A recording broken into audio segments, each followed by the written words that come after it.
It's derby time in the Bundesliga Home Challenge. 30 teams, 60 players, all competing in a FIFA 20 crossover event being brought to you from every corner of Germany. We've got stars from the Bundesliga and Bundesliga 2. We've got eSports pros from the virtual Bundesliga. And we've even got a team of referees. Hello and welcome, one and all, to day one of Matchday 4 of the Bundesliga Home Challenge, an esports invitational put on by the DFL to help us cope with the lack of football due to the coronavirus pandemic bringing the world to a standstill. We hope you and yours are safe and healthy, practicing social distancing and exercising both body and mind despite any restrictions on normal everyday life. This is a time where we need to pull together and do our part to keep loved ones safe and ensure that the health services can provide the best possible care. So we encourage everyone tuning in to follow any and all guidelines put forth by your respective local services. The good news is that for the next 7 hours and a bit, we're here to add a bit of comedy, culture and carefree fun as the two worlds of football, real life and virtual, collide once again. Whether you're a Bundesliga Home Challenge veteran or a bright-eyed rookie, we would like to say welcome to you. My name is James Thorogood, and joining me once again, his debut in the hosting hot seat now seems like a distant memory. He's now one of the first names on the team sheet. It is, of course, my fellow FIFA and Bundesliga enthusiast, Alex Chaffer. Alex, it is great to have you here, my friend. Are you ready for Matchday 4? I am indeed. As a Bundesliga Home Challenge veteran myself, I am well equipped with the way this all works, so I'm very excited to go once again with this Bundesliga Home Challenge. Well, that's it. I didn't say you were the first name on the team sheet. I'm keeping you motivated. I want to keep you hungry for what's coming. But yes, if you haven't joined us for Matchday 1, 2, or 3 of the Bundesliga Home Challenge so far, all I can say is buckle up. You're in for a wild ride. The Bundesliga Home Challenge is the #1 FIFA tournament when it comes to goals per game ratio. We've had wins by a 10-goal margin. We've had heartbreaking late drama, and we've even had referee and FIFA Fußballgott Dennis Eitekin in the win column. We should have a look at the format of the Bundesliga Home Challenge and let you guys know at home exactly how this is all going to play out. The first and most important thing is to note that this is an invitational. There's nothing on the line. It's not a knockout tournament. There will be no prizes at the end of it. But what we do have is 30 teams, 60 players. Every team consists of at least one professional football player, and these two games will be played over 2 one-on-one matches on FIFA. The aggregate score over both legs will be combined at the end to name a winner of the tie, and it's worth also noting that all matches are played in the 85 mode.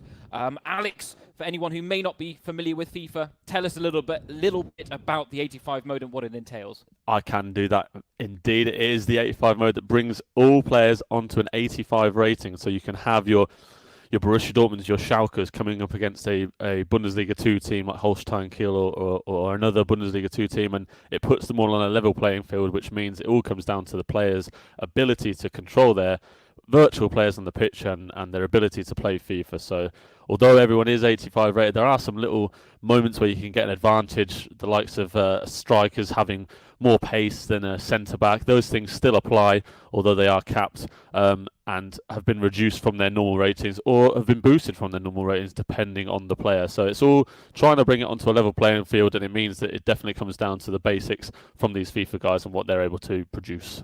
Absolutely. We have seen it used in the virtual Bundesliga. We do feel it is the most even playing field, but it does also give us a chance to see some players that maybe wouldn't be that prominent if we were playing FIFA 20 or if you were playing Ultimate Team come to the fore. And that has been a nice facet of the Bundesliga Home Challenge. Of course, you can get in touch. Hashtag Bundesliga Home Challenge is what you need to use on all the social platforms of choice, whether that be Instagram, Twitter, wherever you are.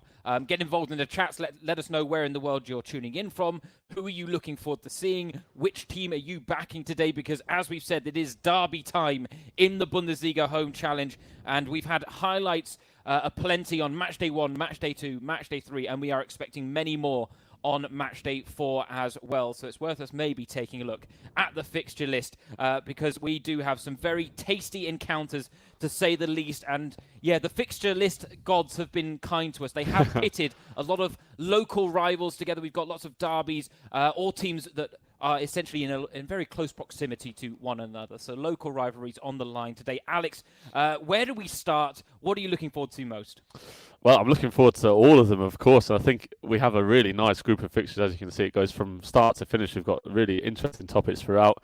I think, obviously, you have to look at the standout highlights. For example, Borussia Dortmund against Schalke, arguably the biggest derby in the Bundesliga for a lot of fans, obviously involved in both teams and neutrals as well. And it means that we'll get to see a really fun matchup between Achraf Hakimi and Nassim Boujellab today. So that's going to be a lot of fun. Werder Bremen, of course, obviously the virtual Bundesliga champions. It's always great to see them in action. And obviously another highlight has been a highlight for the whole weekend, really, since they came in on Matchday 2. Is the referees, and they will be coming up against Hoffenheim today. So it could be a very interesting task because Hoffenheim, as you know, if you've been watching with us, have been one of the more impressive teams in this tournament. And Munas de Boer, their striker, in real life has been a dominant force in the virtual Bundesliga world for the Bundesliga Home Challenge. He's been fantastic so far. So he'll be looking to make sure that stays the same way against the referees. Yeah, I think we were hoping the referees could maybe provide us some more highlights again, like they did on Matchday 2 with Dennis Eitekin beating Jonas Hoffmann. Unfortunately, I don't think the fixture gods have been too kind to them. No. I can see quite a high margin of victory ahead in that one, potentially, for the referees against Hoffenheim. I had to throw another one out there. Gladbach against Köln, of course. It's the Rhine Derby. It's a big one in our neck of the woods where Alex and I are situated. But in terms of the matchups as well, a great one in the eSports world. It has to be said, Jeffrey against the Stranger. So that should be a real clash of giants. 100%. Two of the most impressive guys that we've seen so far. The Stranger has had a few mixed results, so he'll be wanting to make sure that he gets a big derby win. And of course, obviously for the players as well, we've got a couple of really young guys. One who may be known to Bundesliga fans a little bit more is Noah Katterbach. He's played this season for Cologne on various occasions, but he'll be going up against Louis Hiepen, who is a youth academy product from Gladbach, who obviously impressed last week in his Bundesliga Home Challenge debut, where he got himself a win, so he'll be wanting to obviously do the same thing and win the derby again this weekend. That's it. Given their ages, something tells me those two have crossed paths in the youth academy of both Gladbach and Köln when they've gone head-to-head in the regional leagues. I can see that certainly being the case. And yeah, two very different experiences last weekend when they both made their debuts in the competition. Hiepen coming away with quite a comfortable victory. Katterbach on the end of a 6-goal thriller that did not go in his favour, a 4-2 defeat against Ulrich Bappo. So yeah, some redemption there for him as well. And closing out the show, it has to be said, we've got some big games as well. Bochum against Leverkusen, Wolfsburg against Hanover. Wolfsburg certainly a team that have impressed us, or at least maybe not impressed. It caught the eye at the very least. They've had a mixed bag of results, but they really have been fun to watch. And we do have another big name coming in from the esports world today. Bene CR7X, a virtual Bundesliga player for Wolfsburg. We've had some big names coming from them. Mike Doolan picked up a massive result last week against Megabit of Werder Bremen. Can Bene CR7X... Oh, that one's going to be a mouthful today, I can tell you already. I'm going to have to get ready for that, the final game of the day. But how do you think he's going to be feeling coming into his debut, given Wolfsburg's standing? Yeah, that's it. This is going to be his debut, so it's an interesting one for him to come in on the 4th match day and be playing his first game. But as you said, they have been good so far in the Bundesliga Home Challenge so far, and they'll be wanting to make sure that that continues. And him, being only 17 years old, he's got things to prove as well, and he'll be wanting to impress as they have done. And obviously he's going to be partnered by Lino Kasten, the young goalkeeper who has yet to make his Bundesliga debut in real life. He suffered a defeat against Boujellab in a tough game so far for him. So against Hanover today, he'll be hoping that he can get a different result when he goes up against Janus Horn. Absolutely. No, we can't wait to get our teeth stuck into today's fixture list. Of course, we've got one extra game today, 8 fixtures on the docket today, 7 tomorrow, so don't go anywhere. There's action aplenty in the Bundesliga Home Challenge, as there has been from the start. I mean, if you look back to Matchday 1, we came into that wondering what to expect, and we saw a lot of these players, both esport pros and footballers, making the crossover into the virtual world, deliver at a very high level and a high standard. We have talked throughout the 3 weekends about the spectrum of experiences that we've seen, both in terms of what happens on FIFA and FIFA skill levels, whether that be Maximilian Mittelstädt suffering an 11-1 loss to Nico Schlotterbeck, or some of these esports pros grinding out 1-0 victories or very close games that also have an air of anticipation and drama and high drama about them. They really have kept us on the edge of our seats from start to finish. And we tried to draw as many lessons, I think, as we could from what we've seen. On Matchday 2, we saw that no first leg lead was safe. It was comeback central. They just couldn't stop the comebacks. No lead seemed safe. Last week, we had the woodwork playing a pivotal role, it has to be said, Alex, in what went on. Do you have any predictions for what may be the big takeaway from today? I'm not sure. We've gone through so many footballing cliches. We've got comebacks. We've had woodworks getting hit. Obviously, the first week we had a lot of surprises just from, obviously, as you said, not knowing exactly what we were in for. So, no, I'm not sure actually. Maybe James, this is going to be the weekend of overhead kicks, and we'll be able to see not one but maybe several overhead kicks. That's what I'm hoping for, at least. Can you imagine? We've been waiting with bated breath for an overhead kick. We even played our own rendition of FIFA Bingo on Matchday 2, where we had a checklist of things that we were looking for, and almost all of them got ticked off. Of course, one of the ones that did remain was the overhead kick. And as I say, we've seen almost every type of goal possible, but an overhead kick has so far proved elusive. We've gone close twice. Very close. Very close twice. So we're hoping to go one step further today. And yeah, wouldn't it be ironic if we then had more than one? We're also still looking for a direct free kick goal, it has to be said. I've been on the overhead kick campaign, but you've been on the direct free kick train. I know how hard that is to produce on this game on FIFA 20, regardless of what mode you're playing. So for 85 mode, it's even more difficult. We've come not as close as we did with the overhead kicks, but we've had a few good efforts go towards goal. But that is one thing I'm hoping that we get to see. Obviously, it would be a really big opportunity for people to produce something special. We've seen some special goals already, but an overhead kick or a free kick would be pretty magical. And hopefully, we can already see that from our first matchup of the day. I was going to say, we're starting with a good one. The Hesse derby, Darmstadt against Frankfurt. It hasn't been a game we've been treated to too often in Germany's top flight in recent seasons, but we are treated to it in the virtual world.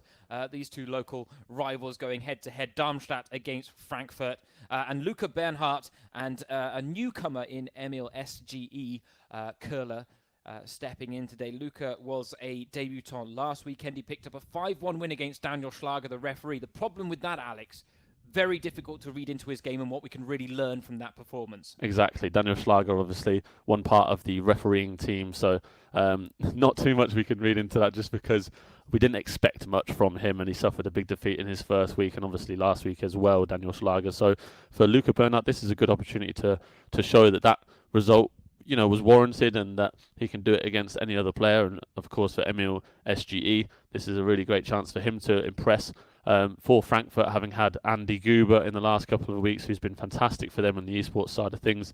Emil, a 17-year-old, is going to be making his first appearance in the Bundesliga Home Challenge, so a great opportunity for him to show his stuff. He's been in the virtual Bundesliga with them this season, and now he gets a chance to do it on the Bundesliga Home Challenge stage. Yeah, that's it. He was calling out for a few opponents on PlayStation the other night to try and practice the 85 mode, and that is something that a lot of these players are having to get used to. Some of them may actually be more foot veterans in terms of the FIFA Ultimate Team game mode, in which they can create their own teams, and really some of these players have unparalleled skills compared to what they can use in the 85 mode. Something that we should mention as well, skill moves capped at 3 stars, which is a factor. It does mean that some of the flashier tricks don't always get pulled out, but what it does mean is that there's a bigger focus on the basic tricks. And what we've seen in this Bundesliga Home Challenge, Alex, is that those can make a massive difference if you can employ them correctly. That's it. It's huge. And we've seen a lot from esports guys, obviously, which is what we would have expected. But a lot of the professional players have been pulling out these tricks as well, the little drag backs and ball rolls, the basic skills that you need to be able to get past the player at this level. Obviously, you need patience and composure as well in your passing and build-up play. But in these one-on-one situations where someone's camping on the edge of their own box and trying to keep you out, you need to be able to beat them with tricks. And obviously in the 85 mode, as James said, capped at 3-star skills, it reduces the opportunities to be able to do that. So if you know these basic tricks and moves, you can get through someone and create these little opportunities where you can get a shot away at goal.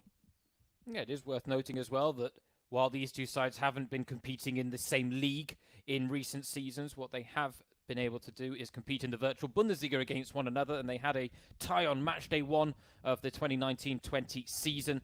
Darmstadt coming away with a 7-1 victory over the course of the 3 games. Of course, in the virtual Bundesliga, the first leg is played on the PlayStation 4, the second leg is on the Xbox, and the third leg is a 2-on-2, and it was Darmstadt that proved convincing in all departments, really. They did indeed. They won 2-0 on the PS4 and 1-0 in their duo game as well, and a draw was made in the Xbox game. So dominant from Darmstadt, and they'll be looking to make sure that that stays the same in our first derby of the day, the Hesse derby. These two cities only 35 kilometres apart in real life and brought together now against one another in the virtual world as we get things underway. Match day 4 in the Bundesliga Home Challenge. So much excitement, so many twists and turns that we've seen throughout this whole entire tournament. And we're expecting match day 4 to follow the trend, I think it's fair to say. And what a way to start it off in this derby weekend with Frankfurt against Darmstadt.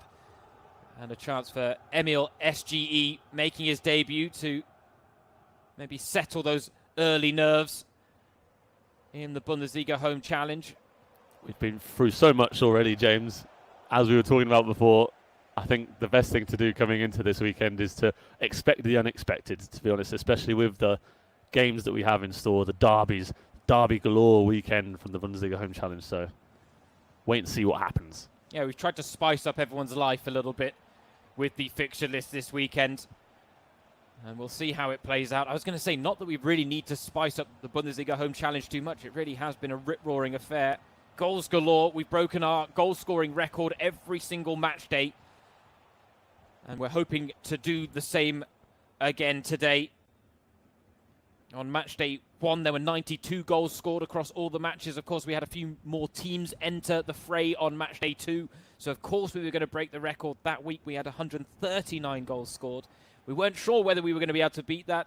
Then came along 146 goals last weekend. So maybe we break the 150 mark this time round. That is an aim. That's a nice aim, actually. That could be the theme of the weekend, the goals galore derby weekend. We need to get one going in the early stages of this game. We haven't had shots on goal so far, but Darmstadt pouring forward now, trying to get the first of the game. Yeah, these two players certainly feeling each other out, which is something we have come to expect in these games between eSports pros. Early goals seem to fall in the ones between professional footballers, where a bit of lax defending from kickoff can cost you. Yeah, these guys have full concentration from the first whistle to the last, so chances of getting those little goals, the little mistakes are far less than with the Bundesliga players themselves. Yeah, Luca Bernhardt is in half-face mode there on the top of your screen, and he's carved out the opening chance, and with it, the opening goal. What a way to kick things off. What a goal that is. Obviously, might not be the flashiest of goals, a nice simple finish from around the penalty spot, but if you take up the build-up play from Bernhardt there, he kept the ball for about 10 FIFA minutes around the edge of the box, just passing and trying to find the little openings, and in the end he made that breakthrough pass through the Frankfurt midfield into the box, and the little touches, the little tricks, the intricacies open up that space, and then he slams home the opening goal of our 4th weekend here. And what a magical way to do that with a perfect team goal. Yeah, lovely play from Bernhardt to break down his opponent. Welcome to the Bundesliga Home Challenge, Emil SGE. If you thought this was going to be a walk in the park, then you were sorely mistaken. This is no simple invitational. It really is not an invitational, and there may be nothing on the line, but the competitive juices, Alex, are certainly flowing. Yeah, that's the same case for these esports guys as well as the professional players. These esports guys obviously not having the issue of not being able to play their usual games. Obviously the virtual Bundesliga has come to a stop, but these guys have been streaming consistently whenever possible and have been keeping those competitive juices flowing. But the Bundesliga players, this is a great opportunity for them to get a win over a fellow professional, and especially this weekend with the derbies that we have, an extra special incentive for them. Right now, Emil SG has to be a little careful not to fall too behind on the turn. the shot comes from Bernhardt. Well blocked in the end. It was a nice turn in the box from Bernhard. I think it's Oljevic up front. Tried to turn onto his left foot, and at first thought he'd had the space to get that shot away, but then the defender came and stopped him in his tracks. It might have been worth him turning the other way once again, but he won't mind. He's 1-0 up, and he's looking really good and comfortable in these opening 30 minutes or so. Oh, the chance, though, potentially for Emil. Snuffed out quickly by Rapp at the back, and Bernhardt under no pressure to bring the ball out. Nice outlet to the near side with Hertner now. And this is it. For a lot of these players, it's also worth noting that they are coming up against each other for the first time. So these opening exchanges are so important in terms of reading the play, working out their rhythm, working out their preferences when it comes to how they like to break down opponents. Right now, Emil SG is standing off and allowing Bernhardt to push forward, but he's getting lots of bodies behind the ball. This is one of the things we've seen so far this weekend. It's really important to see who takes control of the game from the first whistle. They're going to be the ones who are trying to dictate the entire game. Obviously, we know how quickly things can change in the FIFA world. Someone being able to get a swift counter-attack, or even in the second half, the game can totally change. But the person who tends to take the lead and take the incentive of the game from the first whistle tends to stay on top for most of the game, and that's certainly been Bernhard in this first half between Darmstadt and Frankfurt. Yeah, arguably that may have been the big lesson from Matchday 1, actually, is how important that opening goal is and taking the lead can be in securing a positive result in this. As we said, it was Matchday 2 where we really saw that you can have a very strong result in the first leg of the 2 one-on-ones of the Bundesliga Home Challenge in these two-legged ties, but it doesn't mean that those leads are safe when the second leg rolls around. Right now, this is such measured play from Bernhardt, and well, Emil spotted what he was trying to do and was able to close that one down. Yeah, really, really good work from Bernhard again. So composed and really measured, actually. He knows exactly what movements he wants to make. You can see that. Does everything very cleanly. No finger bashing or analog stick twisting, or however you like to call it. He's very measured in his approach. Just well read there from Emil, actually, in his defence. I have to say, Bernhard is having a lot of possession, but Emil is doing very well to shadow him and work out when to pounce with the challenges. As I say that, the post rattled by Bernhard right on the stroke of half-time. That could have really given Emil a mountain to climb, but instead it's just a one-goal lead at the break for Bernhard, and you have to say, fully deserving of that lead at the break. Fully deserving indeed, James. He might be a bit annoyed to only be 1-0 up, considering those stats, 5 shots compared to Emil's 0. He'll be wanting to make sure that that reads differently come the end of the game. But for Bernhard, that would have been a fantastic way to go into the half. 2 goals to the good. Fantastic chance there. Just his striker just holding off the defender with a bit of strength, and he had enough time to get the shot away at the near post. We've seen how overpowered that usually is, just going marginally off target there, just hitting the post. Not what he would have wanted. But again, the woodwork making its early statements in this Bundesliga Home Challenge. Yeah, picking up where we left off on Matchday 3 potentially. It certainly played a massive role. The amount of, you think about it, we broke our goals record, Alex. The amount of more goals we could have had if the woodwork hadn't been hit, or it had gone in off the woodwork, then that could have been something that really would have made this week's tally insurmountable. For now, Emil SGE winning the ball early from the restart and showing some early intent. Unfortunately, I think it's fair to say a few more of his passes have gone awry compared to Bernhard.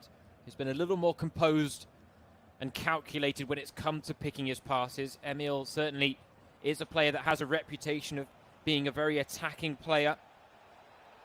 He took part in that week-long Frankfurt scouting event to earn his place in the 4-man virtual Bundesliga squad. He did say he couldn't wait for his Bundesliga Home Challenge debut. He said, "I will do my best to be a worthy representative for Frankfurt," and hasn't acquitted himself poorly so far, but certainly hasn't really been able to establish any control of his own on this game.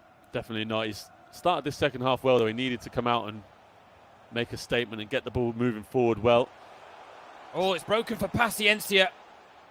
Well, Bernhard had his keeper off the line quickly. It's his first real chance of the game, and as you said, James, he's just lacking a bit of composure. He's rushing things when he's getting the ball forward. It's been few and far between that he's actually had the ball in the Darmstadt half so far. But in this second half, he has pressed well and won the ball back in good positions. Just hasn't been able to be composed and remain calm when he's bringing the ball forward. He's not getting bodies with Bastos and Paciencia up front. And as you see, he's still not happy with things, and an early change is called for. He's called for the pause before the 60-minute mark here. Yeah, maybe not a bad idea to cue it up as early as possible, given the fact that it does take a while for the ball to go out of play sometimes. And, well, look at Bernhard's reaction. He can't believe that he skied that effort as bad as he did. We can't believe he did. But Rosed's quite happy with that. Rosed is very happy with that. They did not expect to see that ball come towards them. Bernhard, if he doesn't laugh, he'll cry, I think, in that situation. That's an incredible miss. And I think that's one of the only big glaring misses we've seen from any player in the entire Bundesliga Home Challenge, let alone an eSports guy.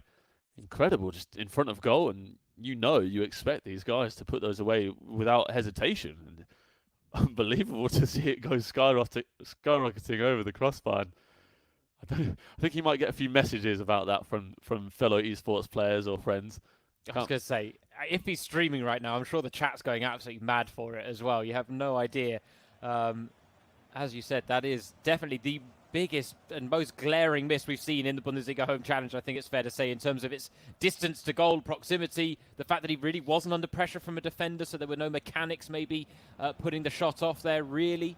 So quite a surprise there. We've had a few of them in the Bundesliga Home Challenge. Admittedly, they've been more on the positive side of the spectrum than the negative, like a glaring miss from 6 yards out that, as we said, ended up in row Z as opposed to the back of the net. For now, Bernhard trying to put together that move for a second goal. He's come close a couple of times. Yes. Really have to think that a second goal would probably put it beyond reach for Emil, who hasn't been able to get anything going in an attacking sense. Definitely feels that way, James, just because as much as Emil has done better in the second half and had a bit more of the ball, it still looks like Bernhard is the likeliest to get the second goal in this game. Should have done before half-time or even with that chance just gone. But that's why this scoreline at 1-0 is so dangerous, because Bernhard knows, and Emil knows, one chance is all he needs. Paciencia went for the cutback. Dost was a bit crowded out in the middle of the penalty area. But it seems exactly those situations where Emil and Frankfurt here have not really committed that many bodies forward. And it does mean they're short on numbers in those moments, short of options as a result. And therefore we're seeing some of these passes fail to find their intended target. Whereas I feel like Bernhardt's pass completion rate is probably around about the 95th percentile right now. 100%. And that's why he's getting more bodies forward, because he's happy to keep the ball a bit longer than Emil, as Emil's pushing it forward really quickly. He knows, obviously, being behind that he has to do that, but it means that he can't get all the bodies forward that he needs to. No, he is looking good here as he comes forward.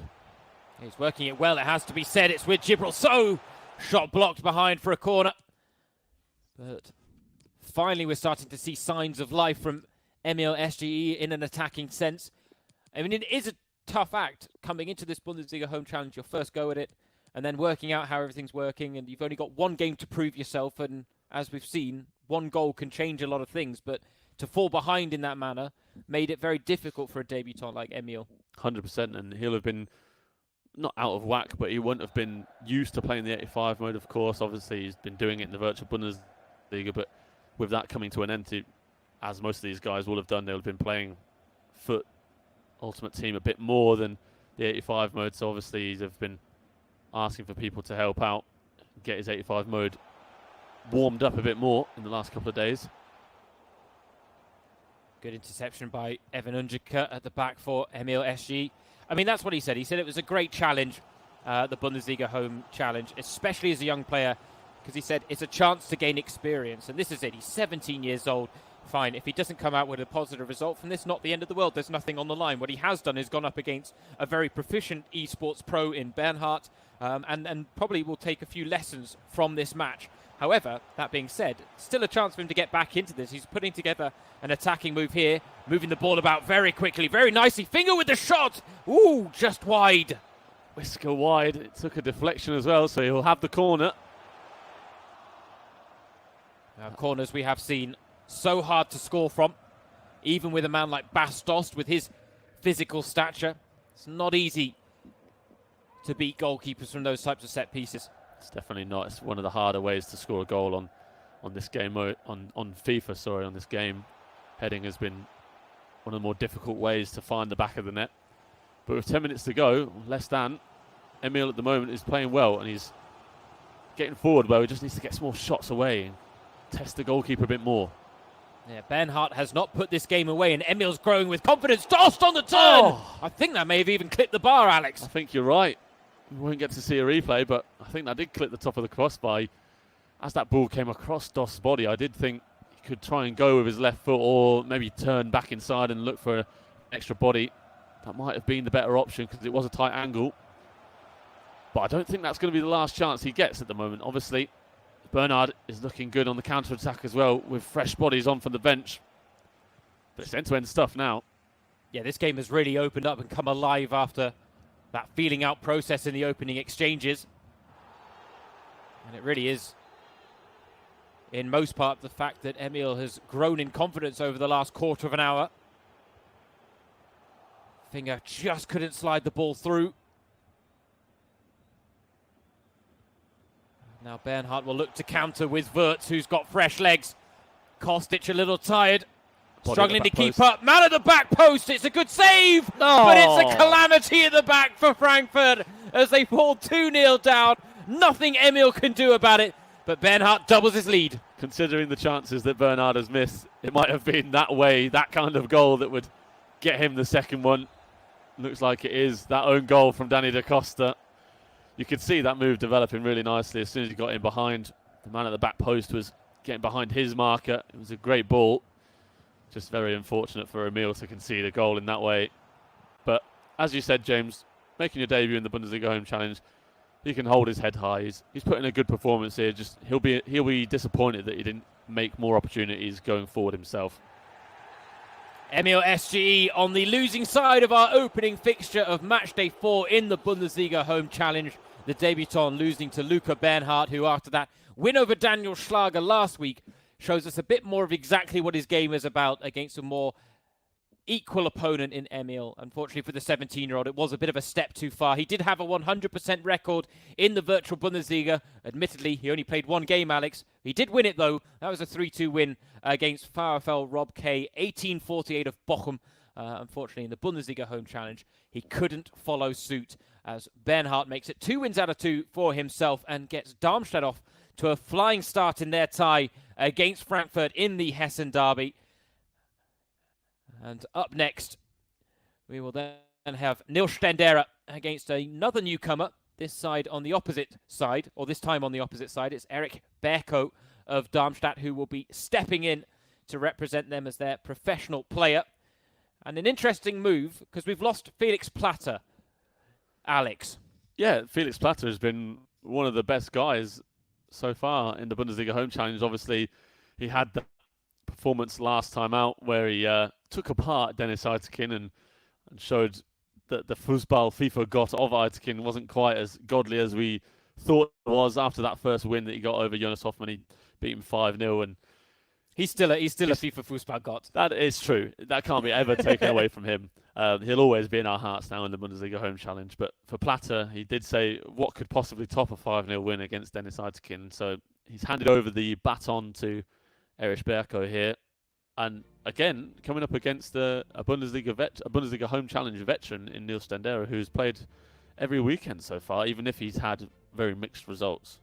Well, this is it. Felix Platter had won 3 out of 3, and we thought that, that's a great recipe for him to then, preserve this unbeaten record or keep the winning streak going. But he decided to bow out on a high, which I can also respect. Sometimes knowing when to step down at a good point is also the measure of a smart decision as well. So I think we can say that Felix Platter, he definitely bowed out on a high with that 5-0 win over Dennis Eitekin. But this is it. Nils Stendera, one of the rare players that will actually have competed in all 4 match days of the Bundesliga Home Challenge. And as you say, a bit of a mixed bag. He started with that 4-2 win against Baris Attic of Dresden. Then it was a 7-1 loss against Bielefeld's Marcel Hartl that saw Bielefeld turn around the 6-1 deficit from the first leg against Frankfurt in that game. A stunning comeback, one of many on match day 2. And then it was that 6-2 loss against Louis Hiepen, the debutant for Gladbach last time out. We thought that might be the end of Stendera, but he's come back for one more go. And I think that's a good way to approach it. And as we've said, he's now taking on a newcomer in Erich Berko, who, again, with a lot of these players, we've learnt what their FIFA skills are like as this tournament has progressed with Berko. It will be very much a case of learning on the go with him today, won't it? Very much so. We don't know much about his FIFA abilities, so we'll be able to see from the first few minutes just how good he is at the game. We can see a 4-3-3 formation, very attacking from him. He's going for goals, you can imagine, in this Hessen derby, but for Stendera as well, he definitely doesn't want to end with 3 defeats to his name. He's going to want to make sure that he can get another win on his tally of the Bundesliga Home Challenge. So these guys, obviously, as you can see, they were ready to go nice and early for us, and now we're ready to take action. I think Berko's sat on his phone a bit there. Maybe might have a new Achraf Hakimi here, James. We may, but I just wonder, I think these guys were so eager that they may have actually been earlier than the time slot that's been allotted to them. We do have to follow a rough schedule throughout all of this. We're trying to stick to the right times because there are certain broadcasters dependent on it. So I just wonder whether these two were a bit over-eager and they've had to be held in their tracks just for a moment, because normally we see their pre-match preparations, whether they're making any tactical changes, and that does sometimes, Alex, give us a look into just how they're going to approach the game, but also how seriously they're taking this. Yeah, that's it. If you see a guy setting up his tactics, and you can go through everything now on FIFA 20, you can set up how high you want your defensive line, what you want your team to do when they lose possession of the ball. You can do all of these different things, and being able to see if a player sets those kind of things up can really be a telltale sign of how good they are at FIFA and how much time they've spent on the game if they know exactly what they're doing in those situations. We don't get the opportunity to see that here.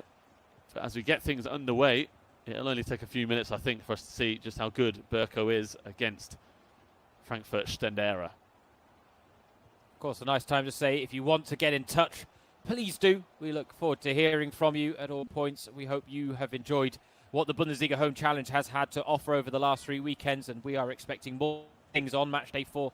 Hashtag Bundesliga Home Challenge is the hashtag you can use on your social media platforms of choice. Get in touch in the chat. I mentioned earlier we were looking forward to seeing where people were tuning in from around the world. We've had Nigeria, Las Vegas, Dubai, Tanzania I've seen as well. We've got Hamburg fans, Werder fans, Bayern fans, even though they're not involved. But that's all right. We don't hold anything against them because we've got plenty of teams that are in the mix for this Bundesliga Home Challenge. And right now, Stendera is trying to at least repair some of the damage from that first leg, with Frankfurt looking to overturn a 2-goal deficit against Darmstadt here. 100%, and coming up against Darmstadt in the Hessen derby, he, as a player, obviously won't have been able to play in many himself. Obviously, as we said in the build-up to this game, these two teams haven't been in the same league for a couple of years now, so we haven't seen it on the pitch. But for Neil Stendera, this is then a great opportunity to represent his club in a rare derby experience. He's on the back foot now, though, as Berko comes forward.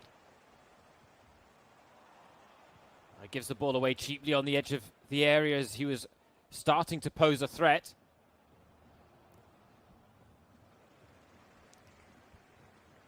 Comes away with it with Hertha now, Berko. And this is it. We've seen a varying degree of skill level from Stendera. Really does depend on his opponent. Right now, Berko making life difficult for him, and the early chance goes his way.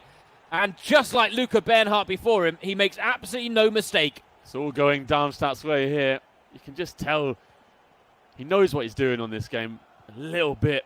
He's got the ideas to make the right passes and the right positions. Obviously, getting into the box down the wing there, it's always going to be difficult to find the back of the net with a shot from that tight angle. So he cuts the ball back in front of goal, and when you've got a free man in front of goal like that, it's very difficult to keep it out. And it's a simple way for him to go ahead in this game. But Stendera's got an answer for him, and an immediate equaliser with only 18 minutes gone. Bas Dost has given hope to Frankfurt in this tie. Aggregate score now reads 3-1, and James, we have ourselves a game. We do indeed, and also a timely reminder of just what the Bundesliga Home Challenge is all about. Anyone that's tuned in for the first time this week may have been going, oh, a 2-0 win in the first leg, tight game, this is going to be a tight contest. What happens, ladies and gentlemen, is when the eSports pros play each other, these are very tight, tense affairs for the most part. There are a couple of breakaway wins every now and again.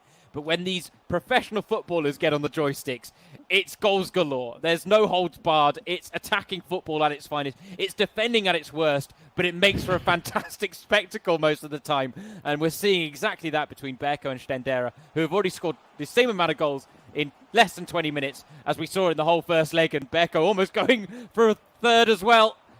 Well, some interesting defensive approaches taken there by Neil Stendera, but he got away with it in the end. He got away with it in the end. Anyway, we'll do. Obviously, as you said, these esports guys, we're used to seeing them keep control of the game. They know how to keep the ball out of their own goal.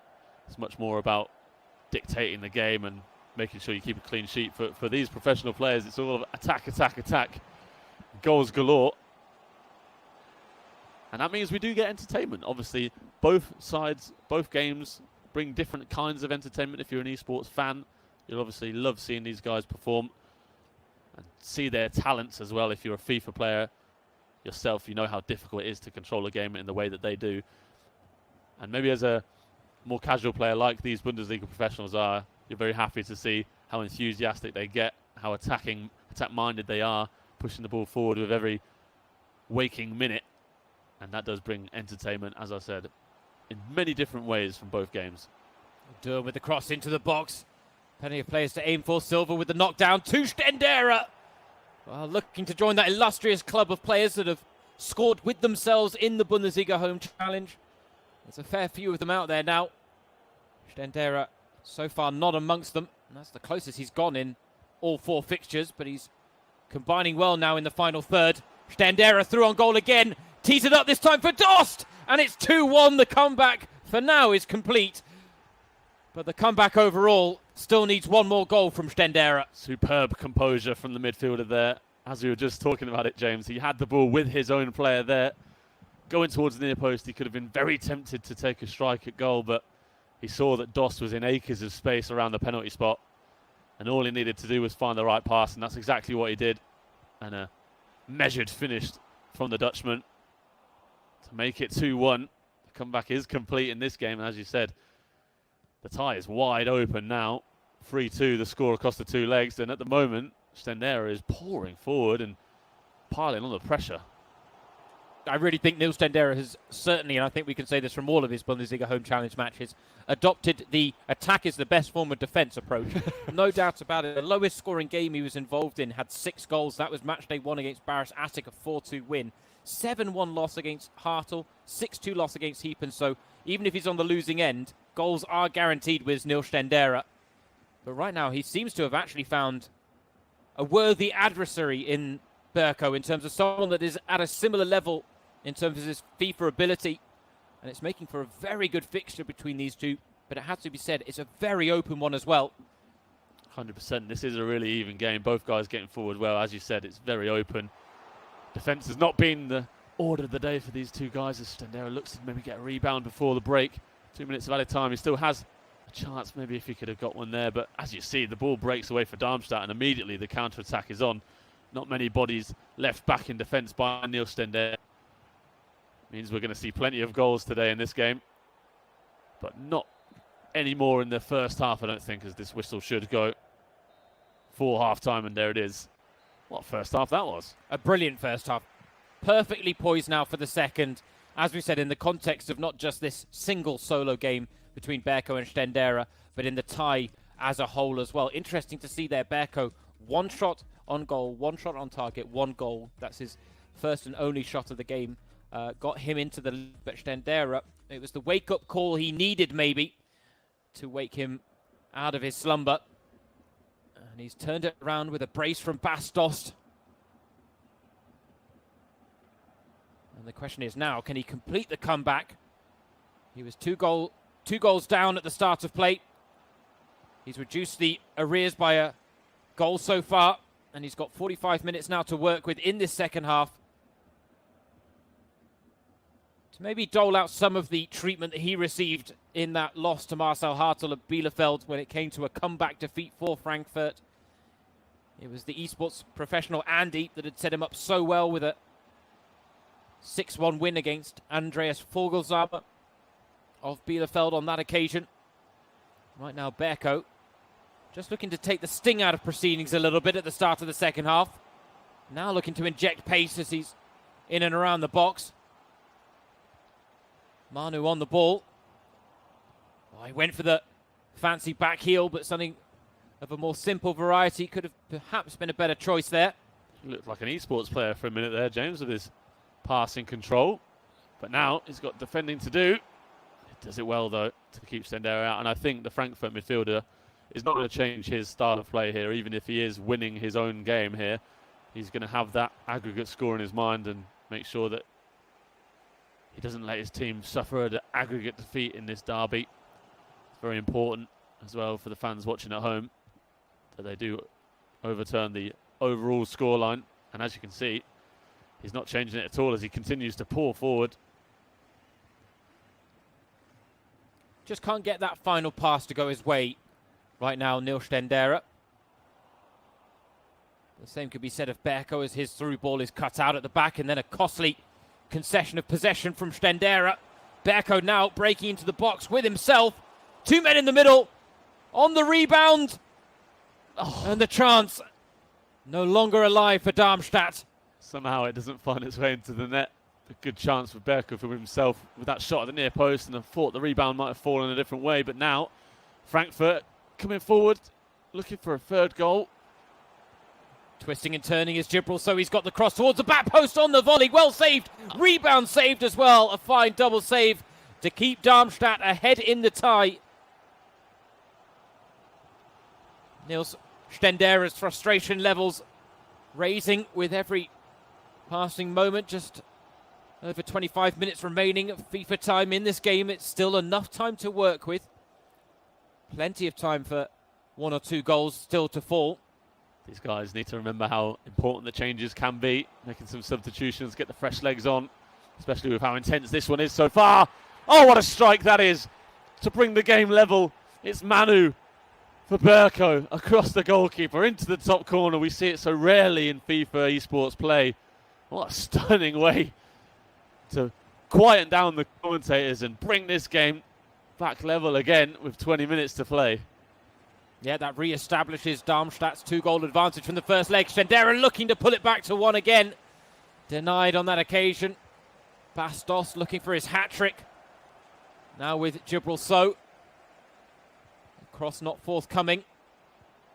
Stendera cannot afford to panic here. Even if Berko has given himself the upper hand once again in the context of the two-legged tie against Frankfurt. He has to stay composed. He's doing well here as he's bringing the ball forward. Oh, that was a good cross to Paciencia at the back post. The Portuguese striker unable to guide it on target. Well, this is derby weekend in the Bundesliga Home Challenge. Up next, Mainz against Wiesbaden. But kicking off our show on Matchday 4 of this eSports Invitational. Darmstadt currently on course to take the virtual bragging rights of the Hesse derby. Berko making his debut.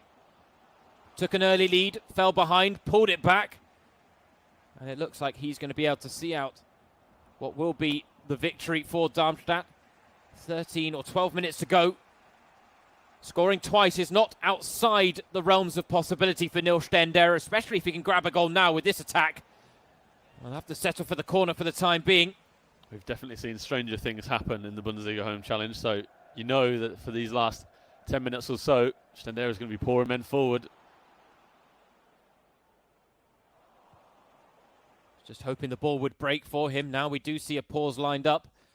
So just over 10 minutes to go and a chance to bring on some fresh legs. And as we mentioned, in the 85 mode, Alex, it's so important because when there is such a minimal discrepancy in terms of advantage in the stats of each individual player, fresh legs and stamina can play a huge role late on in the game. 100%, especially late on in the game when you're trying to get a counter-attack going or bring some fresh legs into attack. If your attackers have a full tank of fuel on them and are coming up against slower and more tired defenders, it can wreak havoc for you going forward in attack. So for these guys, very important to have fresh legs going forward in the final 10 minutes or so. Nice ball to the edge of the box. He's teed it up well, and that's a good save from Trapp to tip it beyond the post. Berko doing really well coming forward. He's very composed in this second half of his chances that he's had. He's going to get a second corner. No, he's kept it in. Or has he? It's offside. Oh, it's offside. Well, there's one of the stranger decisions we've seen in this game. One of the strangest offsides I've ever seen, I think. Yeah, corners are hard to score from. They're even harder to find yourself offside from. But Berko achieved it there, whether he wanted to or not. Now it's Daichi Kamada coming forward. He looked for the 1-2 with Silva. And again, it was a little too hasty. But he's done well to win it back here, Stendera. Dost has got men over. Right idea, wrong execution. 100%, just a bit rushed there. He saw the opportunity opening up and he just went for it at the wrong time. And that's not what Berko is doing. He's making all the right decisions at the moment as he breaks forward once again. Oh, lovely cross. He went for the header. It's one of those crosses where I was thinking, this looks good for an overhead kick, Alex. Wasn't forthcoming, unfortunately, on that occasion. I'm not sure our message of hope for the overhead kicks has quite been relayed to these guys. I thought it's one of these things you should be able to manifest your own destiny, right? And if I haven't managed to manifest an overhead kick by the end of this, then it clearly doesn't work. Yeah. It's disappointing, but we do have to face reality as well. Hopefully we're surprised, though. Well, Berko couldn't pick up where Felix Platter left off in the win column. What he did do was enough to secure the victory on aggregate for Darmstadt over the course of 2 legs against Eintracht Frankfurt. A 6-goal thriller to kick us off for the first tie of the Bundesliga Home Challenge match day 4. But it is Darmstadt who take the virtual bragging rights in the Hesse derby against Frankfurt to get us kicked off in this derby weekend of Bundesliga Home Challenge action. And you have to say, a relatively calm beginning by our standards, Alex, but a very good one from both Darmstadt and Frankfurt there. Yeah, very much so. As much as Darmstadt obviously unbeaten across the 2 games there, Frankfurt did well in stages, of course. Luca Bernard was a bit more in control of his game, winning 2-0 over Emil SGE. It could have been more, it probably should have been more, but he had to rue a few missed chances, whereas Berko and Stendera was far more open game, but I think it deserved a draw in the end. Stendera did well to bring the game back, having gone 1-0 down and go 2-1 ahead, but Berko in that second half was very composed, very controlled, especially going forward, whereas Stendera was a bit rushed and struggled to sort of keep the ball and create actually goal-scoring opportunities. So a deserved win in the first derby of the day for us, for Darmstadt. And the next one is ready to roll as well, as Mainz and Wiesbaden get ready to have the second derby of the weekend so far. Yeah, that's it. 2 teams that have had very contrasting experiences in the Bundesliga Home Challenge. Mainz, more often than not, have ended up on the wrong end of results. They've suffered some pretty tough defeats, it has to be said. Whereas Wien Wiesbaden are a team that have certainly caught our attention, not just because they have a football player that has also crossed over into the virtual world and represents them both as an eSports pro and as a football player, that being Sascha Mockenhaupt, who's certainly been, I think, one of the biggest characters of the Bundesliga Home Challenge, no doubt about it. But we've also seen this weekend the return of Simon Bremo Döring. We saw him in action on match day 2, and he suffered a 4-0 loss to Lucas Fiedler, the Paderborn pro. He'll be looking to redeem himself today, but he's taking on an unknown quantity in some respects, Alex. Lars Wermke, stepping in for Mainz. Tell us a bit about his story, because he's won a tournament to book his place here today. He has indeed. A bit like Frankfurt, as we mentioned before, Mainz set up a tournament for someone to win the opportunity to represent them, alongside a professional player, of course, who we'll be seeing later on in Jonathan Burkhardt. But the eSports spot was open for Mainz, and in the end, Lars Wermke was the man to win it, the 22-year-old. He is a former virtual Bundesliga finalist himself, back in 2014 when he was just 16, which is pretty remarkable. But, you know, he's been able to win this Mainz tournament that took place to find this spot, and so obviously he's very deserving of his place. And coming up against Bremo, who suffered that sort of surprise defeat to Fiedler of Paderborn, he's got a good opportunity to show what he's made of. Well, that's it. We couldn't find much information about Lars Wermke online in the lead up to this game. And I think that's fair to say he was a bit of an unknown quantity. But he's obviously got a track record with the virtual Bundesliga. It's just interesting. He hasn't seemed to dive headfirst into the esports world the way some others have. But on that note, let's just take a quick look at the format again in case you are just joining us. Of course, first thing and most important thing is to note that there is nothing on the line in the Bundesliga Home Challenge. No prizes on offer. It's pride and fun that is at play. We've got 30 teams, 60 players split over the course of 2 weekends. We will have 15 ties that are played, consisting of 2 one-on-one head-to-heads. At least one professional football player will feature for each team. An aggregate score will then be made up of the results from both legs. And as we've mentioned on a couple of occasions, we are playing in the 85 mode, which means that all players are either raised or capped at an 85 FIFA rating. There are still discrepancies and advantages to be had, but they are much more minimal than in other game modes, and it makes for a much more even playing field. And it does mean that when the likes of some of the minnows of the Zweite Bundesliga come up against some of their Bundesliga counterparts, they will not be outmatched. Instead, they will have an even footing to work with in the game.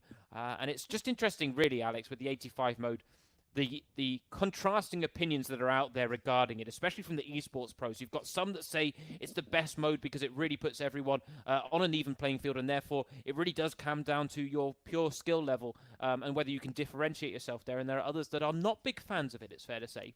Yeah, that's it. It's a matter of opinion for a lot of people. Obviously, I think some guys who play Ultimate Team a lot more are happier and feel better when they're playing with those attacking stars that you can get on Ultimate Team with the skill moves and the pace that's available to them. But these guys know the 85 mode from the virtual Bundesliga. It's what's used in the virtual Bundesliga to keep that at a level playing field as well. And it means that at least they are used to it. Being able to have that experience does help, but it might not be the most fun for them as players as well. Obviously, you have to take into account these guys most of the time play FIFA every day, at least for a few hours.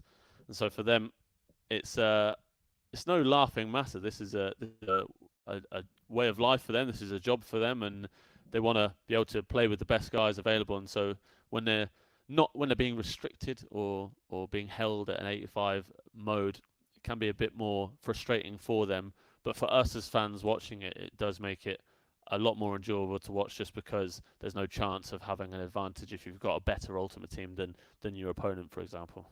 Yeah, you wouldn't want one player to have an advantage or disadvantage one way or the other, and that is really what we are playing to here. I mean, Simon Bremo During was one of the players that I was in his stream last night on Twitch, and he was talking about the 85 mode, calling it a tricky game mode. What he was saying is that he suffered some connectivity issues in his first game in that 4-0 loss to Lucas Fiedler, and he's hoping that there would be less of that today against Lars Wemke of Mainz. And he did say, I think I should be considered the favourite, but you could have said that last time as well. And as we said, a 4-0 loss, certainly not covering himself in glory, especially when he'd poked a bit of fun at another eSports pro from Wiesbaden, Juice, who lost, he drew on the opening. No, he did lose. No, he drew on the opening weekend with Mark Flecken. He got close to losing. Yeah. He came from behind 3 times in a 3-3 draw. That's why I'm getting my wires crossed. But Bremo apparently gave Juice a bit of stick for that result on Matchday 1 and then suffered a 4-0 loss himself on Matchday 2. So definitely some redemption on offer for him today, it has to be said.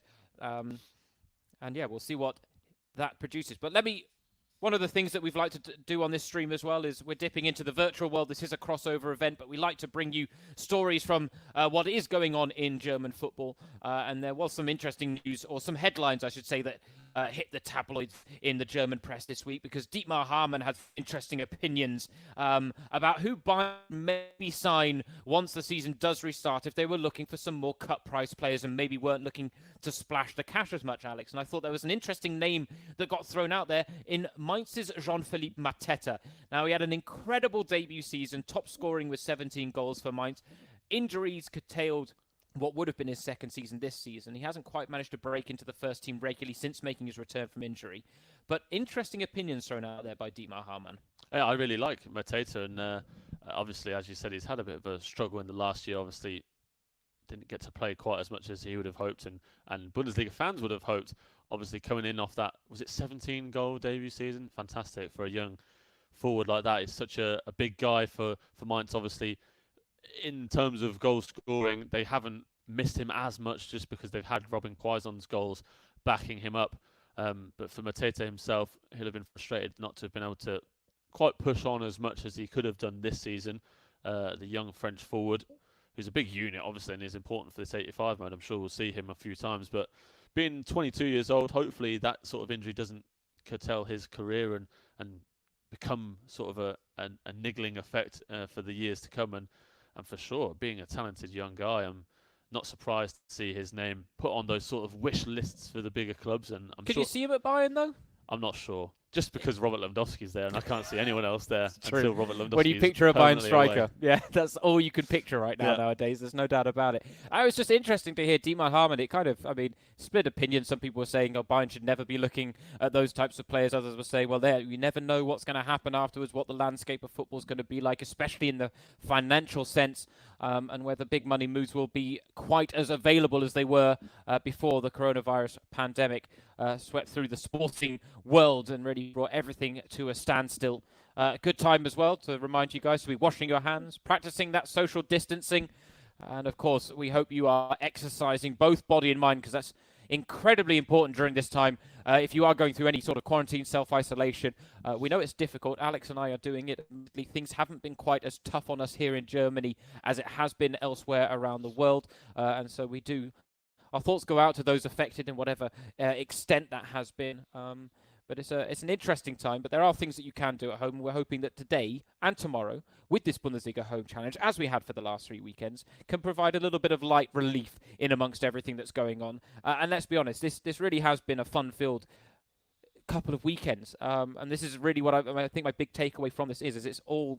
I come away with a big smile on my face going, we've seen some thrilling action. Yes, there have been some players that will be disappointed with their results, but will they cry themselves to sleep tonight? No, because it's the Bundesliga Home Challenge. This was all for fun, and it was all for a bit of a carefree nature. And I think it's been executed as such. Yeah, it's been fantastic, and as you said, it's been something for us personally as well to be able to look forward to during the week. Obviously, we know how difficult it is at the moment for everyone, really, getting through the sort of difficult times at home, the boring sort of lonely times. If you are on your own or away from family, it can be difficult. But this has been something that we've been looking forward to on the weekends, and we hope it's been the same for you as well. And obviously, it has been fun-filled, and everyone's finding their ways of getting through this difficult time. Might watch a new TV series or make a new hobby, discover new skills. But that's what we wanted to try and do with the Bundesliga Home Challenge, is keep that sort of Bundesliga action involved with your weekend through Saturday and Sunday. Make sure that, as you usually do, if you are a football fan, you have that week, and through the week you're looking forward to the weekend because it's going to be fun. You know the Bundesliga is coming, and that's what we've tried to do over the last month or so, into our 4th weekend now already. It's been a crazy ride so far already, hasn't it, James? It's been a wild ride, and I've loved every single minute of it. James Surrogate, Alex Traffer, your hosts for the Bundesliga Home Challenge for a 4th weekend running. Sorry for any of you who have somehow maybe not enjoyed our commentary as much as we've enjoyed providing it, but we hope you can take a few laughs out of this.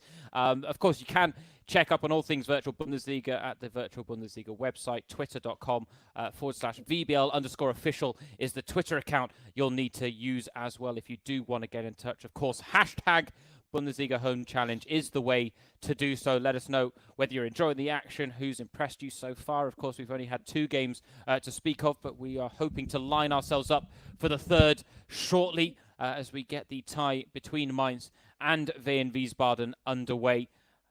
But we do like to hear from you guys, and I can say anyone asking whether Bayern are going to be featuring in the Bundesliga Home Challenge, I do have to say I'm very sorry. Bayern, the reigning Bundesliga champions, the German record title holders, will not be taking part in the Bundesliga Home Challenge. There are 7 sides from Germany's top 2 tiers that aren't taking part. There's no point naming and shaming them because there really is no shame in not taking part. We miss them. We would have loved to have them involved.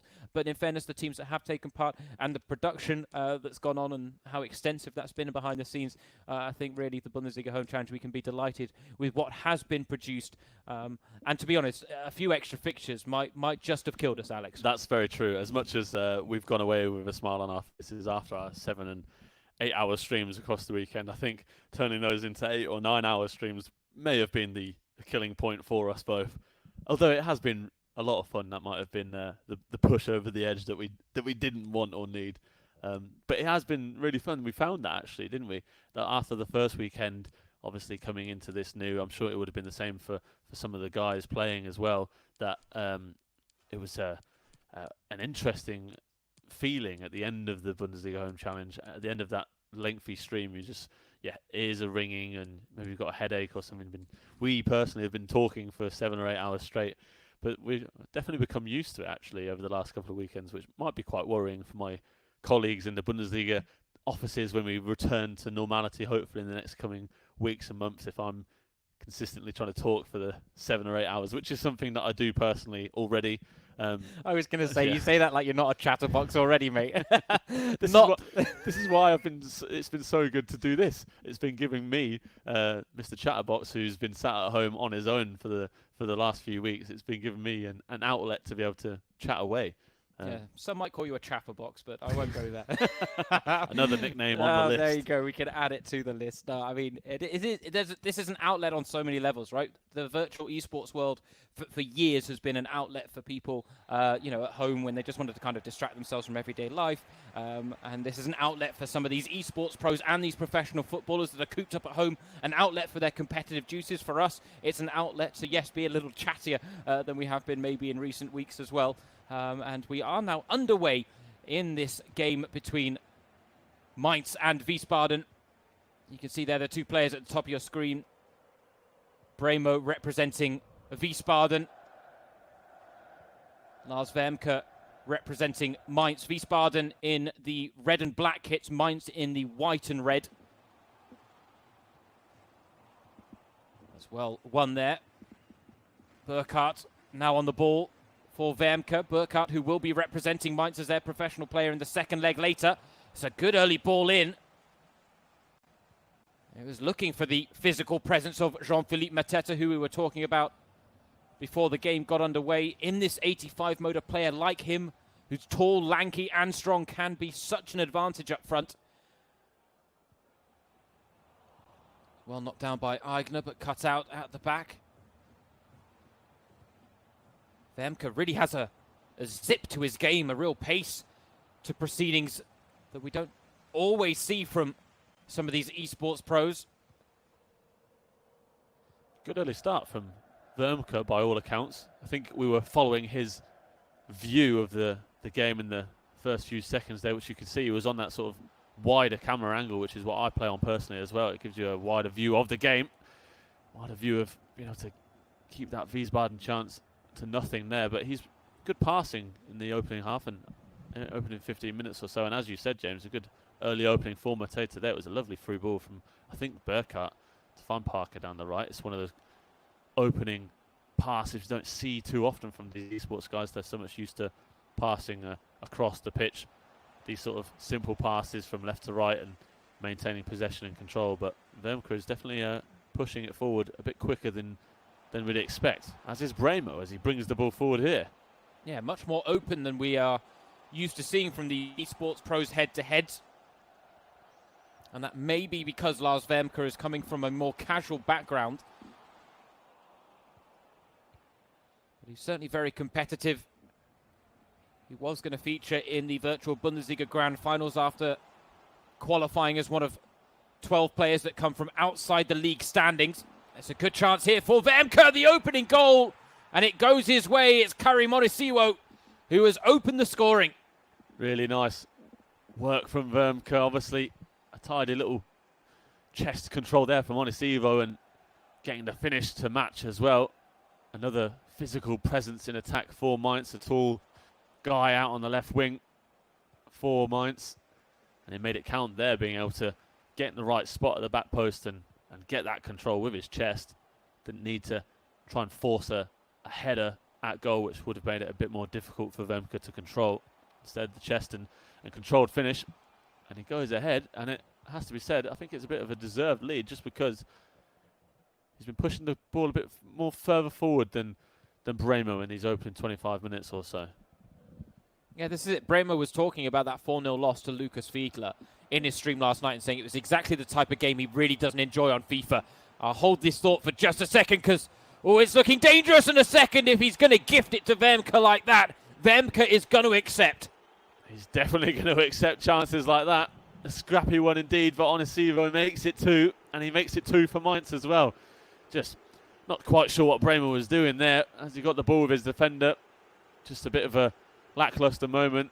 Used to seeing them just punt the ball away there in a situation like that, right in front of your own goal, but instead he passed it straight to Onisivo, and he the chance with aplomb. No questions asked for Vermke, who's made a fantastic start to life here. And as you were saying, James, Bremo just not enjoying the Bundesliga home challenge so far.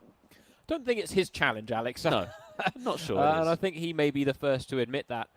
But yes, as I was saying, to finish the point, what he was saying is the game against Fiedler was a type he doesn't like. The thing is, the way Vermke's playing here is so different to Fiedler. It's a lot more high-paced. It's a lot more straight at you, right, going for the jugular. And yet Bremo looks almost more uncomfortable against this approach than he did against Fiedler, where at the very least he kept that game tight, and it was late goals that made it look like a more convincing win for Fiedler than it maybe was. Bremo let his head drop, went on more attacking settings that allowed Fiedler to pounce. Whereas this one, he's already fallen 2 goals behind inside 35 minutes. And that, as we've seen, is so difficult to overturn in the Bundesliga home challenge. And right now, you have to say, Vermke is the one playing with all the confidence in the world. And here he is with Baku. Space opened up, but they are so reticent to take long shots, these esports pros. They want those golden opportunities on the edge of the 6-yard box, and nothing else will suffice. Mateta trying to play it now through to Burkhardt. The offside flag stopping Vermke in his tracks there. So many moments, as you were saying, where the time and space is just wide open, like it was there for Baku, for Vermke, where I'm shouting in my head, shoot, shoot, shoot, because that's what I'd be doing. But obviously, as you said, these guys, they know that chances are few and far between coming up against a fellow esports pro, because just how good these guys are at defending, how good these guys are at keeping those chances out and controlling a game and being a persistent defender further up the pitch. It becomes much more difficult to get chances. So when you do have the ball, you want to maneuver and work your way to get that perfect chance, which is going to result in a goal, which is why so often in games between these sorts of players, we see very few shots on goal, and most of those shots do actually result in goals just because of how well worked the chances are. Approaching half-time in the first leg between Wiesbaden and Mainz. And Mainz, after some tough pills to swallow in terms of the losses they've suffered. Matchday 2, it was a 12-1 loss against Hoffenheim, who were in action against the referees later. Last weekend, it was a 10-1 loss against Augsburg. But right now, they have got themselves on the front foot here with the debutant Lars Vermke, who is proving exactly why he's seen as one of these exciting free agents in the German esports world. And he takes in a comfortable 2-0 lead at the break. And it does make me think, Alex, that if a guy like Vermke hasn't decided to dive headfirst into the esports world, whether something like this could help kind of push him over the edge and maybe get a team to look at him, bring him into their virtual Bundesliga side. I know he's studying at the university in Köln, but what a dominant first half that was. Yeah, this might be the opportunity in the situation where he says to himself, okay, I should actually, maybe go forward and really get involved in this. And Mainz as well might be watching this and think, we've got ourselves a new virtual Bundesliga player on our cards here, because he has been fantastic in this opening first half. And as you said, they haven't had the best of results in the Bundesliga home challenge so far. Haven't actually got a win across any of the previous 3 weekends across the aggregate scoreline. So a perfect opportunity now for Mainz to get their first aggregate win of the Bundesliga home challenge with this 2-0 first half lead. Vermke will be wanting to make sure, though, that the situation of the game stays the same.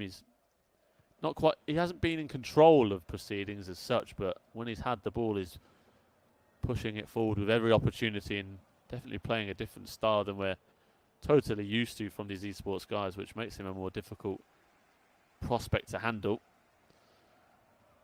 And with Jonathan Burkhardt coming up later against Mocky, who obviously is an esports player himself as well as being a professional Bundesliga player, it's going to be Mocky who's the favourite over Burkhardt going into the game. We'll have to wait and see just how good the Mainz forward is. But if Vermke can give his teammate a good lead to build from this first leg, it will do no end of good to their chances of getting that first win. As he pushes forward again with Burkhardt. Oh, he looked for the pass across goal, which was definitely on the cards, but great last-ditch defending from Bremo to cut it out. Yeah, he did absolutely everything right there, Wermke. Just couldn't pick out the right pass at the end. And he commits a foul in one of the rare moments we've seen him pushed outside his comfort zone on the defensive end.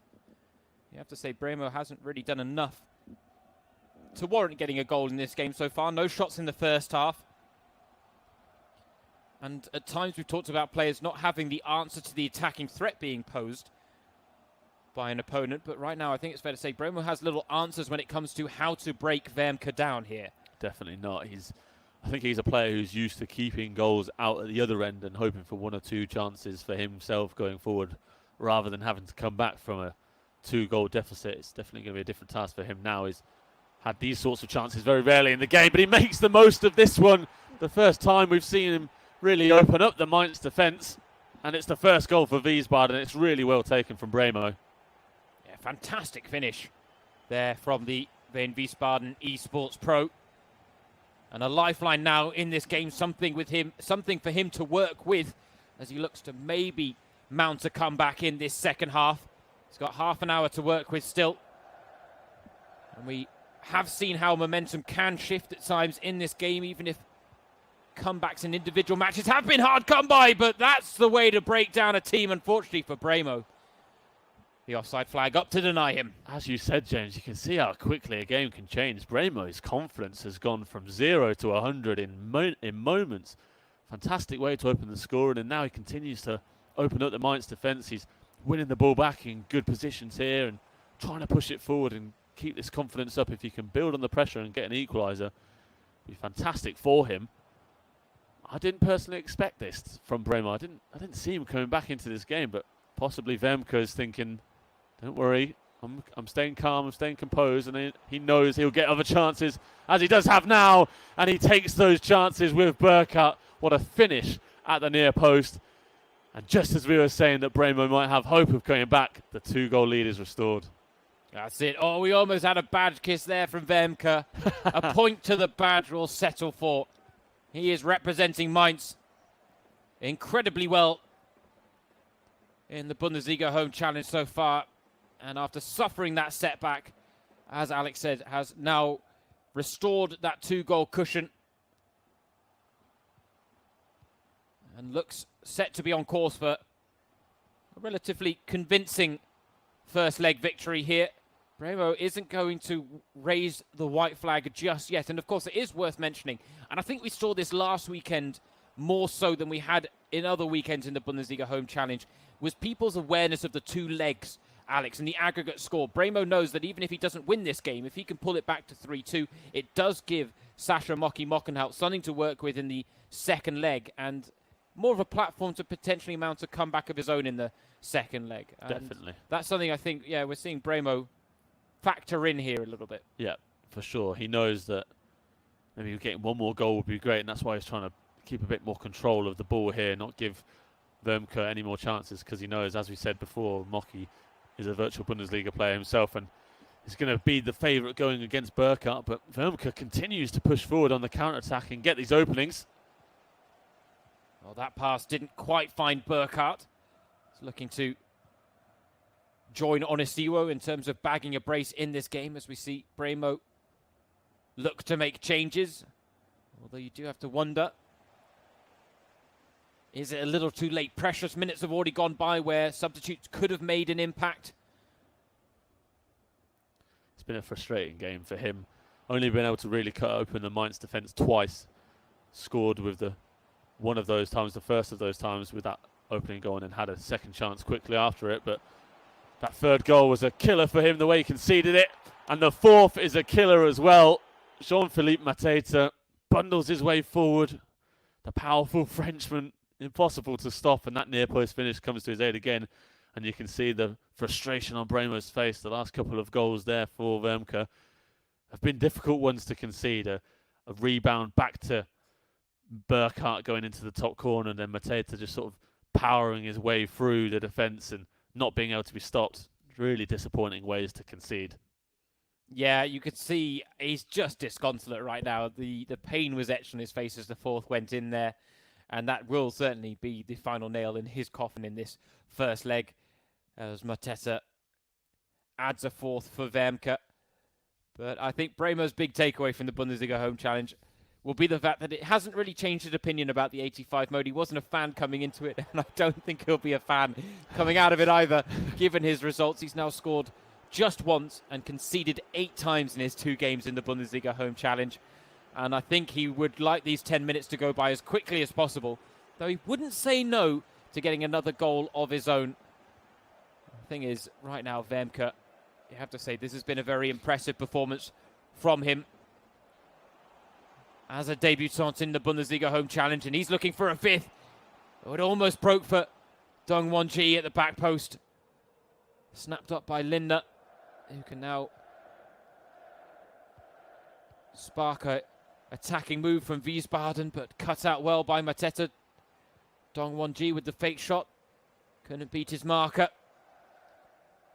And he's made a statement here as Wermke. Really compromised win that he's heading towards 4-1. Obviously, Bremer, sorry, is, as you said, not the biggest fan of the 85 mode, but he still has to be beaten, and that's what Wermke has done. He's been fantastic in all assets of his game and taken the chances that he's been given. You know, they haven't been the nicest goals. They've been frustrating ones for Bremer to concede, but Wermke has taken them and made sure that those chances didn't go to waste for himself. So credit to him for the way he's played as well. Yeah, you've got to ask the question as well, whether if Mainz had had Lars Wermke involved earlier, whether they would have suffered the same results as they had Matchday 1, 2 and 3. Certainly brought something a little different to the table than some of their other club representatives. We saw Julian Gleis feature in the first couple of games and suffer a mixed bag of results. But Lars Wermke, it's a thumbs up from him, and rightly so. What a way to introduce yourself to the Bundesliga Home Challenge. A resounding 4-1 win against Bremen, one of the virtual Bundesliga veterans from this season. And you have to say, that'll be a result that will give someone like Lars Wermke a lot of confidence. Like some of these other esports pros, he had to put his virtual Bundesliga plans on hold when it came to the grand finals that were due to take place when we had our first match day of the Bundesliga Home Challenge, so 3 weekends ago. They were due to take place here in Köln to close out the season, but just like the Bundesliga and Zweite Bundesliga campaign, that has for now been postponed. But Lars Wermke, I think anyone that may have gone into the grand finals not knowing much about him, Alex, will now have a full repertoire of 90 minutes to be able to draw from and look at it and go, you know what? His style of play ticks these boxes. Here's how I'm going to approach going against him. Definitely. It's a very different style of play from what we've usually seen from the esports guys this weekend.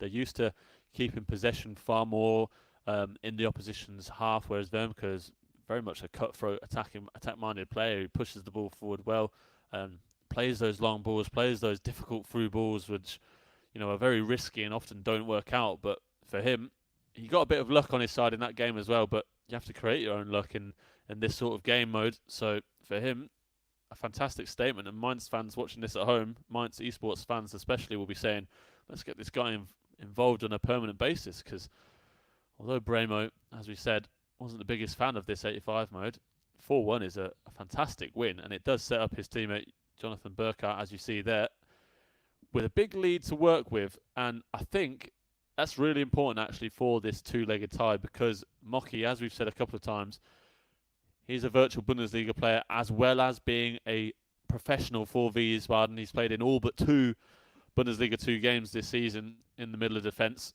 So he has experience both on and off the pitch, and it means that he comes into this game, this single game, as more of the favourite, just because we know how good he is at FIFA, whereas we don't know how good Burkhardt is. We have to wait and see exactly how he sets up. But for him to have that big lead, it means that Mainz have a good foot in front of Wiesbaden in terms of taking the bragging rights from the second derby of the day so far. Yeah, it just takes a little bit of the pressure off Jonathan Burkhardt coming into his first Bundesliga Home Challenge game. And you have to say, yes, they are on opposite ends of the spectrum when it comes to the age gap between these two. Burkhardt, 19 years old, Mockenhaupt, 28. But what Mockenhaupt does have is a wealth of experience in the esports world as well. And that is the point. He is the epitome and really the personification of this crossover event, real life football coming into the virtual world, real footballers playing in the esports world. And that's what Mockenhaupt does on a regular basis for Wiesbaden. He did it on a couple of occasions this season. We saw Diego Demmer. He was the first to do it in the virtual Bundesliga, making the crossover from the Bundesliga with Leipzig. He actually had Julian Nagelsmann as an interested onlooker when he competed in the virtual Bundesliga, almost coaching from the sidelines. Nagelsmann just can't help himself when it comes to tactical information and coaching his players, and that is just how involved he is with his club. But Diego Demmer has unfortunately since left and joined Napoli in the Serie A, and so it does mean that right now Sascha Mockenhaupt is flying the flag for professional footballers competing in the virtual Bundesliga. And Alex and I have asked this question a couple of times throughout these streams. We're wondering whether that may actually have a knock-on effect, whether we may see more players cross over into the virtual world and maybe say, you know what, every now and again, when I don't have a game on a Saturday, I can be available for the virtual Bundesliga as well. Would love to represent my club there. And let's be honest, Alex, we've seen a fair few players that would be worthy of stepping into the virtual arena. 100%. We've seen more than a few. We've seen the likes of Munas de Boer, Nassim Boujellab, even sort of unknown guys like Lucas Zander. Lucas Zander is one of St. Julius Pauli. Kader. Julius Kader was the name that left me there from Union Berlin. He's arguably been the biggest surprise package just because we didn't know anything about him and his FIFA skill coming into this tournament, this invitational Bundesliga Home Challenge. But he's been fantastic and obviously got himself arguably the most surprising win over Basinho, 3-2 win over the highly acclaimed eSports star of Bochum. So many names that could definitely make that move from the real life pitch to the virtual one whenever available across a weekend. Obviously, the Bundesliga, the real Bundesliga on the pitch would have to take priority for them, but being able to step into the virtual Bundesliga world as well would be not only fantastic for them, a fantastic chance for them to have some fun and represent their teams on a different level, a second scale, but for us as fans watching it as well, it would be fantastic to see some of those guys playing in an a real esports league, a real esports tournament on a regular basis. It would be fantastic to see. Yeah, one of those players that's in that bracket really is Nico Schlotterbeck as well, and this is the interesting journey that Mockenhaupt has had. So he met Nico Schlotterbeck on match day 1. He picked up a 2-2 draw, and we were wondering, oh dear, that seems a bad result actually against Nico Schlotterbeck, a professional footballer against an esports pro, Mockenhaupt. What's gone wrong there? In the context of this whole tournament now, a 2-2 draw against Nico Schlotterbeck is an incredible result, it has to be said. And the fact is Mockenhaupt and Mocky has then since gone on to prove his pedigree. You know, he picked up a 6-0 win against Rifat Karpic of Paderborn on match day 2, and then he picked up that 2-0 win against the YouTuber from Hamburg, Wakes, last time out. And I have to say, his backdrop has been one of the most impressive that we had in the Bundesliga Home Challenge. If anything, Alex, I feel like we've added more shirts since matchday 1. Definitely. We've been enjoying ourselves with seeing the different backgrounds that these guys have from their player cams, and Mockenhaupt has definitely added to that collection. I feel like we only had 4 or 5 shirts at the start of the weekend, so I don't know how many it is there. It must be at least 10. There looks like there's 2 levels to it. We've definitely got 2 levels, and he's just adjusted his camera to take even more out of shots. So yeah. I think he's got a fair collection there of what I would assume are the kits that he swapped shirts, or the kits he swapped after the final whistle with a lot of players. So yeah. I bet you there's some fascinating names up there. Definitely. He's shown his experience, obviously, as you said, 28 years old. He's been around the game for quite a while, so I'm sure there's some special names up on that wall, which is why he's showing them off. I think he might be on his own stream as well as he's chatting away there, smiling away. So I have to see what he can produce in this game. And as you can see, we were talking about it before, it's an interesting sign of how competent a FIFA player someone is if they're setting up their tactics like they are. And Jonathan Burkhardt is doing that here for Mainz on the left-hand side of your screen, as you can see. He's going through and giving different instructions to all of his separate players, different tactics and so on. He might have just got a message from his teammate to do those things, or he might be doing it himself. We're not able to define that for you, but the fact that he's putting those tactics into his team for this game tells you enough about how seriously he's taken this one. Yeah, and I think it's also fair to say that one of our learnings from the Bundesliga Home Challenge is that players on the younger end of the age spectrum tend to be fairly decent when it comes to their FIFA ability levels. I don't think there are many that have kind of walked away and we've gone, oh, that was slightly disappointing, actually. If anything, they seem to be the ones with the, I don't know, whether it's the hand-eye coordination, the twitch reflexes, whatever it is. You young guns seem to have a little bit of an edge on occasion to those of us, as if you are joining for the first time, you won't know, but I'm in the over 30 club, and there are a few players out there. Mockenhout's knocking on the door. He's not there yet, but he is a fantastic representative for some of the older generation of gamers, let's say. At 28 years of age, that seems absurd to say. It's almost as absurd as certain football being considered old at that age as well, you know, in their careers. It's not that dissimilar in the virtual world, it seems, as well. But Mockenhout, as we've said, unbeaten record in the Bundesliga Home Challenge. 1 draw, 2 victories. Can he keep that going? He's got an early chance here, through on goal. And, well, the perfect start for Mockenhout. Aigner breaks the deadlock. And, well, it's a rude awakening for Jonathan Burkhardt in the Bundesliga Home Challenge. It is indeed. We said that Mocky would be the favourite, and has made that statement very true in the opening minutes. A lovely through ball across the Mainz defence there, and Stefan Aigner is the man to be on the end of it and provide the clinical finish in front of goal. And now Burkhardt knows he might have had that first leg lead coming into this game, but Mockenhout is not going to hang around and wait for it to simmer. He's pushing forward and trying to get back into this game already. Twisting and turning in the box. Burkhardt's got to get close or risk falling further behind. The intricate little skills that can just help a player fashion a yard of space on the edge of the area. And he's got it here. Oh, it's off the post. Mocky is running rampant. He is indeed. He's made a fantastic start to this game. And as you said, there's little movement. Some professional players, some more casual FIFA players might not be used to those movements. In that situation, it earned him that shot towards the near post, but it just cannoned out, clipping the outside of the post there. And now Burkhardt can come forward for Mainz. He wouldn't mind an immediate response, but he is going to be so hard pressed against Mocky, it has to be said. He has acquitted himself so well throughout the Bundesliga Home Challenge. And Alex is right, he is currently streaming on Twitch to his own channel. So I'm sure he'll be chatting to them throughout, but so far the chat seems to be very happy with the fact that he's a goal up. Having to defend here though, Parker, with a bit of space out wide. Burkhardt a little hesitant to put the ball into the box. He's worked it now with Mateta. Mockenhout's defender's gone walkabouts. And the shot was on, but well blocked in the end. Did really well to find the man there, did Burkhardt. Good eye for a bit of space. Obviously, being a striker himself, a forward for Mainz, he knows exactly how to do that in the real world, and he can do it on the virtual pitch, as we saw there, but he's got defending to do at the first point. Yeah, Aigner looking for a second. In the end, relatively comfortable save for the goalkeeper on that occasion. That is one of the interesting aspects of this tournament, which I've been looking at, is, you know, these professional players, depending on what position they actually are on the pitch, you can tell that they're using some of those learnings that they have from the real world in their gameplay. Obviously, there, Burkhardt finding a really nice pass back to possibly get a chance, and maybe looking for it again here. Oh, the chance is on for the equaliser, and Burkhardt has got it with Parker. That was the type of response he was looking for. A wry smile from Mockenhout.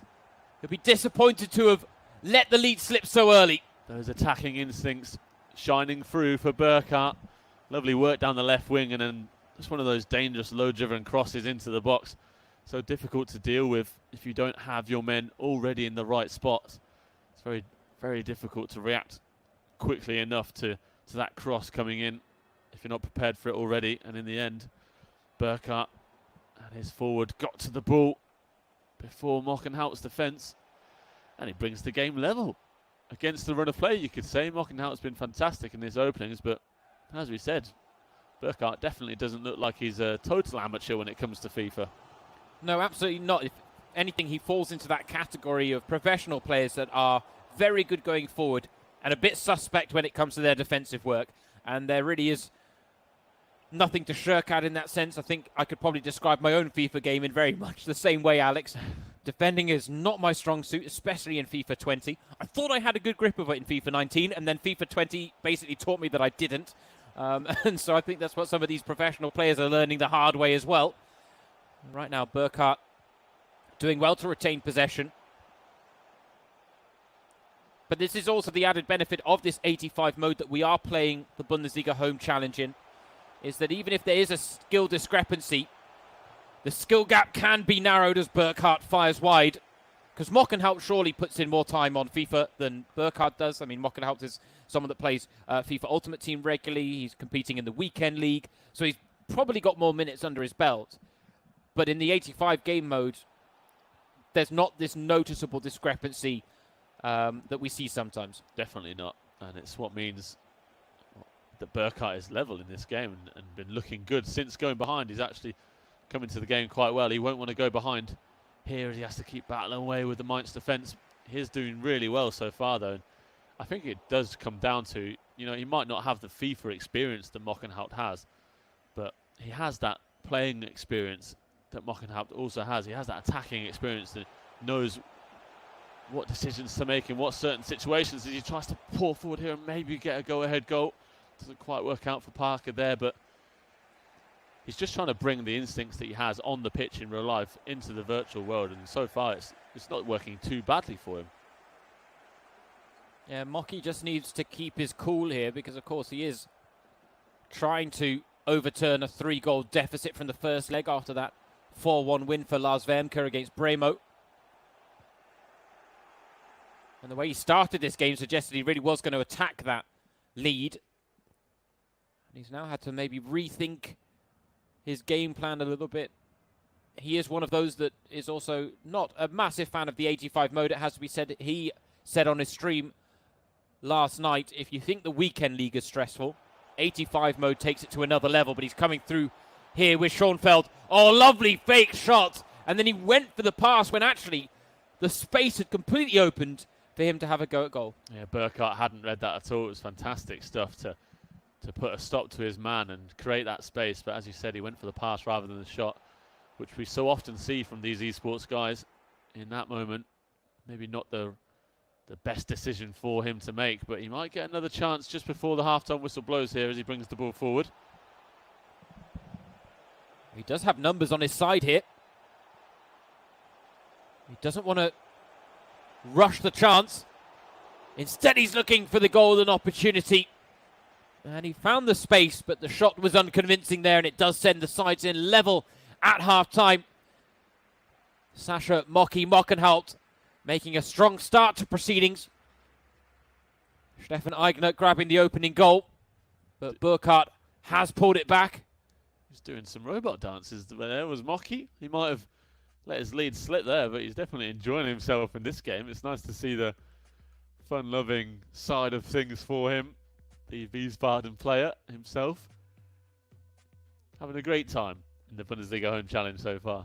Oh, it's been one of the best aspects of this whole thing since it started, since the Bundesliga Home Challenge started, in the fact that we are seeing these professional footballers in a very different context, very behind closed doors, and in a way that we certainly are not used to seeing them. And that's been something to behold. We've had interesting backdrops. We've had Achraf Hakimi on his phone. We've had Marco Richter texting you while it's all going on. We've had a bit of everything throughout the Bundesliga Home Challenge. And, well, I saw there a change at the start of the second half. Burkhardt immediately went on to all-out attack, suggesting he's looking for an early goal in the second half. The thing is, he's on the back foot right now to start it. Eigner, the goal scorer, again trying to wiggle his way past a few defenders in the box, unsuccessful on this occasion, and no counter-attacking possibilities there for Burkhardt. Instead, the pressure still on. Lovely interception there. Could bring forward a counter-attack. Burkhardt, who obviously being only 19, one of the young guys in the Mainz team, hasn't quite broken into the first team as he would have liked. He's made 5 appearances this season, but working under the likes of Onisiwo, Mateta and those guys can only bring good things for him, and he has said he can learn so much from Onisiwo, Quaison and Mateta, who are so cool in front of goal. And obviously for him as a young guy, it's all about learning from those around you, learning new ways of scoring goals, and being that attack-minded player that he is, that's what it's all about for him at Mainz. Yeah, that's it. It was the former head coach Sandro Schwarz who said his goals-to-game ratio has always been really strong at the youth levels. But he said with someone like Burkhardt, he had to explain in detail that actually spending more time in the under-19s team and getting regular game time was also important, as Burkhardt takes the lead here for the first time in the game. He has turned it on its head, and he's got a goal with himself to join that illustrious group of players, and he seems to be now loving life, Alex. He pulls out the celebration as well, doing the little Antoine Griezmann dance, and he has joined that list of players who've scored with themselves. Really lovely goal there as well.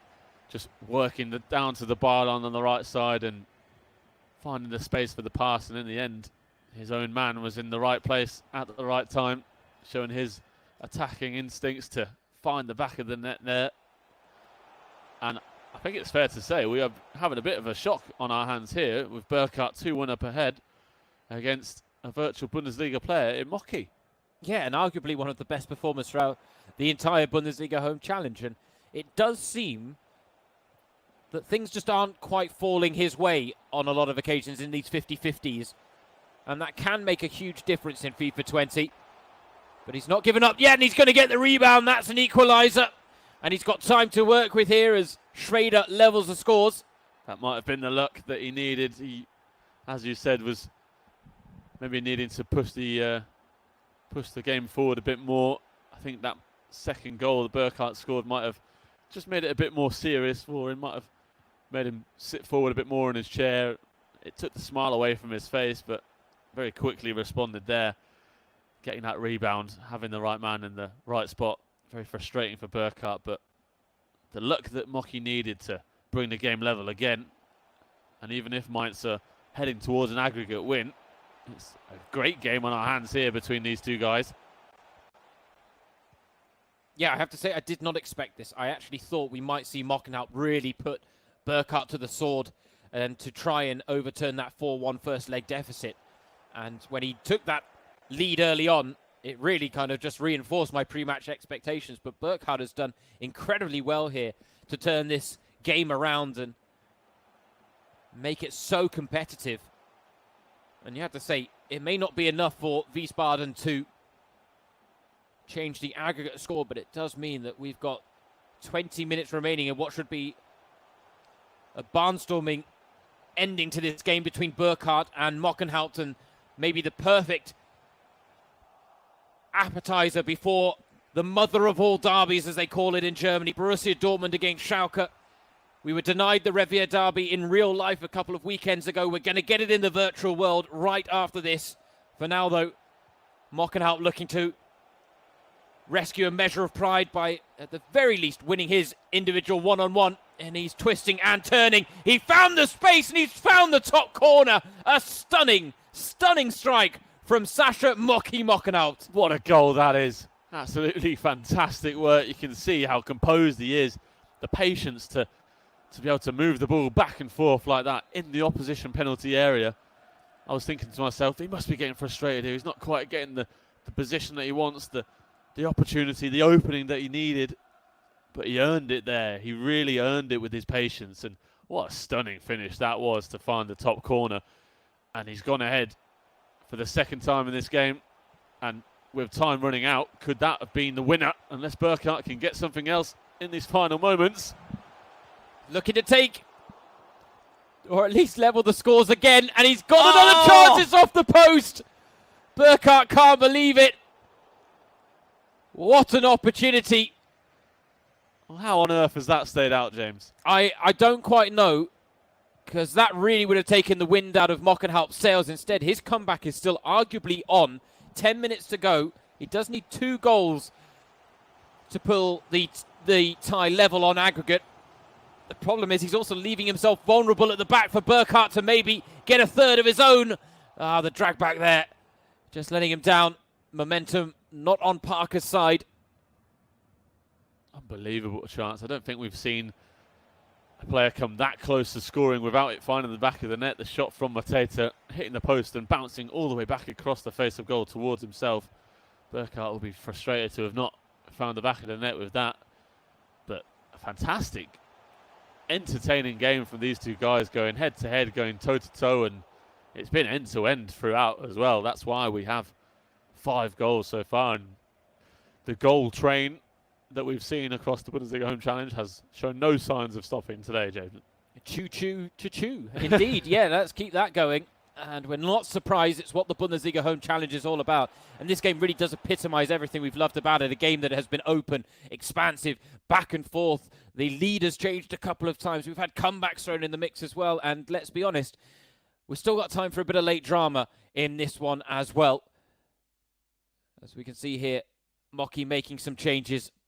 Wholesale as well. 3 in, 3 out. All up front. He wants those fresh legs. He wants that injection of pace in the final third. 2 goals may be out of reach. 1 goal is still doable. As we said, we have seen crazy things happen in the Bundesliga Home Challenge so far. That ending between Mukiele and Valerdi, I still can't quite believe that it happened. The missed penalty that he had, but then still being able to find the back of the net, all in the space of a couple of injury time minutes. He'll need an early goal, a quick one for Mockenhout, if he does want to get the tie back his way. But Burkhardt is looking composed, he's looking good, and he might be able to hold off this onslaught. Yeah, he's aware of the aggregate score. He's not that fussed on maybe getting an equaliser. He'd rather take minutes off the clock. He won't say no to a chance, but he knows that this result is good enough to see Mainz take the win overall over the course of the 2 legs. And indeed, it's Mockenhaupt who grabs a 3-2 win, but it is not enough to overturn that deficit as Mainz take the local bragging rights against Wien Wiesbaden in the second of our 2 derbies in the Bundesliga Home Challenge here on Matchday 4. And the derbies, like the goals, are still going to come thick and fast. Of course, you can get in touch. Hashtag Bundesliga Home Challenge is the one you'll want to use if you want to get in touch on Twitter. Of course, you can follow some of these highlights on the virtual Bundesliga Twitter account at VBL_official. They will be churning out the clips from the Bundesliga Home Challenge. You won't have our commentary on it, though. You will have that of our German colleague. But my name is James Surrogate, and I am joined by Alex Chaffer, your 2 hosts for this, the Matchday 4 in the Bundesliga Home Challenge. We've been with you from Matchday 1 through to now. And right now, it's fair to say that Matchday 4 is very much matching the standards that have been set over the last 3 weekends. The goals are coming thick and fast once again. A look at the format. We've got 30 teams, 60 players. Each tie between 2 of these teams from either the Bundesliga or the Bundesliga 2 will consist of 2 solo one-on-one matches on the PlayStation 4. The important thing to note here is that there is nothing on the line. There is no competitive value. There are no prizes. This is all for fun and all for pride. We are looking to provide entertainment and light relief during this football-free period that we are all having to endure, where football, let's be honest, and sport as a whole has taken a back seat in light of the coronavirus pandemic. But we are, of course, also playing in what is known as the 85 mode, where we believe it is the most even playing field, where physical attributes actually play a bigger role than some of the in-game statistics that these players have. But I have to say, Alex, when the fixture list came out and we realised what Matchday 4 of the Bundesliga Home Challenge was all about, and it was all about delicious derby encounters, which you have to say is one of the delights of the Bundesliga season and the Bundesliga 2 campaign as well. And what a mouth-watering clash we now have on our hands in the virtual world. Even if we've been denied it in the real world, at least we've got it in the virtual world. What a game we have on our hands here. This is going to be something very special. Borussia Dortmund against Schalke.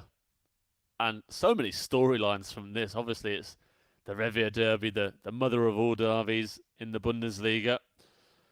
But as you can see there, the first man on the team sheet for Dortmund, it was Eldin Todorovac, and this is going to be his first game in the Bundesliga Home Challenge, and he's only 16 years old.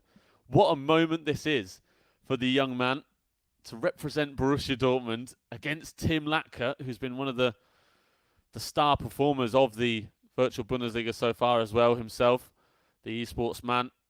He's 2 wins from 2 so far, so he's got form on his side coming into this game, but what an opportunity it is for the teenager on Dortmund's side to make a huge splash in the Bundesliga home challenge against Dortmund's arch rivals. Well, this is it. We got used to seeing Erne Mbele's name on the team sheet for Borussia Dortmund when it came to their second representative that didn't necessarily need to be a professional footballer. Erne Mbele, of course, a very, very successful YouTuber and one of the biggest names in the esports community when it comes to FIFA players on YouTube. Just under 2 million subscribers across his 2 channels.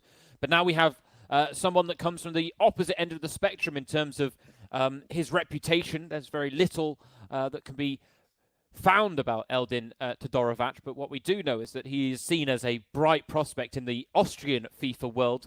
He represented SK Rapid in the Austrian E-Bundesliga, but interestingly, he wasn't old enough to play in the top tier, let's say, in the actual league, in the league format. What he was able to do, though, was play in what was the youth tournament, and he came out on top. So SK Rapid not only excelling in the Austrian E-Bundesliga with their team, but their youth academy also represented very well. And so it's very interesting to see that Dortmund have poached him for this one game in the Bundesliga home challenge to see what he can produce.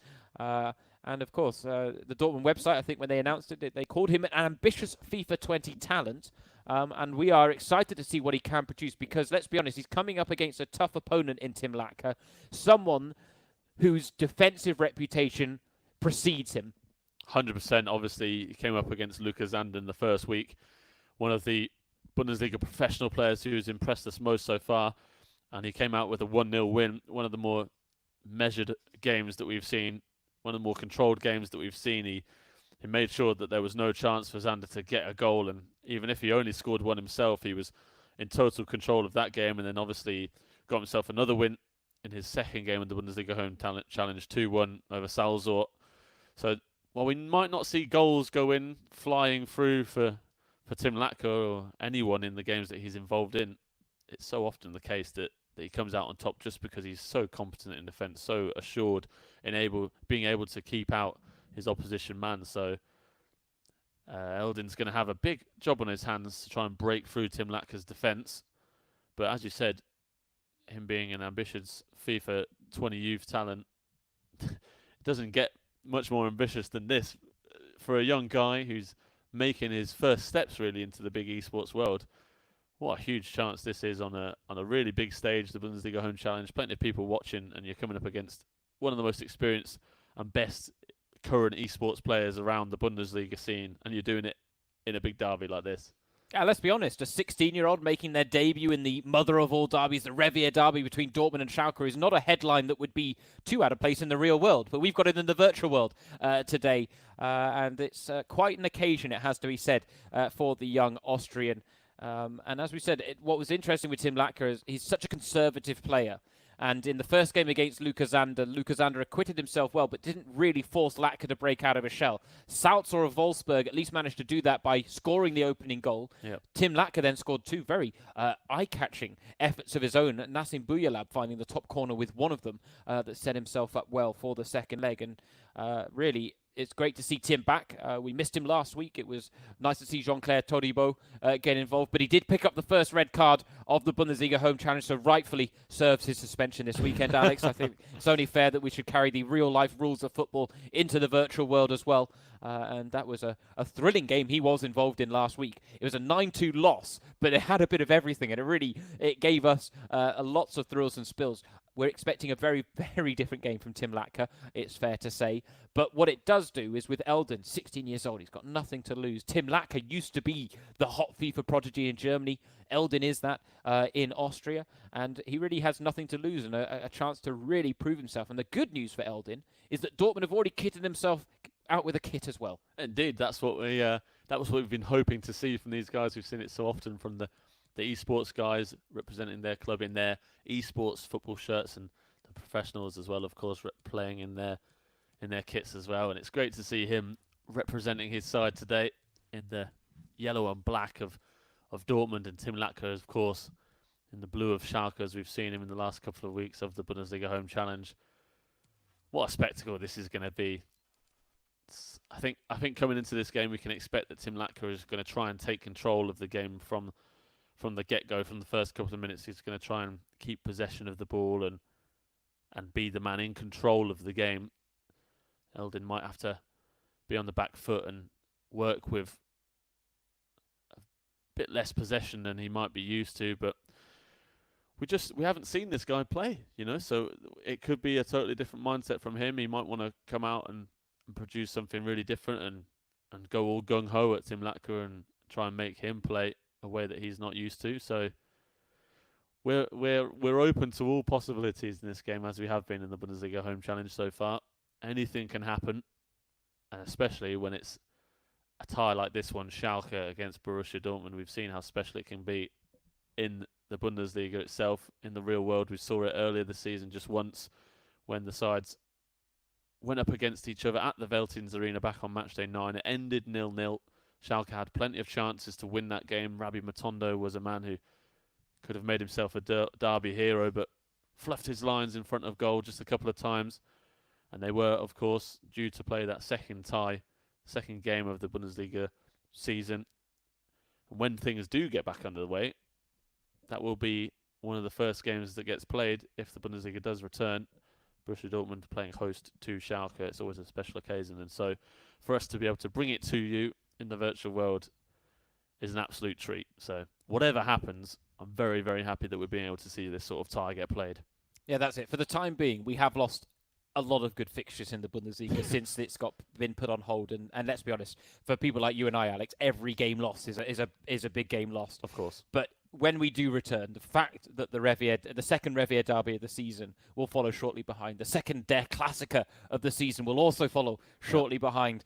There is something to get excited about for Bundesliga fans out there. But right now, we can get excited about the virtual crossover that is the Revier derby, and on this occasion. And interesting to note that Eldin is streaming right now on Twitch. You can go give him a follow at Eldos_FIFA if you want to get involved and support Tim Latka, because that's something we've been trying to encourage you guys to do as well as viewers, to go and give some of these content creators and some of these FIFA streamers a little support by giving them a follow on their Twitch channel, subscribe to their YouTube channels. Tim Latka can be found on YouTube. Tim Latka is all you need to search. He is the one and only. And as we said a few years ago, he was seen as the hot property in terms of young German FIFA players. Now he's going up against a hot property from Austria in Eldin Todorovac. And we are ready for the first leg of the mother of all derbies. It is the biggest derby in German football. The two teams from the Ruhrpott, Schalke and Dortmund. This isn't just about bragging rights. This is about so much more. Even in the virtual world, we'll go that far. And you have to say both sides will be intent on picking up a victory over the course of two legs. We've got Achraf Hakimi of Borussia Dortmund and Nassim Boujellab of Schalke ready to represent their sides in the second leg as the professional footballers. Both have proven themselves very efficient on the joysticks. The same could be said of Tim Latka. And he's trying to look for an early goal here, but Todorovac has dealt with his advances well. And as we said, with Tim Latka, a little more used to what the Bundesliga Home Challenge is all about. If anything, I think he learned a big lesson from Matchday 1, the fact that he didn't have to be quite as conservative as he was. After all, this is a fun, free-to-play invitational. There is nothing on the line in terms of prizes, but it is a chance to gain some added exposure for some of these players, and that seems very fitting for Todorovac, who will certainly be an unknown name even in German eSports circles, it's fair to say. But maybe a chance for him today to make a name for himself. Definitely, that's definitely the case. And just as we were getting this game underway, I was thinking to myself that this is a big show for Tim Latka as well, because obviously, being a virtual Bundesliga pro that he is, he won't have been used to playing against Borussia Dortmund. Dortmund's not represented in the virtual Bundesliga at the moment, so this is a rare chance for him to come up against his club's arch rivals in Dortmund. Obviously, Hakimi and Boujellab have both played in Revier derbies and have experienced what that's like, on the pitch. They've experienced the drama and the thrill of playing a Revier derby, but this is something new for these two guys in the virtual world, to be able to take part in such an occasion. So big opportunities for both of them, and we've seen both guys start relatively well here in the opening minutes, and Tim Lapka pushing forward, trying to get the first shot away of the game, but well defended by Todorovac. Yeah, Dan Axel Zagadou stepping in, a big player in the Bundesliga home challenge for Borussia Dortmund. Wouldn't be one of the first names on the team sheet, but he is one of those that benefits from the 85 game mode, where his rating is raised to 85.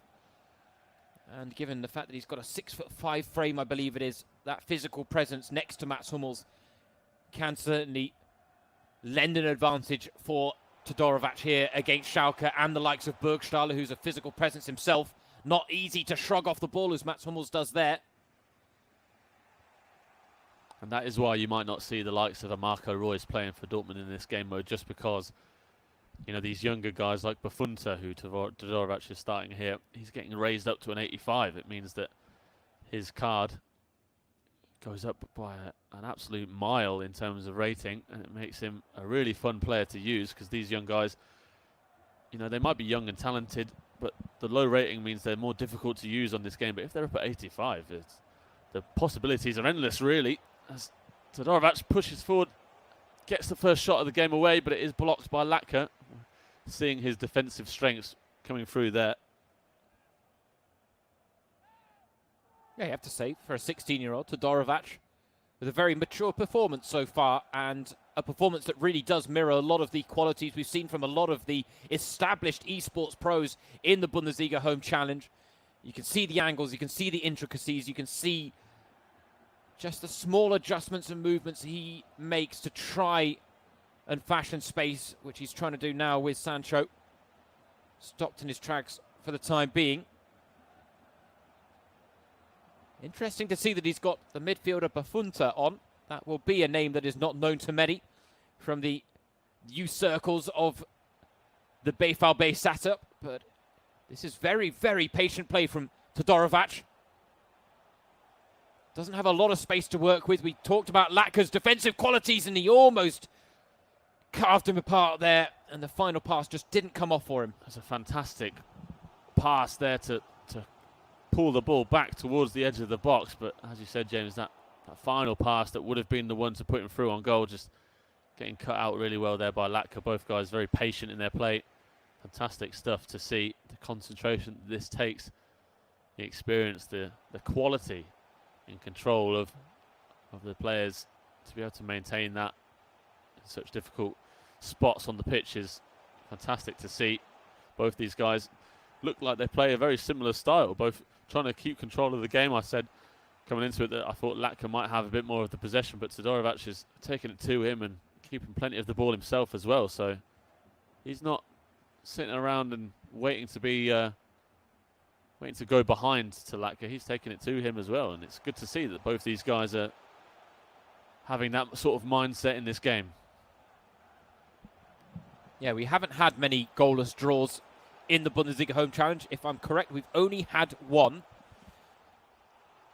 But Tim Latka would be a candidate to be involved in another based on his reputation, and the fact that Todorovac, as you say, is playing a very similar style does make me think that goal-scoring chances in this one are, as they have been in the first half, throughout the entire match, going to be few and far between. Because there is so little daylight between these two. But you say that, and now Haaland a chance to use his physical stature to his advantage. Chance here for Todorovac, and he earns his side a corner. Haaland with the header now, and again Nubel with the save. A little bit of an onslaught here for Todorovac as we approach half-time. Haaland again popping up at the front post. Nubel punches clear, but the chance still alive with Achraf Hakimi. Now with Haaland. Back to Haaland. Oh, there was quick play from Todorovac. And he had a man in space in the middle. Really good pressure right now from the young man just before the break. If you can maybe get a goal to go ahead, that would be a huge way to go into the half-time. Yeah, could force Tim Latka out of his shell as well a little bit. Could force both players actually out of their shells. Because I think there's been a distinct risk-averse approach adopted by both in the first half, and that does mean we go on at the break, goalless so far, and we can see there Tim Latka It was his game on Matchday 1, which is the only game, Alex, and I can say this with full confidence, the only game that didn't have a single shot in the first half in the Bundesliga Home Challenge. He hasn't managed a shot, but we did see Todorovac start to turn the screw there a little bit at the end of the first half. Yeah, that was it. In the last couple of minutes of that first half, he pushed the ball forward really well, got in and around the Schalke penalty area quite nicely and had a couple of chances. Just lack of being able to block them, though, is the big thing right now. It's why these guys have to work these near perfect chances to really get a goal, because you're coming up against especially someone like Tim Latka, who's so fantastic at keeping the ball out of his own goal. You need to create the perfect chance, because you know you might have 6 or 7 shots in the game, but the way Latka plays, they're all going to be really difficult shots to score from. If you can get that one that's a definite goal, then there's not much someone can do about it in terms of keeping it out. Oh, the ball just doesn't break kindly there for Todorovac inside the area.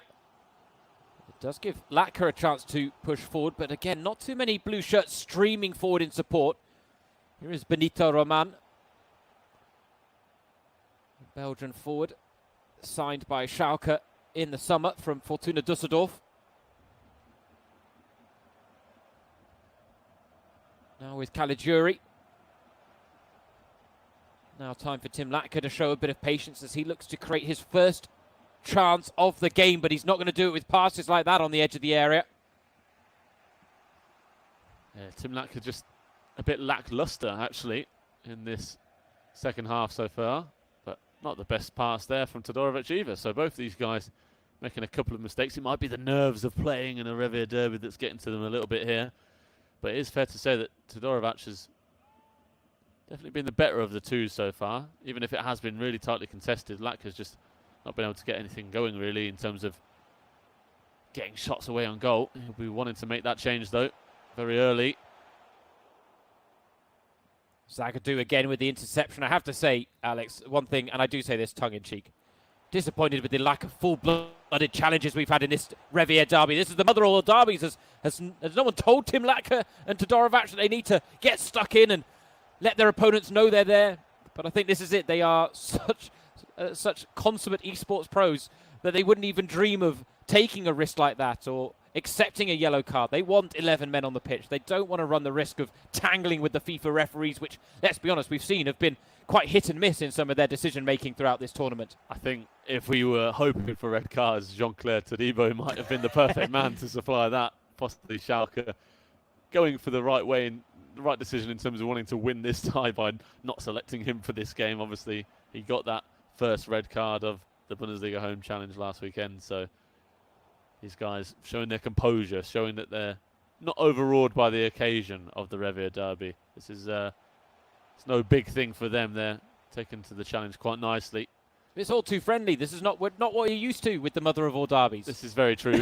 We might see a bit more of that from Hakimi and Boujellab. Yeah, hopefully those guys bring the full-blooded challenges. Yeah, through. they won't need the memo about what this game means. No. They've been there, done that, experienced it all out on the pitch as well. In the case of Achraf Hakimi, I'm not sure Boujellab has quite had the honour just yet. Yeah, but I think they will certainly bring a different element to their second leg than maybe we're seeing in this first leg, which is, it's so measured, it's so conservative from both players, and we've got 20 minutes remaining, and the question is whether one of them will break out of their shell. Will one of them maybe decide to take a few more risks in the closing stages in the hopes of grinding out a win, as opposed to just settling for the goalless draw? That's good play. Haaland picking up the ball high up the pitch. Sancho in the box. Götze's on the ball.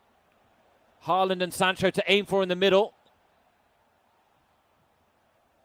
He's got his back to goal almost constantly here. Todorovac, not an easy position to be in. Trying to work it into feet for Haaland. Oh, he's just looking to make that turn. And the Schalke defender standing his ground well. I think if we are going to see a goal in these final 15 minutes, it's going to be something special. I think these two guys are so composed and quality in their gameplay. It won't be a mistake. Oh, it's pinballing around in there. The chance! Dahoud heads over and just look at the anguish for Todorovac. He knows how good that chance was. Best of the game, Alex. Best of the game by far. He cannot believe it. You can see there sat on his chair. He has no idea how that has not gone in. A free header in front of goal. Goalkeeper's down and away. Tim Latka, one of the best defensive players in the esports world, could have done nothing about it. I'm not sure who had the header actually there in that situation, but what a fantastic chance that was. Todorovac knows that could be the best one. I think it was Dahoud who had the header there we see on the replay. Oh, what a chance that was. I'm not sure if we're going to see a better chance than that to get a goal in this game.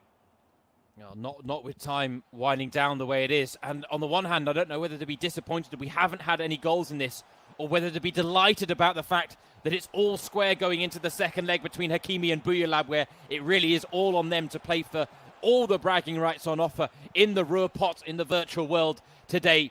For now, though, Latka, well, he's stopped in his tracks there. The offside flag just missed timing his pass. Disappointment on the face of the Royal Blues fan and esports pro, Tim Latka.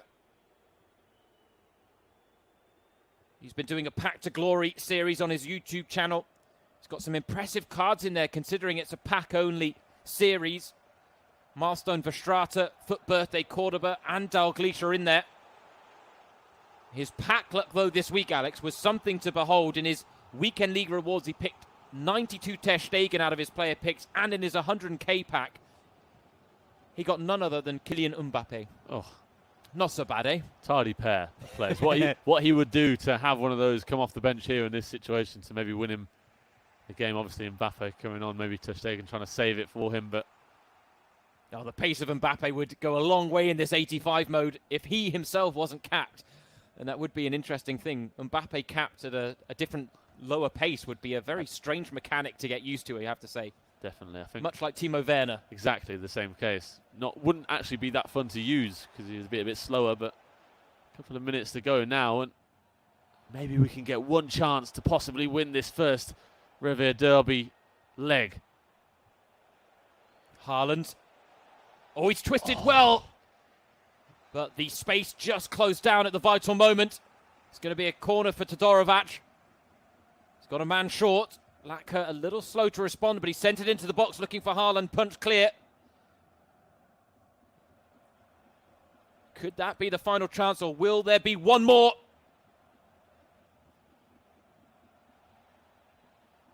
He's playing well here, Todorovac. Oh, he's broken for Haaland! Oh, he's missed! Unbelievable from Erling Haaland. In the virtual world, in the real world, it doesn't matter, Alex. We have become used to seeing him put those types of chances away, and Todorovac cannot believe that he's missed. He can't believe he has not won this game. Two gilt-edged chances to take the win. First, that header with Dahoud, which had to go into the open goal, and then Haaland, as you said, it might be the 85 mode, but a man of his ability in front of goal, whatever mode it's on, he's always going to be fine in the back of net. And Todorovac there at the end, you saw the frustration. He gets up out his chair, throws a swing with his right hand. He's absolutely gutted to have not won that game, and what a chance that was for Erling Haaland. Tim Latka didn't even have a shot in that game. Really impressive from the 16-year-old to first hold Latka to no shots on goal, but to then have those chances himself. Oh, what an opportunity it would have been for him.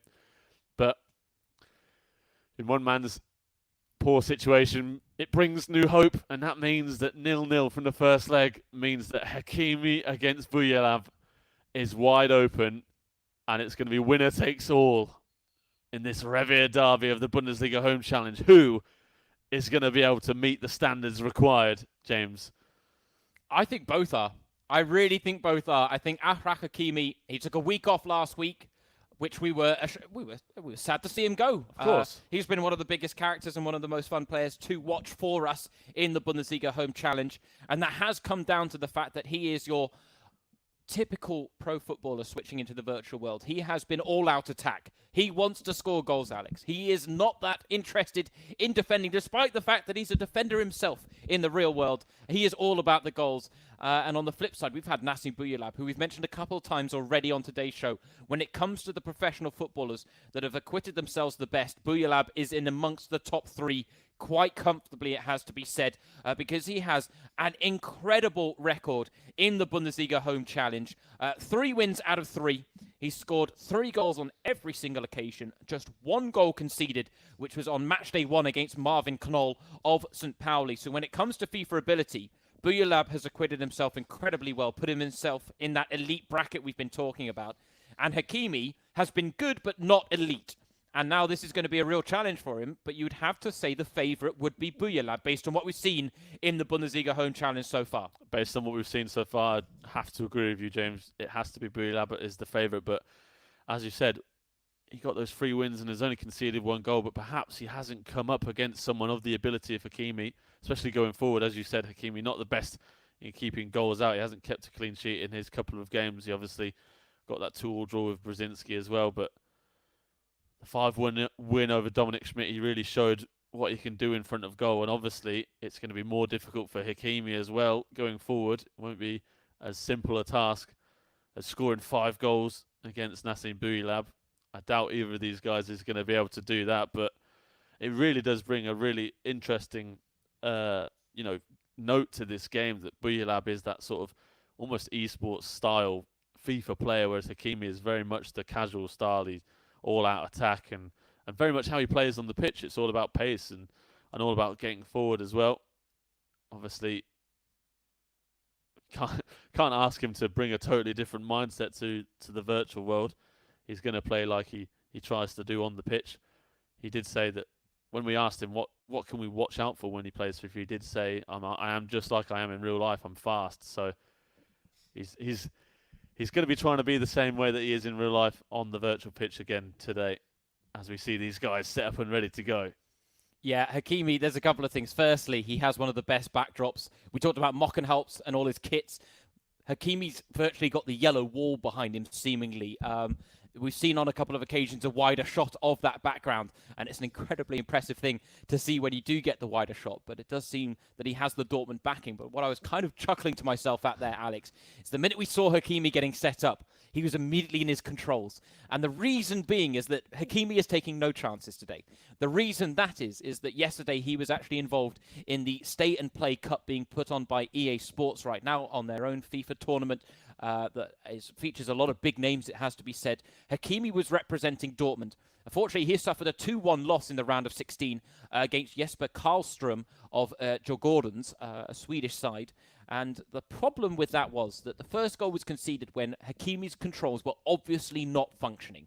He couldn't get his players to react quick enough. They also weren't sprinting. That cost him a very early goal. And in the end, he actually lost by a 1-goal margin. So slightly disappointing for the Dortmund man to bow out of that competition on that note. Today, though, taking no chances with his controls. Of course, that's definitely would have been the first thing he spoke about with the team that's obviously going to be around him, helping him out, setting up this game for him, making sure that everything is in correct order in terms of control, so those same mistakes can't be made today. Nassim Boujellab as well. It looks like he is at home. A regular weekend league player. I'm sure he's been all over FIFA again this weekend and this week and build up to this. And what a show we have in store today. Borussia Dortmund and Schalke, 0-0 from the first leg. And now it's Achraf Hakimi and Nassim Boujellab, both wearing their shirts, both representing their colours, both wearing caps as well. And here we are in the sunshine of the Westfalenstadion, the Signal Iduna Park, the home of Borussia Dortmund, and it's all to play for, and this is going to be something very special, James. So let's strap ourselves in and get ready for a special game. A pause. A pause. These guys trying to stop me in my tracks with my build-up. I was trying to make that very special, and instead they have to pause it because Hakimi probably wanted to check his Instagram once again. That probably is it. Just making the social media channels are on point before kickoff, but we are now underway. And as we said, only the second ever goalless draw of the Bundesliga Home Challenge in the first leg between Todorovac and Tim Latka. We are disappointed about the lack of goals in that first leg. We are not disappointed about the fact that it is all to play for now in this second leg between Hakimi and Boujellab, two Moroccan international teammates as well. So local bragging rights on the line, team bragging rights on the line, and individual bragging rights in the Moroccan international setup. bragging rights, they are on the line as well. It's all to play for between these two, and we are expecting a few fireworks. Goals, at the very least, in this one should be guaranteed.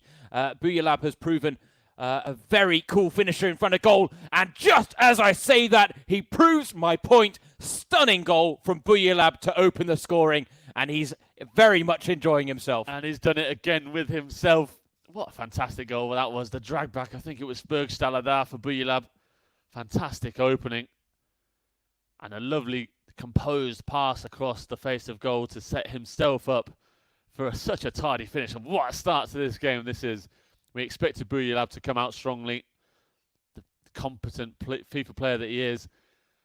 And a huge early goal here at Dortmund to get things underway. And now Hakimi has a job on his hands to get himself level. Yeah, exactly the start that Hakimi would have wanted to avoid, mirroring that start in the Stay and Play Cup against Jesper Karlström of Joe Gordon's. And in that one, he did manage to battle his way back. He fell 2-0 down. It was a late penalty, actually, that was conceded that allowed him to pull it back to 2-1. And then he had two golden opportunities late on in the game to level the scores and send it to golden goal. And unfortunately, it was a lack. Well, he just made the wrong decisions at the wrong times, I think it's fair to say, when it came to his attacking exploits in the final third. And right now, Boujellab is making all the right decisions. And he just couldn't get the shot off quick enough there as he looks to extend his lead even further. It is going to be a corner for the Royal Blues, though. He gets his head on the ball there, Boujellab. In the end, a good save from Roman Burki. Both these guys, looks like they're right on the edge of their seats. Definitely all in for this game. Definitely know exactly what there is to play for between these two teams. As you said, a really interesting subplot as well is the fact that they're both Moroccan nationals as well. So there's so many storylines in this game. For Boujellab to be 1-0 up early on, huge for him and huge for Schalke. Can Hakimi answer? At first, he's got to make sure the Boujellab doesn't go further ahead. Right now he's twisting and turning. That's a lovely through ball in behind, and that's the second for Boujellab. He's making easy work of Hakimi early on. And right now, it's advantage Schalke in the mother of all derbies. I love that Boujellab does the same celebration every time he scores, and he does it himself. Watching it happen on his player cam, we see him produce that celebration, and no wonder he's celebrating 2-0 up inside 20 minutes. We knew he would be the favourite coming into this game, but I didn't expect him to be 2 goals to the good this early. Hakimi really does have a job on his hands now. Can he stem the flow of the goals here, or is Boujellab just going to take it away from him? Bergstaller went for the final pass, now the cutback goal at his mercy. There's the third. Boujellab is slicing through Dortmund like we haven't seen in a long time. And you're right, he cannot help himself with that celebration. Boujellab is making himself a hero to all Schalke fans. 2 goals with himself in the opening 23 minutes. 3-0 up at the Signal Iduna Park.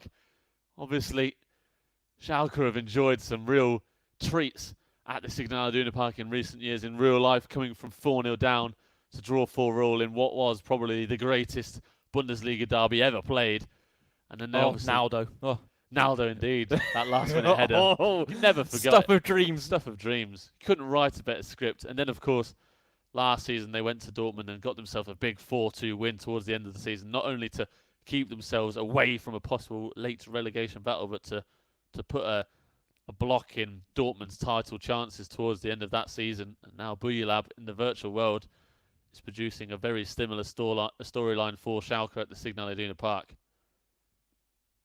Yeah, Royal Blues very much on top. Hakimi looking to try and reduce the arrears to at least salvage a measure of hope when it comes to staging a comeback, but he is very much up against it. The good news for him, I guess, Alex, is the fact that Boujellab in his 3 games so far has never scored more than 3 goals in a single game. So if he can halt him to 3 goals, he knows that he only needs 3 goals to get level. But now he's got a really big job on his hands of making sure it doesn't become 4. And it looks like it is. And of course, it is 4. And what would you know?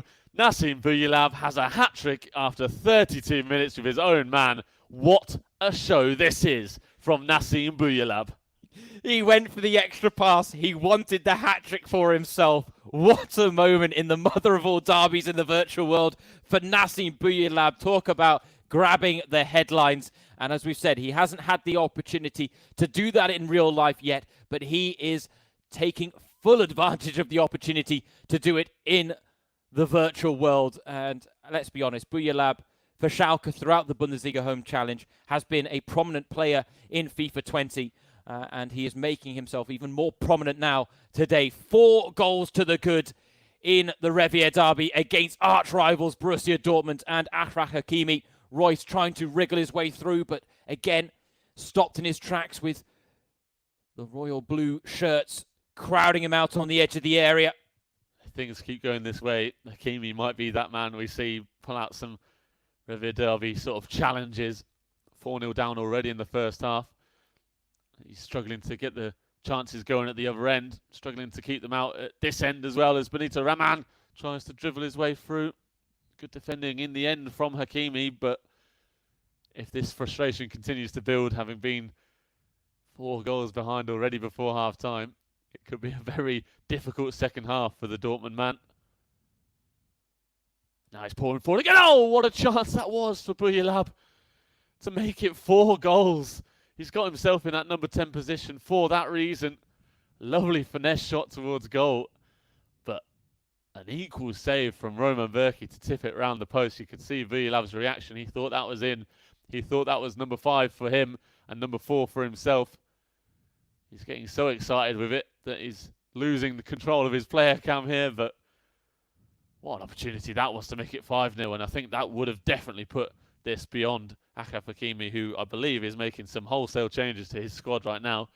Well, I would, wouldn't you? I mean, this is the type of time you'd be thinking about rage quitting, if we're being honest. If you're in an online game, instead Hakimi has to settle for the fact that he can make a few changes. But quite honestly, we talked about the fact that the first leg between Tim Latka and Todorovac didn't really have that derby feel. Let's be honest, we haven't seen full-blooded challenges, but Boujellab is bringing the derby feel sheerly with his intent to win in this one. He wants the bragging rights. He wants to make a statement. He's looking to rub further salt in the wounds by scoring goals with himself. He's doing everything in his power to make this a miserable, miserable day at the office for Achraf Hakimi. And if he was looking to recover from that stay-in-play cup defeat against Joe Gordon's, I think his hopes of that happening are slim to none now, as Boujellab will instead look to turn the screw even further and rub further salt in the wounds. I did a quick flick through the history books of the Revier derby just quickly, Alex. The biggest victory ever for Schalke against Borussia Dortmund stands at a 6-1 win that came back in 1985. So could Boujellab today be breaking a Revier derby record for Schalke? The way it's going, I would not bet against that. This has been fantastic stuff from the Schalke midfielder. And, of course, it being a Bundesliga derby, it being the Revier derby here, Boujellab is going to show absolutely no mercy to Hakimi. 4-0 up in the first half. He's going to want to make this far bigger. As you see there, Nassim Boujellab, 4 shots on goal, and he's scored 3 of them with himself. What an incredible first half. He could not have dreamed of something better.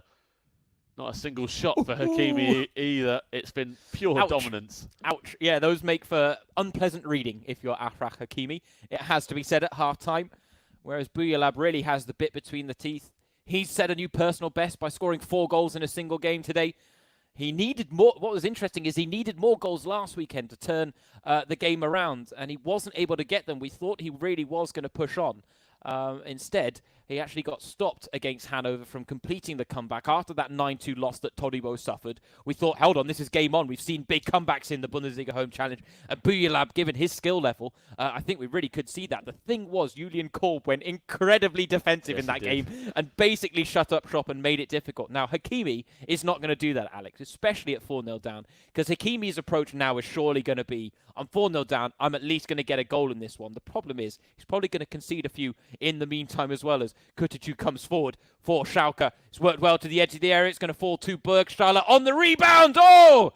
It's beaten Berkey. That's number 5 for Schalke. And this is turning into a 5-star Revier derby performance from them. It's a rout from Schalke. It's a rout from Boujellab.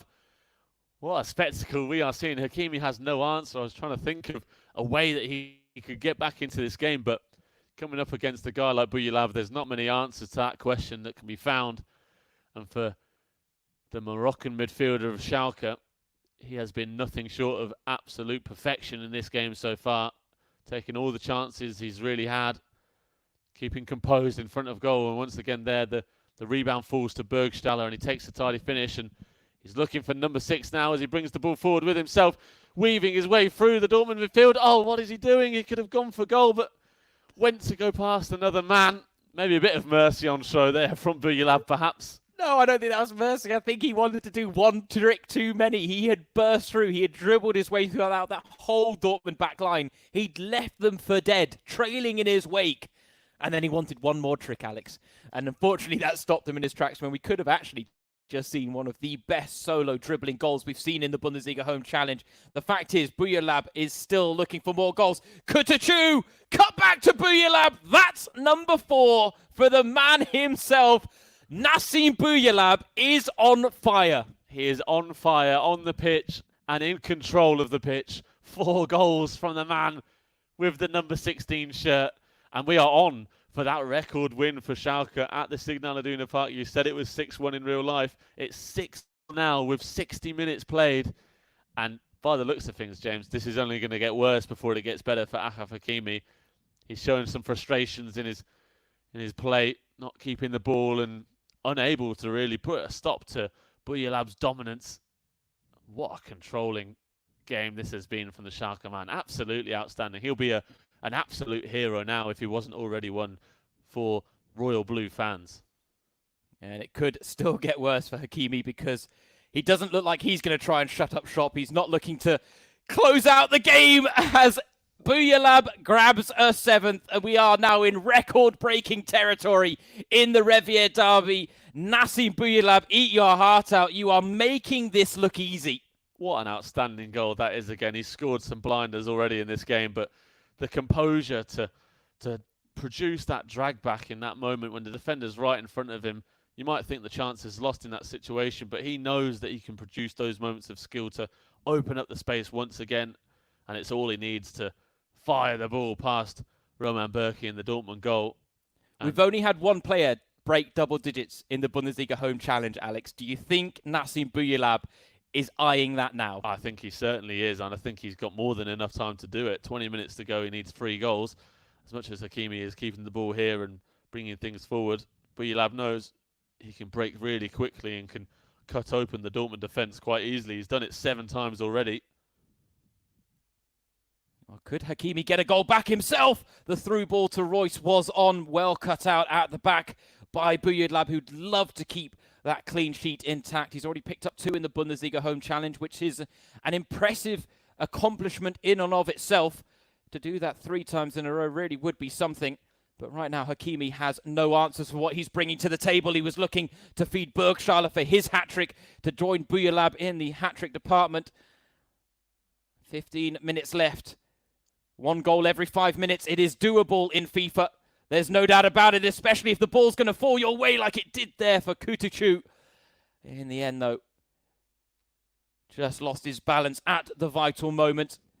Hakimi with only one thought on his mind, that's to get the ball forward. He's got men and numbers on his side. Haaland was looking for the through ball. Couldn't pull it off.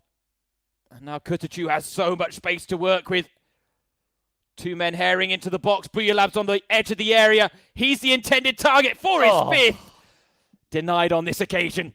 Finally denied a couple of times. Look, you can see there, Boujellab himself has had 8 shots with his own man. He scored 4 goals, of course. Looking for more and more. Hakimi finally puts a stop to it there with a nice challenge at the end. Burgstaller on the turn. He's denied his hat-trick by Bürki, who's finally shown up in this game after letting 7 goals go by him. And he may be the reason that Boujellab does not break the double-digit mark, because time is now well and truly against him. It's not looking good now for the double-digit record. You can see his frustration as Bürki made that save. He wanted to get another goal. He wants to continue the scoring. As you can see, he keeps pushing the ball forward. Just not going his way, though, in the last couple of minutes. Thankfully for Hakimi, this is not getting worse at the moment, and maybe he can get himself a goal as he brings the ball forward now.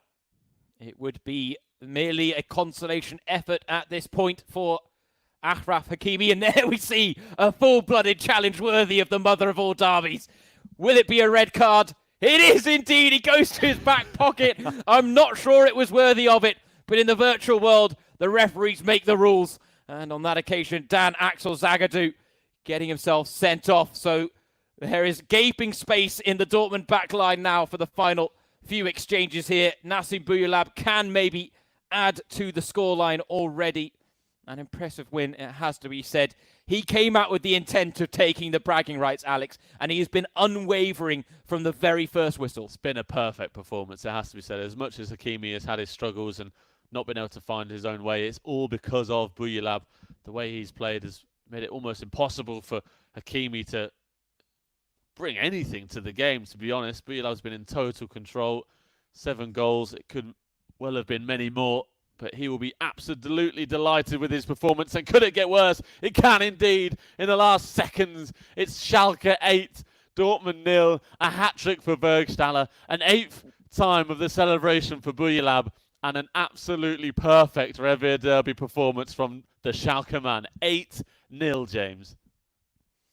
Record-breaking stuff from Schalke and Nassim Boujellab. In the real world, a 6-1 win in 1985 was their biggest ever margin of victory. Now Nassim Boujellab has rewritten the record books in the virtual world with an 8-0 thumping of Achraf Hakimi. Now, we knew Boujellab was the favourite. I didn't think it would be that clear-cut and convincing, though. Neither did I. And all the Schalke fans watching at home will be celebrating in front of their television screens, in front of their laptops with their Schalke shirts on. They have beaten Borussia Dortmund yet again at the Signal Iduna Park. A huge derby win for them. They can be delighted with that, and we'll be hoping that that can be the sort of inspiration for the team on the pitch when we do finally get back to the real Bundesliga football, that Schalke can produce something incredibly special like that in the real game. But what a memorable performance that is. One of the most dominant performances we've seen from any player in the Bundesliga Home Challenge so far, Nassim Boujellab. But as we have done across the entire weekend, there is no pause to the Bundesliga Home Challenge. Even after an 8-0 drubbing from Schalke against Borussia Dortmund, we go right back in to the very next game. Yeah, welcome to the Bundesliga Home Challenge, ladies and gents. The highlights here come thick and fast. There is no respite in between. There are no replays during the match for us to talk over either. It goes thick and fast. And to be honest, we wouldn't have it any other way. And the next game, if you can catch your breath after the mother of all derbies and the biggest, or one of the biggest victories we've seen in the Bundesliga Home Challenge, we now are ready to move on to Werder Bremen against Holstein Kiel. And again, we've got two very interesting prospects in this one. James Surrogate and Alex Schaffer, your hosts for the Bundesliga Home Challenge. Match day 4, day 1. Again, a reminder, we do have 7 fixtures coming up tomorrow, but we've got a fair few to get through still today. We have not reached the halfway point. You can stay up to date with the scores at the doors on virtual.bundesliga.com. If you want to get in touch on social media channels of your choice, hashtag Bundesliga Home Challenge is the way to get in touch. We want to know who's impressed you the most. What did you make of that Boujellab masterclass against Hakimi? Did you think he should have scored more? Was 8 goals enough? Are you impressed with his record-breaking feats? And what messages are you going to be sending Achraf Hakimi on Instagram after that defeat? However, we will now turn our attention to the first leg of the tie between Werder Bremen and Holstein Kiel, and a clash of two eSports pros. We had a lovely encounter between Eldin Todorovac and Tim Lacker in the last one. It did end goalless. If anything, you could say maybe Todorovac is a name to keep in mind for the future based on that performance at just 16 years of age. But in this one, we have a veteran of the esports game for Werder Bremen taking to the stage. Dr. Hano, the 29-year-old, taking on 22-year-old Niels Samstag Elf Moore of Holstein Kiel. And this is the first appearance of the Bundesliga Home Challenge for Samstag Elf. However, this is the second for Dr. Ahano, and he's looking to make it 2 wins out of 2, Alex. He is indeed, and he's going to try and use that experience that we know about to make sure that he gets another win here in his Bundesliga Home Challenge. Of course, it's been an up-and-down tournament so far for Werder Bremen. One of those incredible performances we've seen was the first one, the very first one on the first match day, that 5-4 loss to Nuremberg. Megabit coming through with I think it was it 3-1? A 3-1 first leg lead, and then Maximilian Eggestein letting it be thrown away against Tim Handwerker with a 4-1 defeat. Incredible stuff. And then since then they've had a 4-4 draw with RB Leipzig and a 7-3 defeat to Wolfsburg. So even if they are the league leaders and defending champions of the virtual Bundesliga as of now, they've struggled in the Bundesliga Home Challenge. They've not been able to get themselves a win, and Dr. Ohana will be wanting to make sure that he does his part in this game, and it definitely won't be easy against Niels Moore.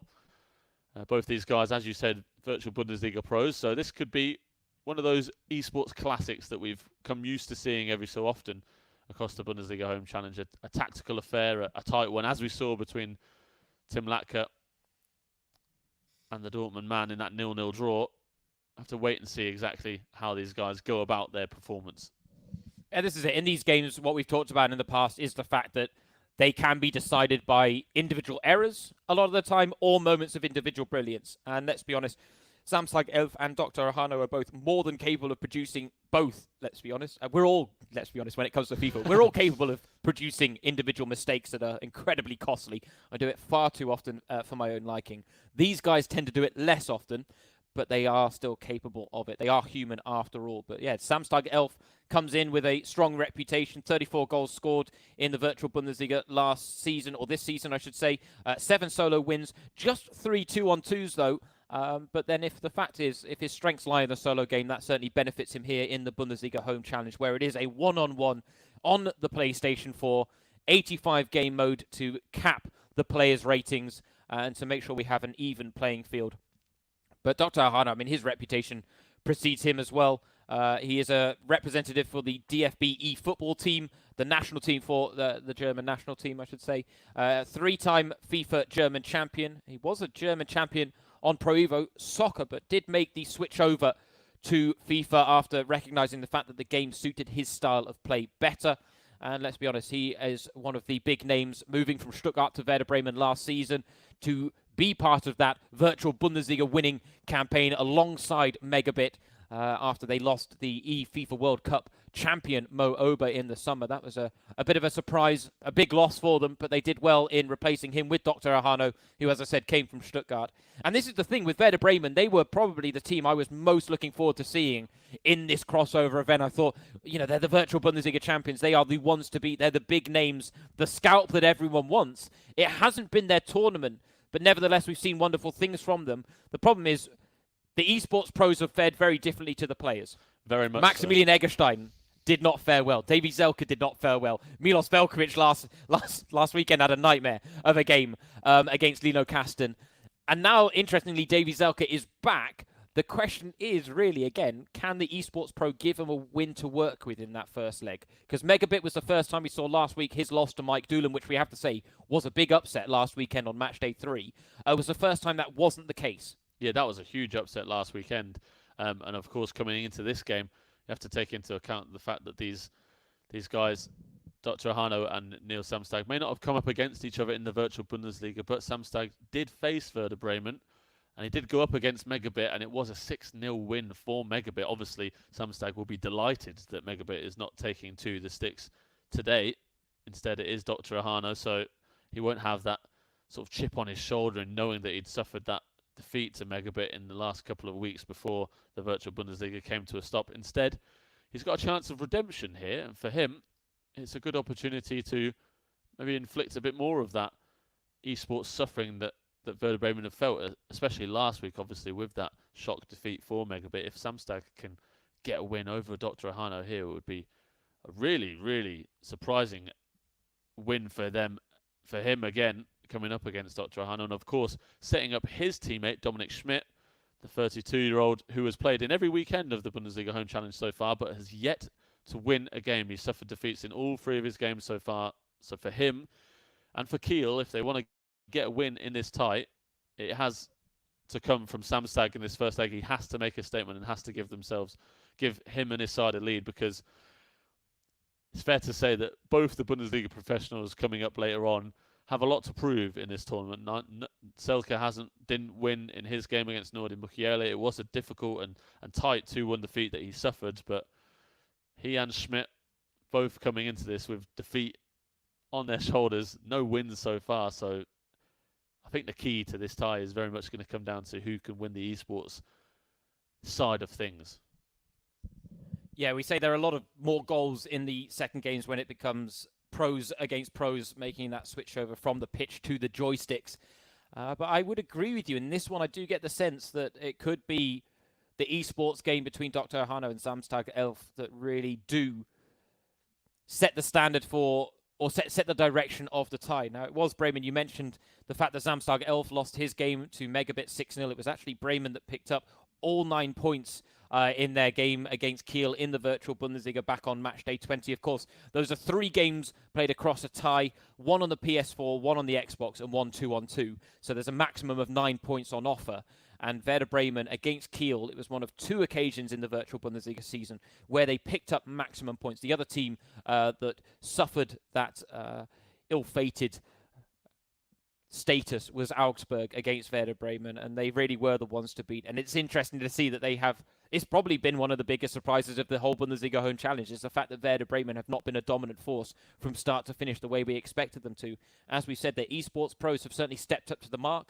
2 wins out of 3. Admittedly by narrow margins, it has to be said.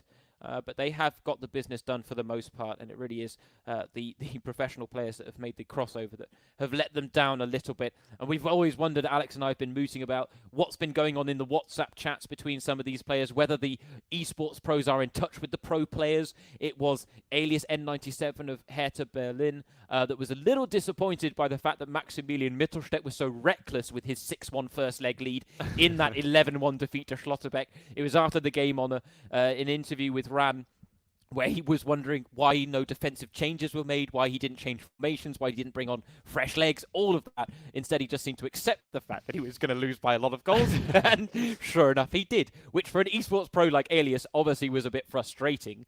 But that's it. We wonder how much communication has been going on between the camps. And that would be interesting, though. Unfortunately, we don't have inside sources all the time. Alex has a few leads on a few of the players, as you may have gathered over the course of the Bundesliga Home Challenge. Marco Richter, chief amongst them. But we welcome any and all comers to the Bundesliga Home Challenge, and it has been a fascinating watch for us from start to finish. And it does look like we are just finishing off the pre-match preparations for Dr. Hano and Samstag Elf. Samstag Elf has gone 30-0 in the FIFA Ultimate Team Weekend League on multiple occasions in FIFA 20. And if we needed a measure of where his FIFA ability is at, we can certainly take something from that, can't we, Alex? 100%, because any guys who are out there who play FIFA on a regular basis will know how difficult the Weekend League is. It's, in many ways, a horrible way to spend a weekend just because you're coming up against the very best of the best in the FIFA world. It's such a high-pressure situation to have those 30 games to play. You're playing them against the very best around the world. And it is so difficult to come away with 30 wins and 0 defeats. So for these guys who do it on a regular basis, it just proves how good they are at this high level of gameplay. And obviously, doing that on Ultimate Team is a different story. So for them to be doing it here in the Bundesliga Home Challenge, in the 85 mode, bringing that extra level playing field to things, brings us to a level where it comes down to the basics of these guys' FIFA ability, and that's why it's been so fun to see these guys take it so seriously. The likes of Elias, as you said, messaging Maxi Mittelstädt about his disappointment in his performance. We'll have to wait and see who can get the early goings in this game between Kiel and Bremen as we get things underway in our next Bundesliga derby. Yeah, a battle of esports pros. Samstag Elf, a debutant in the Bundesliga Home Challenge. What a cross that was. Acrobatic, to say the least. It's not quite an overhead kick goal, but I'll take an overhead kick cross, Alex. We will indeed. Any day of the week. He's worked it well to the edge of the area, but well cut out by Johannes Egerstein for Dr. Hano. What I was most surprised at in those opening exchanges, Claudio Pizarro's hair colour has changed, Alex. He was blonde a couple of weeks ago, and now we're back to the black-haired Claudio Pizarro. Must have been a recent update from the for the guys at EA Sports, taking away blonde Claudio and returning him to normal pizza status. And Dr. Ahano is returning to normal things as well. He's up 1-0 inside 7 minutes. Superbly worked goal there. Tidy pass through to Johannes Eggestein. And he produces the finish on his left foot to put Werder Bremen in front. Yeah, just opened up for him. And then that far corner was just begging to be hit. And Eggestein made no mistake with the chance. Just what the doctor would have ordered for Mr. Ahano. It's interesting. We were talking about FIFA Ultimate Team and the Weekend League and just how challenging that is. I was in Dr. Ahano's stream last night, part of my pre-match preparations for every match day of the Bundesliga Home Challenge. But it was interesting to see that he had actually taken some liberties with his Weekend League team this week. He was playing with a Werder Bremen past and present team, which had some interesting faces. He had the likes of Serge Gnabry in there. Of course, he brought Florian Kainz back, who, if you have not played with his 85 rated Shapeshifters card, I can only highly recommend it. The guy is absolutely incredible. He scored something, I think it was one game, he scored 6 goals for Dr. Ahano in one of his Weekend League games. Ridiculous. Florian Kainz, you know, Austrian 85 rated, but his Shapeshifter card has been a real dream to work with. He's got, I think it's 99 agility, which makes him such a valuable player, but his finishing is ice cold in front of goal. And he's been one of the star players in the Bundesliga Home Challenge as well. He's scored so many goals for Cologne, whether it be with the stranger in control or the players that we've seen, the Bundesliga professionals, Rafael Chichos and Noah Katterbach and others. They've all been using Florian Kainz really well. So it's fun to see Dr. Ahano doing that as well on his Ultimate Team. It's a really fun concept from these esports guys. Oh, chance at a second. The volley well saved, but the offside flag was up. But right now, it's fair to say that Dr. Ahano is taking this game to Samstag 11 early on. He's got the Kiel man rattled in the early exchanges. And that's just what he'll have wanted. His lesson from last time out in the Bundesliga Home Challenge is that a 3-2 lead from the first leg was not enough to help secure Werder Bremen victory. That coming against Moritz Meder of RB Leipzig. And so I just wonder whether there'll be an element where his dial of how serious he's taking that has been notched up just, you know, another few notches ahead of this game. I think it might have done as well, just because as well the Bundesliga professionals on the Bremen side just haven't been able to answer the call so far. So he knows that if he can provide his side with a commanding lead in this game, it will really help going into the second game for Davy Selke to be able to possibly go and get his side a win across the two ties. Perfect start for him, going 1-0 up early on. And it has been an even game so far since then, but Dr. Ahano's not really allowed Samstag to have too many opportunities in front of goal in the opening half an hour here. Looking to make sure that stays the same way, even if Samstag brings the ball forward now, as he is doing. Yeah, the ball roll drag back, not quite used as effectively as we've seen it in other instances. Here's Lauberbach. Oh, what a strike that is. Pick that one out, Dr. Ahano. And Lauberbach, who has been a star for Kiel in the Bundesliga Home Challenge, again gets his name on the score sheet. Another one of those guys, as you said, James, who's been a star of this tournament. He's scored goals for fun so far. Made a right name for himself. And he does that. Once again, stunning finish from Samstag out of nowhere, really.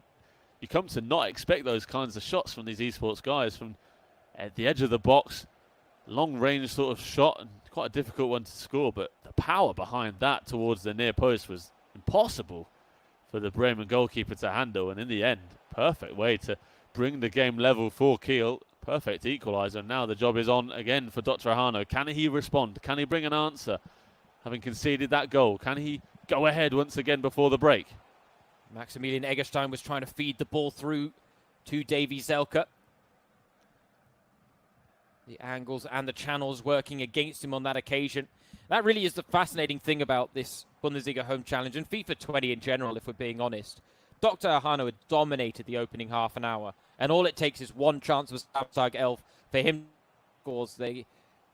Really does just underline how the fine margins can be so decisive at this elite level of esports, where with very little on, Samstag Elf still very much in this game.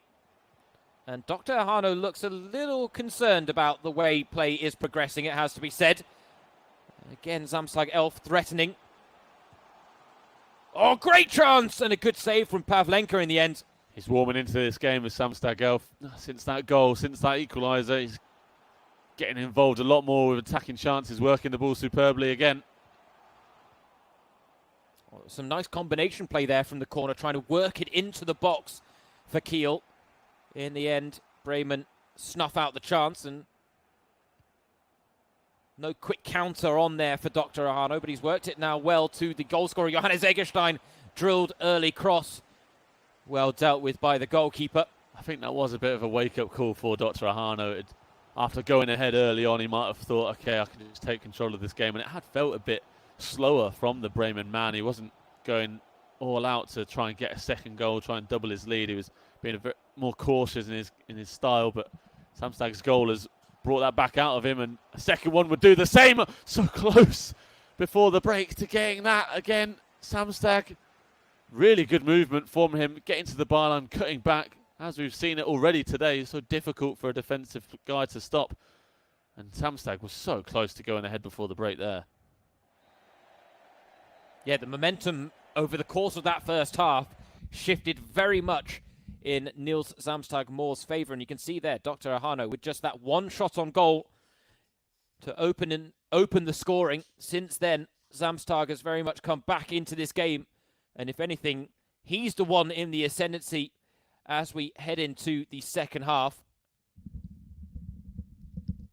Dr. Ahano, I'm sure, will be making a few changes at the break to try and change the course of events here. Yeah, even those stats, it felt like Dr. Ahano had more control of that game, but Samstag with 58% possession and more shots on goal, clearly the feeling wasn't true. It was, even if Dr. Ahano had taken that early lead, since then it's definitely been Samstag who's been taking more control of the game, and he'll be looking to keep that the same way.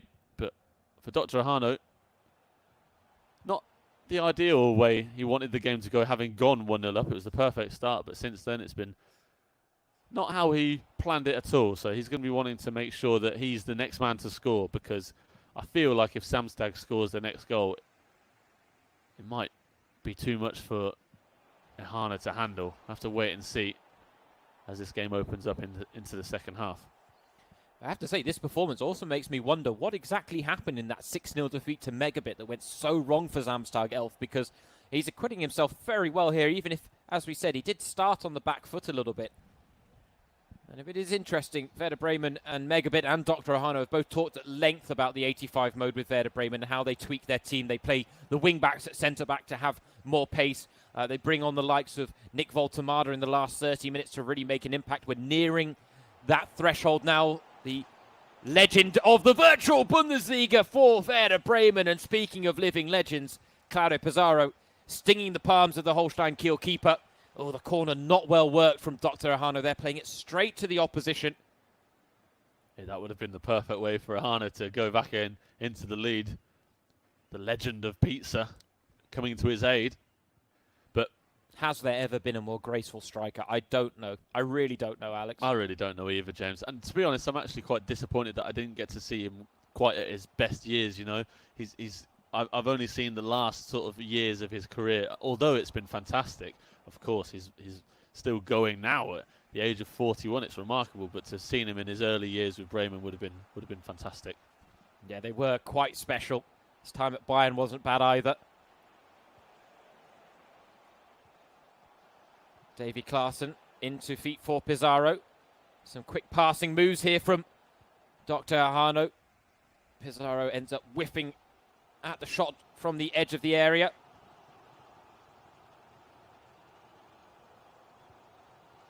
It might be that Pizarro does get sacrificed sooner rather than later for someone like Voltemada, the Bremen sort of legend of the virtual world, who's one of their big strikers, youngster in real life, not quite made it through into the first team.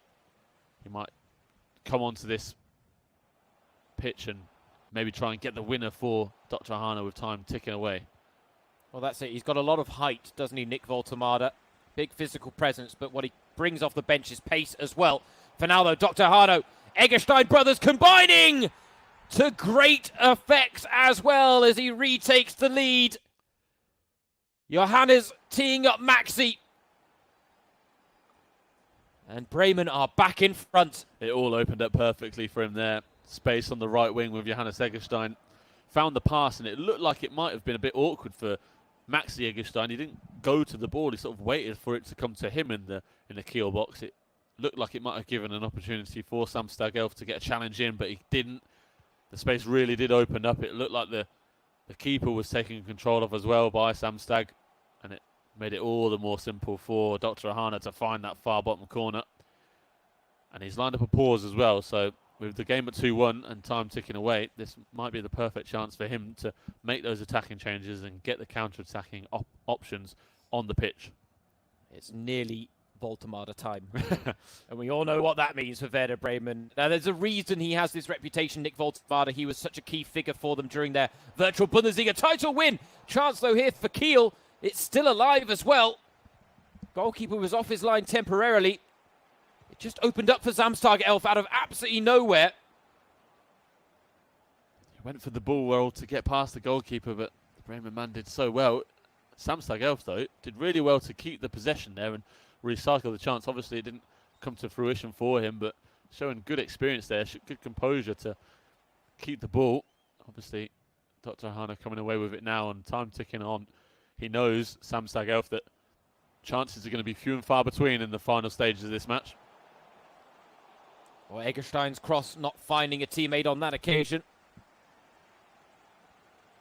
Just over 10 minutes for Samstag Elf to work with. The ball still has not gone out of play for either player to make any changes, and that's why we talk about the importance of sometimes queuing up a pause long in advance, because you can be left waiting for quite a while.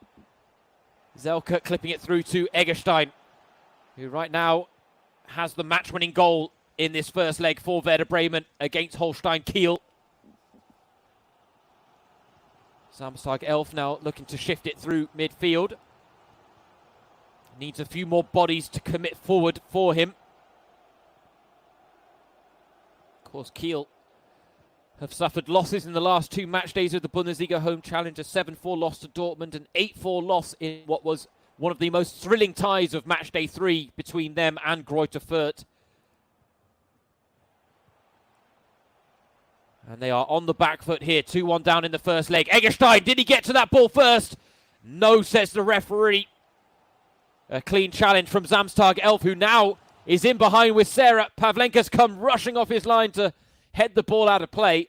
And finally, we get that pause. About 25 minutes after it was called for. Yeah. We see that so often in FIFA, that the game, as soon as someone calls for a pause, it just does not go out of play. But a good move there from Hano to bring Pavlenka out of his goal, just to make sure that Samstag Elf didn't have a chance on the counter-attack.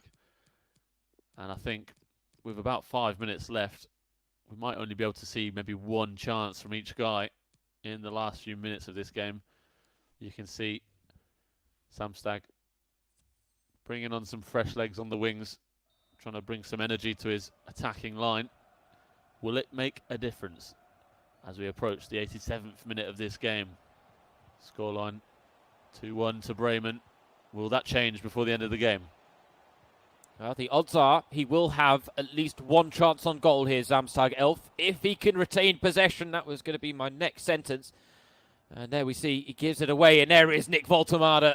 You can see just how tall he is, but he's also got the pace to burn as well now with the fresh legs off the bench. Voltemade, near post finish, easy as you like, 3-1 Bremen. That is why Nick Voltemade is a virtual Bundesliga legend. The hero comes on and takes the game away from Kiel. What a run that was down the left wing.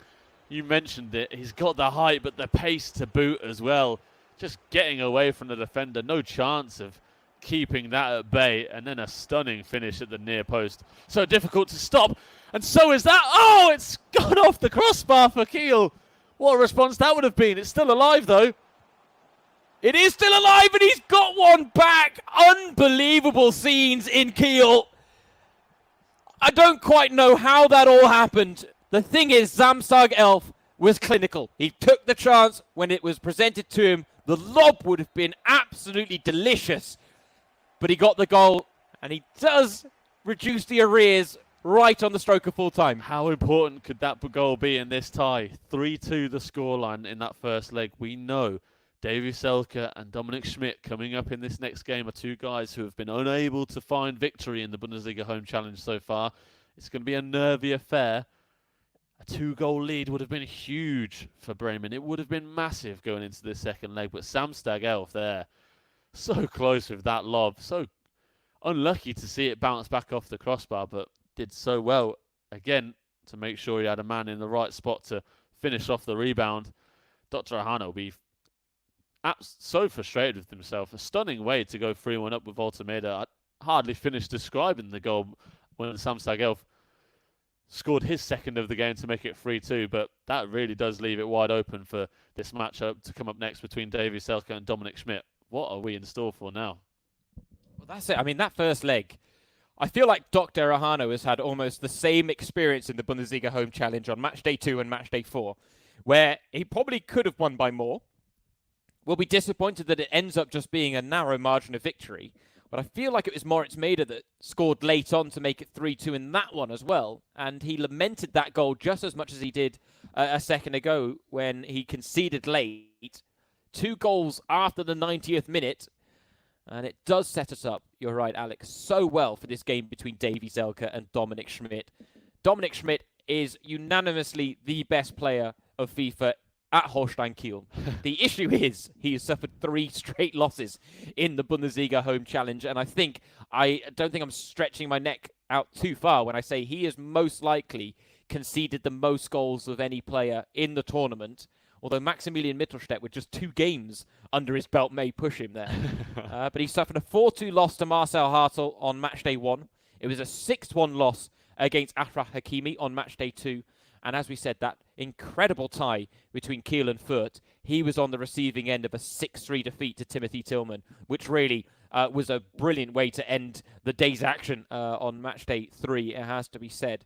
So will we see another high-scoring affair involving Dominic Schmidt? Can he maybe get his first ever win of the Bundesliga Home Challenge at the 4th time of asking? Or will Davy Selke return to the Bundesliga Home Challenge fold to redeem himself, Alex? I don't think there's anyone more deserving of victory in the Bundesliga Home Challenge than Dominic Schmidt. He's tried so hard to get one, as you said. He's come unlucky on so many occasions, and he's one of those few guys that has played in all 4 games now, going across the Bundesliga Home Challenge weekends that we've seen. He hasn't come up against Davy Selke, though, so a good chance for him to show that there's proof in the pudding that he is the best FIFA player at Holstein Kiel. But Davy Selke, on the other hand, will be wanting to make sure he proves himself as well. He went live on Instagram earlier. I think he was on his way to the Weserstadion, where he looks like he is suited up in the Bremen colours to take part in this game. He was chatting away with fans. We didn't get to hear it because we were actually already live on air, so I didn't want to play it too loud, just to make sure you could all hear us commentating away. But it looked like he was chatting away with his fans and making sure everyone was getting ready to watch him take part in this Bundesliga Home Challenge game against Dominic Schmidt, who is ready to go. Schmidt, as we watch Davy Selke making some last-minute changes to his squad, making some moves, getting the right players on the bench and so forth. He will also want to make sure that he doesn't end his day, his weekend, with 2 defeats to his name in the Bundesliga Home Challenge. It wouldn't be great for him. So, well, that's it. I mean, personally, I have to think that the chat between the Werder Bremen players has got to be a case of, well, A, we've got nothing to lose, but my goodness, lads, let's show something here. I mean, we have given such a terrible account of ourselves in the virtual world that I do think it's interesting that someone like Davy Selke, who I think it's fair to say from what we've seen in his Bundesliga career, has a winner's mentality, right? He wants to win at all costs. He is a leader out on the pitch. You can regularly see him barking at teammates, sending out instructions. And I think it's interesting that he's accepted the mantle of, I'll go for a second go at this. I'll see if I can go one better than I did in my first game. And I have every belief that he will be going all out for the win here. And I do think that the Werder Bremen players, their reputation right now is in tatters in the FIFA world, and they need to really repair it a little bit. And Davie Selke could be the man to do that. And it is interesting, given the fact that they do actually, as we've talked about, have a squad that is really well suited to the 85 mode. You know, you've got the big lads up front, Fulkrug, Pizarro, you've got Voltemade to bring off the bench. This lack of options when it comes to the reason they use Luke Ihorst, in the fact that he's a left-footed striker with 4-star weak foot, and the fact they don't have a lot of options there doesn't help them. But they've got these wing-backs that can play at centre-back. They have a very fast back line as a result. And really, as I say, there's so many things that cater to actually give Werder Bremen a small advantage in the 85 mode when it comes to their squad. That's it, yeah. They've been one of the more fun teams to watch and play with, of course, and it's a nice insight for people watching at home that you can get some special abilities with some of the lesser known Bundesliga teams. Maybe you wouldn't have thought about using Werder Bremen in any mode on FIFA until now, but they've got some really good assets, especially going forward, as you mentioned. Even the likes of Josh Sargent and Yuya Saka are talented strikers, and when they get boosted up to an 85 rating, it just makes them more fun to use as well. Davie Selke, of course, is another Bundesliga player as well who'll be wanting to find goal with himself, the striker, formerly of RB Leipzig and Hertha Berlin, now back at Bremen, where he started his career out, really, and he'll be wanting to become the next Bundesliga Home Challenge professional player to find the back of the net with himself on the FIFA 20 game, which is such a special thing to even think about doing. We can't imagine doing that as the mere mortals we are, not having ourselves on FIFA 20, as fun as it would be.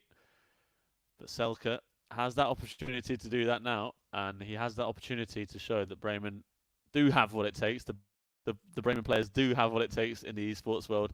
They're the best team in the virtual Bundesliga. The Bundesliga professional players have let them down until now. Can Davie Selke change the story? Could we have a first Werder Bremen win of the Bundesliga Home Challenge? And who thought we'd get to Matchday 4 still asking that question when we started this whole thing? Absolutely incredible. As we've said, one of the storylines of the entire challenge. And now the question is whether Davie Selke can add a more positive chapter at the end of that story, or whether it will follow the same pattern. But he's got an early chance with himself on the rebound, and he tucks it home at the second time of asking. The perfect start for Davie Selke. He's come out with the intention to get victory, and he's made the perfect start. No emotions on show from Davie Selke. This is a serious business. He might actually be upset that he didn't find the back of the net with himself there. A great opportunity in front of goal. Well saved by the Kiel keeper, but Davy Klaassen is there on the rebound to give him an early lead, and it extends the aggregate lead as well. It makes it 4-2 over the two legs now. Bremen on course for that first win we were talking about. And what a perfect start to this game for Davie Selke. Yeah, that's exactly what he'd have been hoping for. Exactly what Schmidt would have been wanting to avoid. He's keeping the pressure on here, Davie Selke. I wonder whether he's gone back to the drawing board and maybe spent a bit of time with Megabit or Dr. Ahano since his Matchday 2 performance, just to brush up on a few skills to acquit himself better. So having said that, he's left himself very exposed at the back here. It's a 4-on-3 break in Kiel's favour. Unfortunately, the pass did not make its way through. Else, that would have been a golden opportunity for Schmidt to level the scores. But maybe a sign here that Davie Selke is going for a high-scoring win at the risk of conceding a fair few times, Alex. Definitely. I think that's one of the things we've become used to seeing in the games between Bundesliga professionals. Defence is not the order of the day. It is all about going forward and trying to score as many goals as possible. And even for Selke being 1-0 up, his defence is wide open there, and a better FIFA player might have taken an opportunity of that. Here's another opportunity for a second, but Davie Selke not producing the finishing class that he's used to producing on the pitch. That shot going straight at the Holstein Kiel keeper. He could have gone to the near post. It could have gone across the keeper into the far bottom corner, but instead he goes straight at Weiner, and it's a simple save for the Kiel man. I was going to say, those are some of those moments where we can see the level of ability and the differences in level of ability of some of these players. Davie Selke, they're very much using the angle of his player to take the shot, as opposed to trying to angle the shot himself, which would have maybe taken it away from the keeper if he'd gone near post. And those are the types of skills that you just notice that they can make a real difference. It's not as easy as it looks. It's not as easy as the esports guys make it look. And I think some of these Bundesliga professionals are proving that as well in these games. I think that's fair to say. Not exactly what they'd have wanted to do coming into the Bundesliga Home Challenge, but certainly what's happened. Selke, the keeper, is off his line. He hasn't gone for the chip. He's teed it up once, he's teed it up twice, and he's made sure that it's nothing but nice as he makes it to. It's Josh Sargent in amongst the goals now. And you have to say, what was Schmidt doing there? I've absolutely no idea. I think it might have been something he couldn't do much about. He brought out his goalkeeper, or maybe it's one of those FIFA mechanics where the goalkeeper came out himself. In the end, he was caught in no man's land. I thought Selke would have gone for the chip with himself, but he produces the double sweaty goal there as he passes it once across the face of goal, and then again to Josh Sargent at the back post, and the tidy finish from the American striker. Pure evil from Selke, in all honesty, to produce that, but wonder what Schmidt was doing. I wonder if that was a mistake that he's made, or maybe it was the game bringing out the goalkeeper without him asking to. I was going to say, it was that long ball over the top that caught him out, and I don't know whether he was anticipating Selke being offside or what went on, but he's through here again, Selke. Long ball through, and, well, dear me, this time he obviously was angling his finish, but not in the right way, Alex. I can't believe that's gone so far wide. You can see that, and it was Selke with himself. We've been speaking about these guys taking the instincts they have from the real-life world onto the virtual world, but obviously David Selke's hand-eye coordination not helping him out there with that finish. He looked like he'd done the right thing, opening his body up and going towards this near post to try and finesse it past the goalkeeper, but he totally miscued that chance, and even if he's 2-0 up and doing well in this game, he can still make mistakes like that, glaring mistakes, and another opportunity to score with his own man goes begging. Yeah, he could arguably be 4 goals to the good, but I just have to say, I love how open this game is. Selke's playing with a 3-4-3, which is leaving him incredibly exposed at the back, but it's giving him a lot of options up front. And right now, I don't think Schmidt quite knows how to handle it. And he hasn't been able to put together much in terms of an attacking threat himself. And I would go as far to say is that even if Schmidt has lost 3 out of 3, this is one of his weakest performances in the Bundesliga Home Challenge so far, in the fact that we've seen so little from him going forward. At least in the other games, he's got goals, he's posed a threat, he's given his opponents a headache at times. But right now, Davie Selke, it's gung-ho FIFA, but it's making for quite a successful approach so far from the Werder Bremen man. Yeah, definitely successful for him and entertaining for us seeing this end-to-end stuff.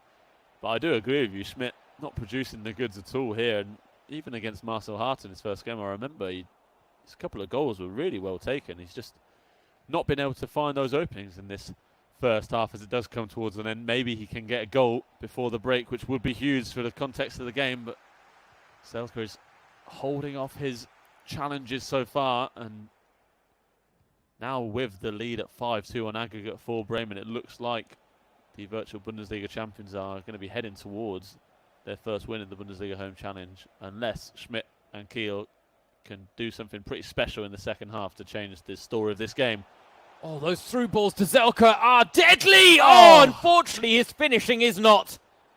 Especially with his own man. His 3 chances now he's had, maybe a 4th here, weaves his way through, and once again he drags it wide. A poor finish from David Selke. He's smiling away there. I don't think he can quite believe his finishing ability now. I think he's getting a few words in his ear off to the side. 4 chances of his own man now, and they've all been very poorly taken. Well, there's a chance now for Schmidt to pull one back, and he does Selke dirty, just like Selke did him for the second, and he cannot blame him the way this game is going. But I have to think that there are some jokes being made at Davie Selke's expense, given his finishing ability in FIFA 20, which, you know what, I won't go as far as to put words in mouths of whoever is off camera here for Selke, but something tells me he may be talking about that mirroring his own goal-scoring ability in the Bundesliga, which he's not the most prolific striker. He is a hard worker and diligent, though, at all times. But that could have been so much better for him in the first half. A 2-1 lead, certainly nothing to be annoyed about, but as we said, it actually could have been a more comfortable margin, and if anything, he's given Schmidt a lifeline in this game now. 100%, he's given him a huge lifeline. It should really be over now. It should be 4 or 5-0 for Werder Bremen, the chances that they've had, but instead, Schmidt gets that hugely important goal before the break to make it 2-1. I've said how important it would be for him to get a goal. It came right at the end with his final chance. Now can he try and build from that? But at the other end, Selke is pushing on for another. Oh, it's so close.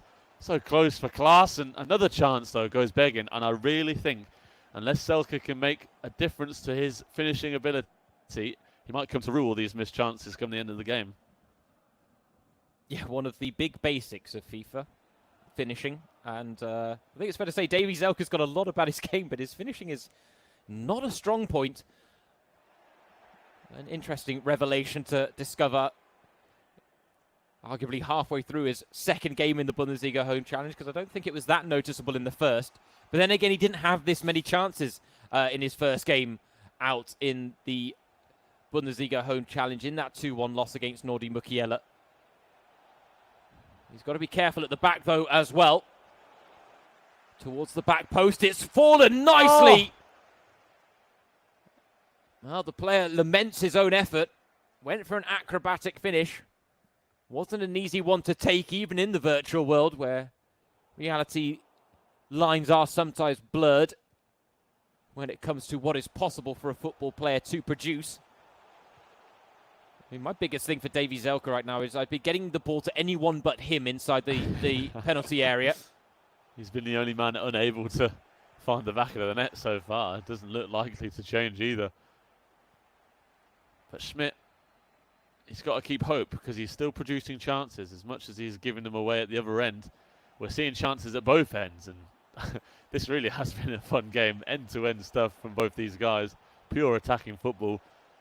Reckless regard of the defensive duties on hand from both these guys, but it's producing a really interesting performance. Of course, for Schmidt as well, this different subplot is that he's a former Bremen man. Made his way in the Bundesliga first off with them, and probably arguably his most historic achievement in his personal career was keeping a clean sheet in the Champions League against Inter Milan, against the likes of Samuel Eto'o and Goran Pandev, among others, for Inter Milan. So for him, it's a chance to come up against his former employers, not his boyhood club. He was born in Berlin, but the first team he really took steps with in the Bundesliga. So with 25 minutes to go, he definitely want to make sure that he doesn't end up on the losing side, at least in his own game here. That's it. He admitted that his career highlight is that Champions League debut that came against Spurs before that Inter Milan match that you were mentioning there, Alex. But a chance now for Selke. Oh, it's a good save in the end. Late challenge on Eggestein, but no penalty because he got the shot off. He's going to have to settle for the corner.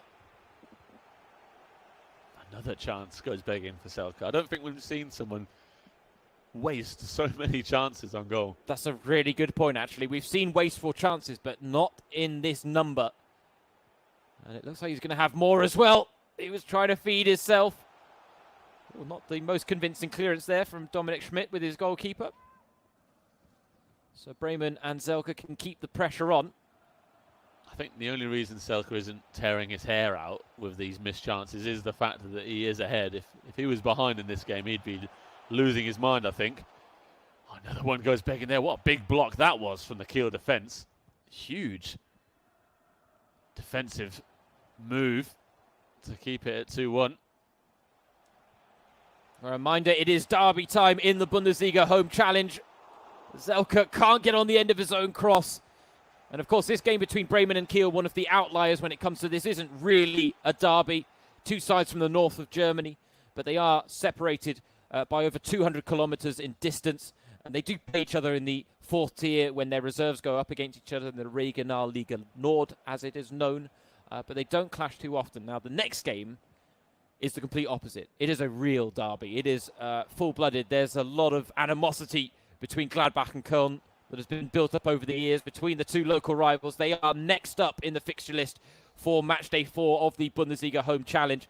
For now, we've got just over or just under quarter of an hour remaining in this. Schmidt looking to find an equaliser. Oh dear, Pavlenka. Well, a hairy moment at the back.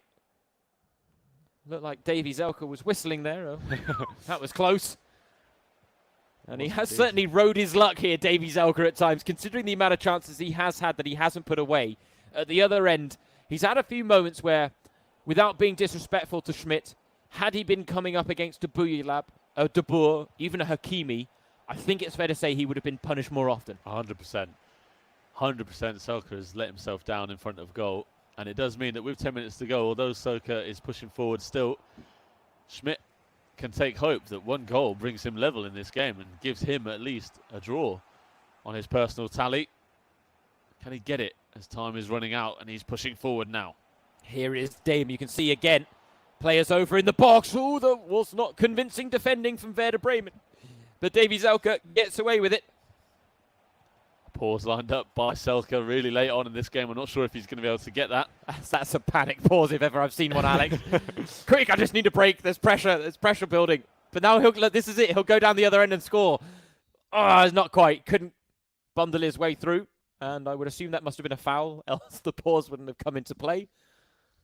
Finally, he brings off himself for Voltemade. Watch Voltemade now go and score in these final 5 minutes. With his first touch of the game, doing what Zelka couldn't do. No, it just was not Zelka's day in front of goal. It has to be said, despite the plethora of chances he managed to create in the final third.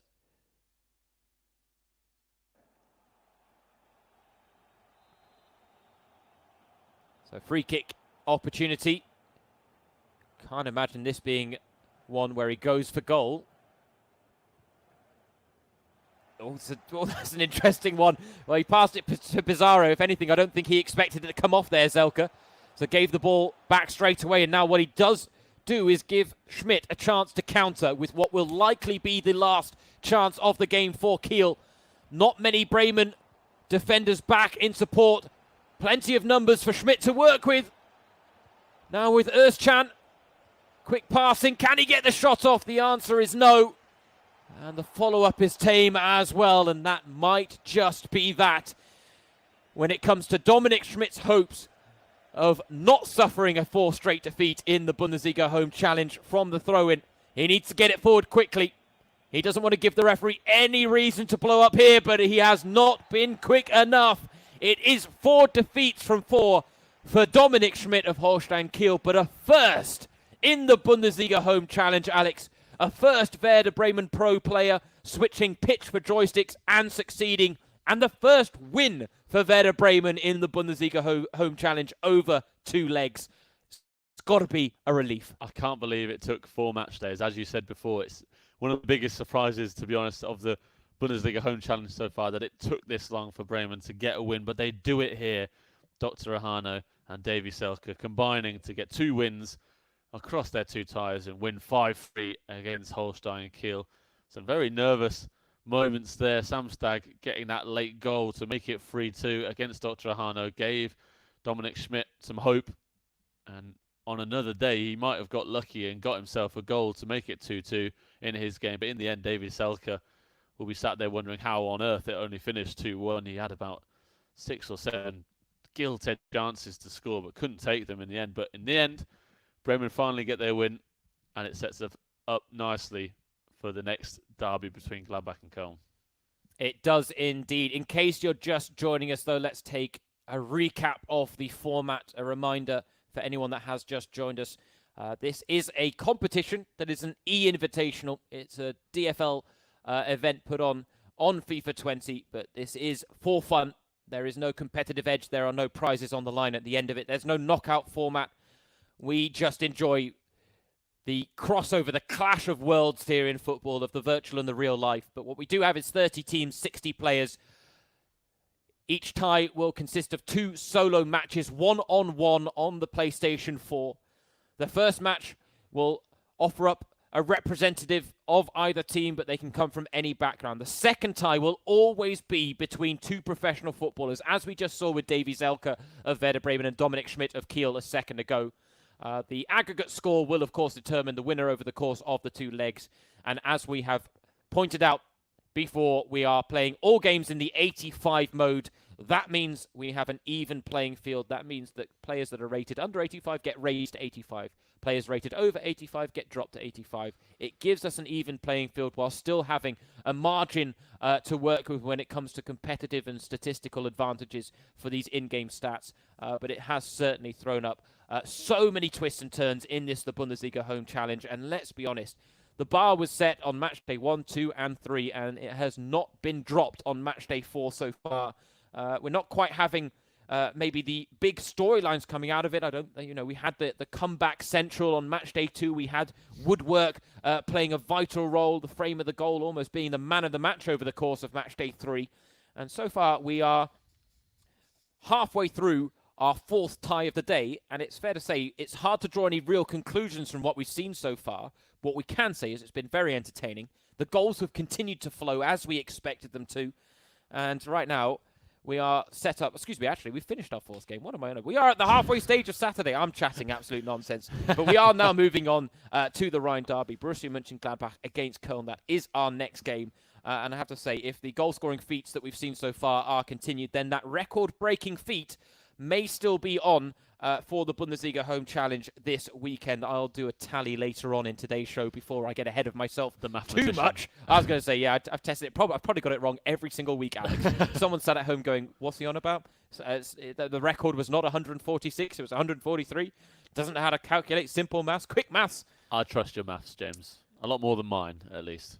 Well, yeah. That's not saying much, though, is it? The less said about that, the better. But that's all right. I won't poke fun. In case you're wondering who we are talking to you and helping you get through this stream, my name is James Surrogate. I am joined in the hosting hot seat by my good friend and fellow FIFA and Bundesliga enthusiast, Alex Chaffer, who is one of the big content creators on Bundesliga.com. And actually, I asked you this on match day 1. Is there anything that's popped up on the website recently that you want to broadcast to the world and shed a bit of light on? Because Bundesliga.com does produce some fantastic content. There was an interesting article on why Hakimi should stay at Dortmund that caught the eye. Bold statement made by Bundesliga.com, but I like the thought process. We're different creative mindsets, we are. And especially in these times, it is testing for us as well to produce the content that gets the readers watching what's going on. And obviously we don't have much football to talk about, but we can talk about lots of different things. We've got a nice article at the moment on the 5 players who can gain from the fact that Euro 2020 is delayed. The likes of Kai Havertz building more experience, Niklas Süle getting back from injury, those sorts of things. We talk about the rule change, which is going to be coming into the Bundesliga in the coming months, where younger players are going to be able to play in the Bundesliga. It could mean that the likes of Youssoufa Moukoko could make his debut and become the youngest player in the Bundesliga history as early as November this year. So we've looked at the top 10 youngest players in Dortmund's history and things like that. You know, we've also teamed up with Football Manager, of course, at the moment. Obviously, everyone's looking for a way to spend their time, use their time in the footballing world, whether it be watching the Bundesliga Home Challenge, playing FIFA yourself, or even playing Football Manager, the managerial game, the one that's dominating the world of Football Manager games. And we teamed up with them to look at 5 Bundesliga wonder kids that you should sign in your save, as well as a guide on how to develop talent on the game as well, because with the Bundesliga being one of the, if not the home of the best young talents in Europe, we've got a lot of young talent to choose from, and obviously it's very important for Bundesliga fans to be able to develop that talent in the right way to get the best out of the likes of Claudio Reyna and Josh Sargent. Claudio, careful. You went back a generation. Claudio Reyna. Hey, he was a great player too. I was talking about Football Manager 1990 is what I was doing. Sunderland, Man City legend. Yes. Of course, I meant Giovanni Reyna, the young American midfielder for Borussia Dortmund. But yes. And another one is that we've been looking on 5 players to benefit from the fact that the season has been delayed. The likes of Robert Lewandowski, who is, of course, injured for Bayern Munich, but will now, when the league comes back, he will be fully fit and raring to go. Marco Reus as well. 9 games to break the all-time Bundesliga goal-scoring record in a single season, because that was going to be put on hold by the injury, actually. Yep. And he's now been given the benefit of missing relatively few games. Exactly, yeah. We thought that record might be up in the air. He's now coming back with 25 goals to his name and 9 games to try and score 15 more to equal Gerd Muller's record. It's a difficult task, but if anyone can do it, it's Robert Lewandowski. So it really does, as sad as it is that the Bundesliga has come to a stop, it brings up so many storylines that we can talk about. So if you're looking for a Bundesliga fix that isn't to do with esports, do go onto the Bundesliga website to read up on all the ongoing Bundesliga stories right now, and make sure you're aware of everything that's going to be going on in the next couple of weeks as we look to try and get Bundesliga back to normal, hopefully in the very near future. Or a new normal, at the very least. We don't really know what's in store, do we? That's the thing. It's all kind of up in the air. That's what a lot of head coaches and players have been talking about over the last couple of weeks. We want to make sure we're prepared, but it's out of our hands. And that is it. Everyone's trying to go about this in the safest possible manner, but there is an intent to try and get the Bundesliga back up and running as soon as possible. If during what Alex was just saying, you were questioning, who is Yusufa Moukoko? I would highly recommend, remember the name, get used to the name, and maybe go check out a few of his clips online. There are enough YouTube reels of his goal-scoring abilities in the youth leagues. At the under-17 level, he scored 90 goals in 56 appearances for Borussia Dortmund. Not bad. At under-19 level, 34 goals in 20 appearances. If anything, that's a downgrade on his under-17 performances, but I think we can accept that at his age. But there is a reason he is seen as the most exciting young prospect in German football that has not broken into the Bundesliga yet. I think that's an important asterisk to put next to his name, because as Alex says, the Bundesliga is about bringing up some of the best young talent. And let's be honest, in match 2, if we bring it back to the Bundesliga home challenge and our next game, Gladbach against Köln, match 2, Louis Hiepen and Noah Katterbach, two of those young players. Louis Hiepen, there's a lot of hype about him in Borussia Mönchengladbach circles, whereas Katterbach has actually maybe been propelled into the first team a little quicker than they anticipated this season, but he's acquitted himself incredibly well and has actually been one of those shining stars under Marcus Gisdol, coming in at left back at just 19 years of age. And of course, Köln, before the coronavirus pandemic, did bring the Bundesliga season to a grinding halt. Köln were flying. They had climbed their way out of the relegation battle and were actually starting to knock on the door of Europe, which is just the most typical Köln thing that they could ever do inside a single season. But what we do have in match 1, first up, before Hiepen takes on Katterbach, is a clash, I have to say, that I was really looking forward to today. Alex, we've got Derby Central. It's derby time in the Bundesliga home challenge. The Rhine Derby, Köln against Gladbach, has thrown up so many highlights in the real world throughout the years. I think of Marcel Risser's stunning free kick a couple of seasons ago in what was the 90th something minute that sent Phil Bonney absolutely off the handle. The commentator couldn't believe what he had seen, and it was one of the most marvellous goals we've seen from a direct free kick in the Bundesliga. But plenty of highlights. But this game, Jeffrey against the Stranger, 2 eSports pros and 2 eSports pros at the top of the game in the virtual Bundesliga.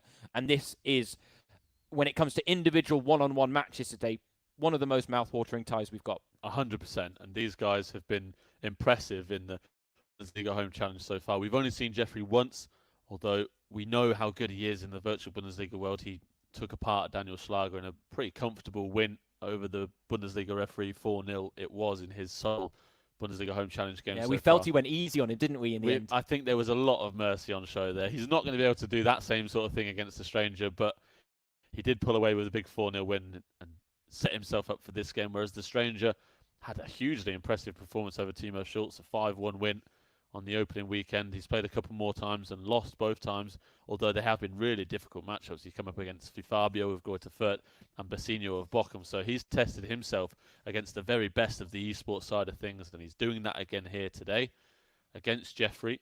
Both of these guys will definitely want to make sure that they come out on the winning side. It has been Gladbach's derby this season in real life. They got a 1-0 win at the Rhein-Energiestadion on Matchday 4, and the final game of the Bundesliga that was played before it all came to an end was that behind closed doors game between Gladbach and Cologne that finished 2-1 at Borussia Park. Breland Böhler was the star of the show for Gladbach with a goal and assist. So Gladbach have done the job in the real world. Who is going to do the job in the virtual world as we get things underway in the Rhine Derby between Cologne and Borussia Mönchengladbach? It is all to play for, and what a mouth-watering affair it is, as you said, between the Stranger and Jeffrey. This is going to be a fun one. Absolutely. This, for me, was the standout battle between 2 esports pros today. I mean, if you want to know about their reputation. The fact is, this is a battle of team captains for the DFB eFootball charity event that's going to take place on the 23rd of April. Hashtag We Play at Home. 4 captains have been chosen. The Stranger is one, Jeffrey is the other. And so I think that shows where they're standing in the sports world is in Germany, especially representing their country. And I'm excited to see what that charity event can produce for the DFB eFootball side. Just maybe who they go about picking in their teams as the team captains. That's something I'm certainly looking forward to seeing. I wonder whether they'd have seen a few players in the Bundesliga Home Challenge that had piqued their interest and went, hold on, I'd love to have him in my team for the charity event. I can think of a fair few players that may be near the top of the list. But for now, this is a mouth-watering encounter. A derby in the Rhineland. And the early chance at Jeffrey. And he smashed it high and wide. Get a few openings there, Jeffrey. A lovely driven cross towards the back post. Well cut out in the end by the Stranger. But again, the ball came back to Jeffrey. And a rasping shot from the edge of the box. Just whistled wide of the post. The Cologne goal. This game is looking very open in the early stages, which you haven't been used to seeing in the esports world. Some composure is needed from both defences in these early stages. It's a hot wide affair, as we expect. It is a derby weekend in the Bundesliga Home Challenge. We've seen 1 red card so far from Dan Axel Zagadou, courtesy of Achraf Hakimi, in his 8-0 defeat to Nassim Boujellab earlier on. If you did miss it and haven't seen it, do go ahead and click backwards and watch that, because it was one of the most memorable games we've seen across the entire Bundesliga Home Challenge weekend. We're looking for another one here between Cologne and Borussia Mönchengladbach. That's it. Hakimi may have been able to blame his controller in the stay-and-play cup, but he wasn't able to do that against Boujellab, who was a cut above, to say the very least, and is the highest winning margin in an individual match today.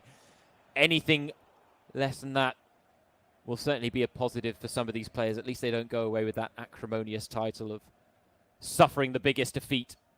We can see here, evenly matched through the opening 20 minutes between the Stranger and Jeffrey, as we expected. These games are not as open. The goals do not flow as freely, but it does not take away from the entertainment value of the skill on show. It's a lovely combination move from Jeffrey there. He's looking to bend it towards the far post. Strong save from Timo Horn. Lovely first time shot from Neuhaus there. Finesse on it as well as it curled towards the goal. Equal to it though was the man in the Cologne sticks. It has been Jeffrey who's been on top in these early stages, looking the most likely to go ahead at the Rhein-Energie Stadion. That's it. He does come with a strong reputation, and what a cross that was. Brilliant save in the end. It's actually not Timo Horn in goal. I should correct myself. It's Thomas Kessler, of course, who has a little more height on Timo Horn, which makes him the go-to choice in the 85 game mode. Here is Ibrahima Traoré. Couldn't squeeze the pass beyond Ahizi Boué. The Stranger really is one of the riskiest players I've seen in esports, especially across this Bundesliga Home Challenge. I don't know many players who play it out from the back in the way that he does, with that stretching pass across from right back to left back we just saw, and the through balls that he does try and play. He's such a quality attacking player, as we see here. He's opened up the space. Oh, it was almost the first goal of the day. Simon Terodde hitting the post, and it looks like it got a touch off it from the man in the Gladbach goal, which would have been an incredible save to deny that, because it looked like it was just going to bounce off the post and go out for a goal kick. Yep, FIFA 20 commentator Derek Way would be talking about the frame of the goal still reverberating. A living legend of the commentary game, Derek Ray. And we hope we are matching the standards he set throughout this whole entire year on FIFA 20. In terms of setting standards right now, it's the Stranger looking the more potent up front. But in fairness, I think we could say through the first half an hour, both teams and players here, the Stranger and Jeffrey, have had their moments in front of goal. There's no real sense of the sides cancelling each other out here, despite the fact that it is evenly matched between the two.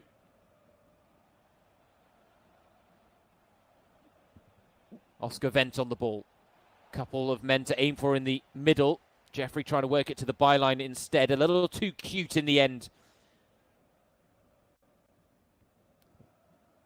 And of course, it is derby time in the Bundesliga Home Challenge, but it's worth noting it's not the easiest to recreate the derby atmosphere on a virtual game. And of course, when the stranger and Jeffrey in separate rooms, there's no trash talking going on between them over the headsets either. This is very much full focus when it comes to the task at hand.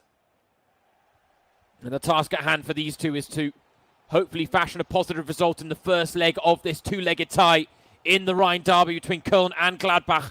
And right now the stranger has an opportunity. Keeper off his line. Jeffrey taking control of his keeper. Oh, you know, it's still rattling about in there, but Jeffrey has survived the scare. Chance still alive for the stranger. Back to goal with Modeste. Now with Rex Bajai. Kainz. Immediately closed down by 3. He had no room to work with there, Florian Kainz. Jeffrey did well to slot out any positions he could have opened up the stranger, and it is interesting again to say that Gladbach have dominated the Rhine derby on the pitch in the real world, and they did so again in the virtual Bundesliga this season on Matchday 18. They beat Cologne 5-2 across their 3 games that were played. It was a 1-1 draw on the PS4, a 2-1 win on Xbox for Gladbach, and then a 0-0 draw in the 2v2 game. So it has been Gladbach's derby so far, but in this game it's very open and end-to-end. Could we maybe see a goal for the Strangers to go ahead before the break? Another corner in quick succession here for Köln at the end of the first half. Plenty of men to aim for, but the stranger unable to pick any of them out with the delivery. And as a result, it is goalless at the break. But very evenly matched in terms of chance creation and goal-scoring opportunities. The stranger holding on to the ball a little better than Jeffrey so far, who seems to have set himself up to try and pose a greater threat on the counter. But we're very well poised for this second half now. And the thing is, Alex, unlike the game between Tim Latka and Eldin Todorovac, I'm not so sure I can see this ending goalless. No, it's a very different 0-0. That game was very controlled. Both guys looked composed and able to keep the chances at bay, whereas this game is still wide open. None of them have been able to get a goal to go ahead, as Jeffrey looks closest to doing that at the start of the second half, but both of them having chances galore. Both of them are pushing the game forward and not sitting on their laurels, not trying to make sure it stays 0-0. They're trying their best to find the goals. I thought that had gone to the wrong man there. What? You said the stranger's a risky player, and he proves it there, Alex. He's so risky.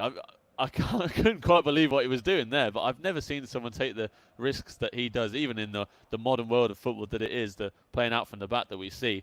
A lot of teams take risks in the real world, and he definitely recreates that in the virtual world.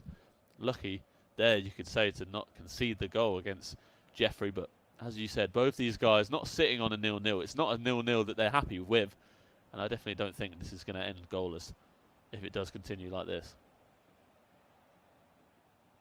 Yeah, it's the type of mistake I tend to make in FIFA when I'm button bashing out of frustration. I'm not sure frustration has quite crept into the game for the stranger. I don't think we've really seen him break a sweat throughout this entire Bundesliga Home Challenge or change his facial expression at all. He's just been this calm persona on the face cam throughout. And it's shown in the way he's approached games as well. As Alex said, picked up an impressive 5-1 win against Timo Schultz first time out. But I don't think has anything to be ashamed of when it comes to the losses to Fabio 97 and Bassino, which were both by a 1-goal margin. I think the thing is, for the second leg as well, after what we saw from Louis Hiepen against Nils Stendera last week and what we saw from Katterbach against Ulrich Bappo, Hiepen picked up a 6-2 win, Katterbach a 4-2 loss.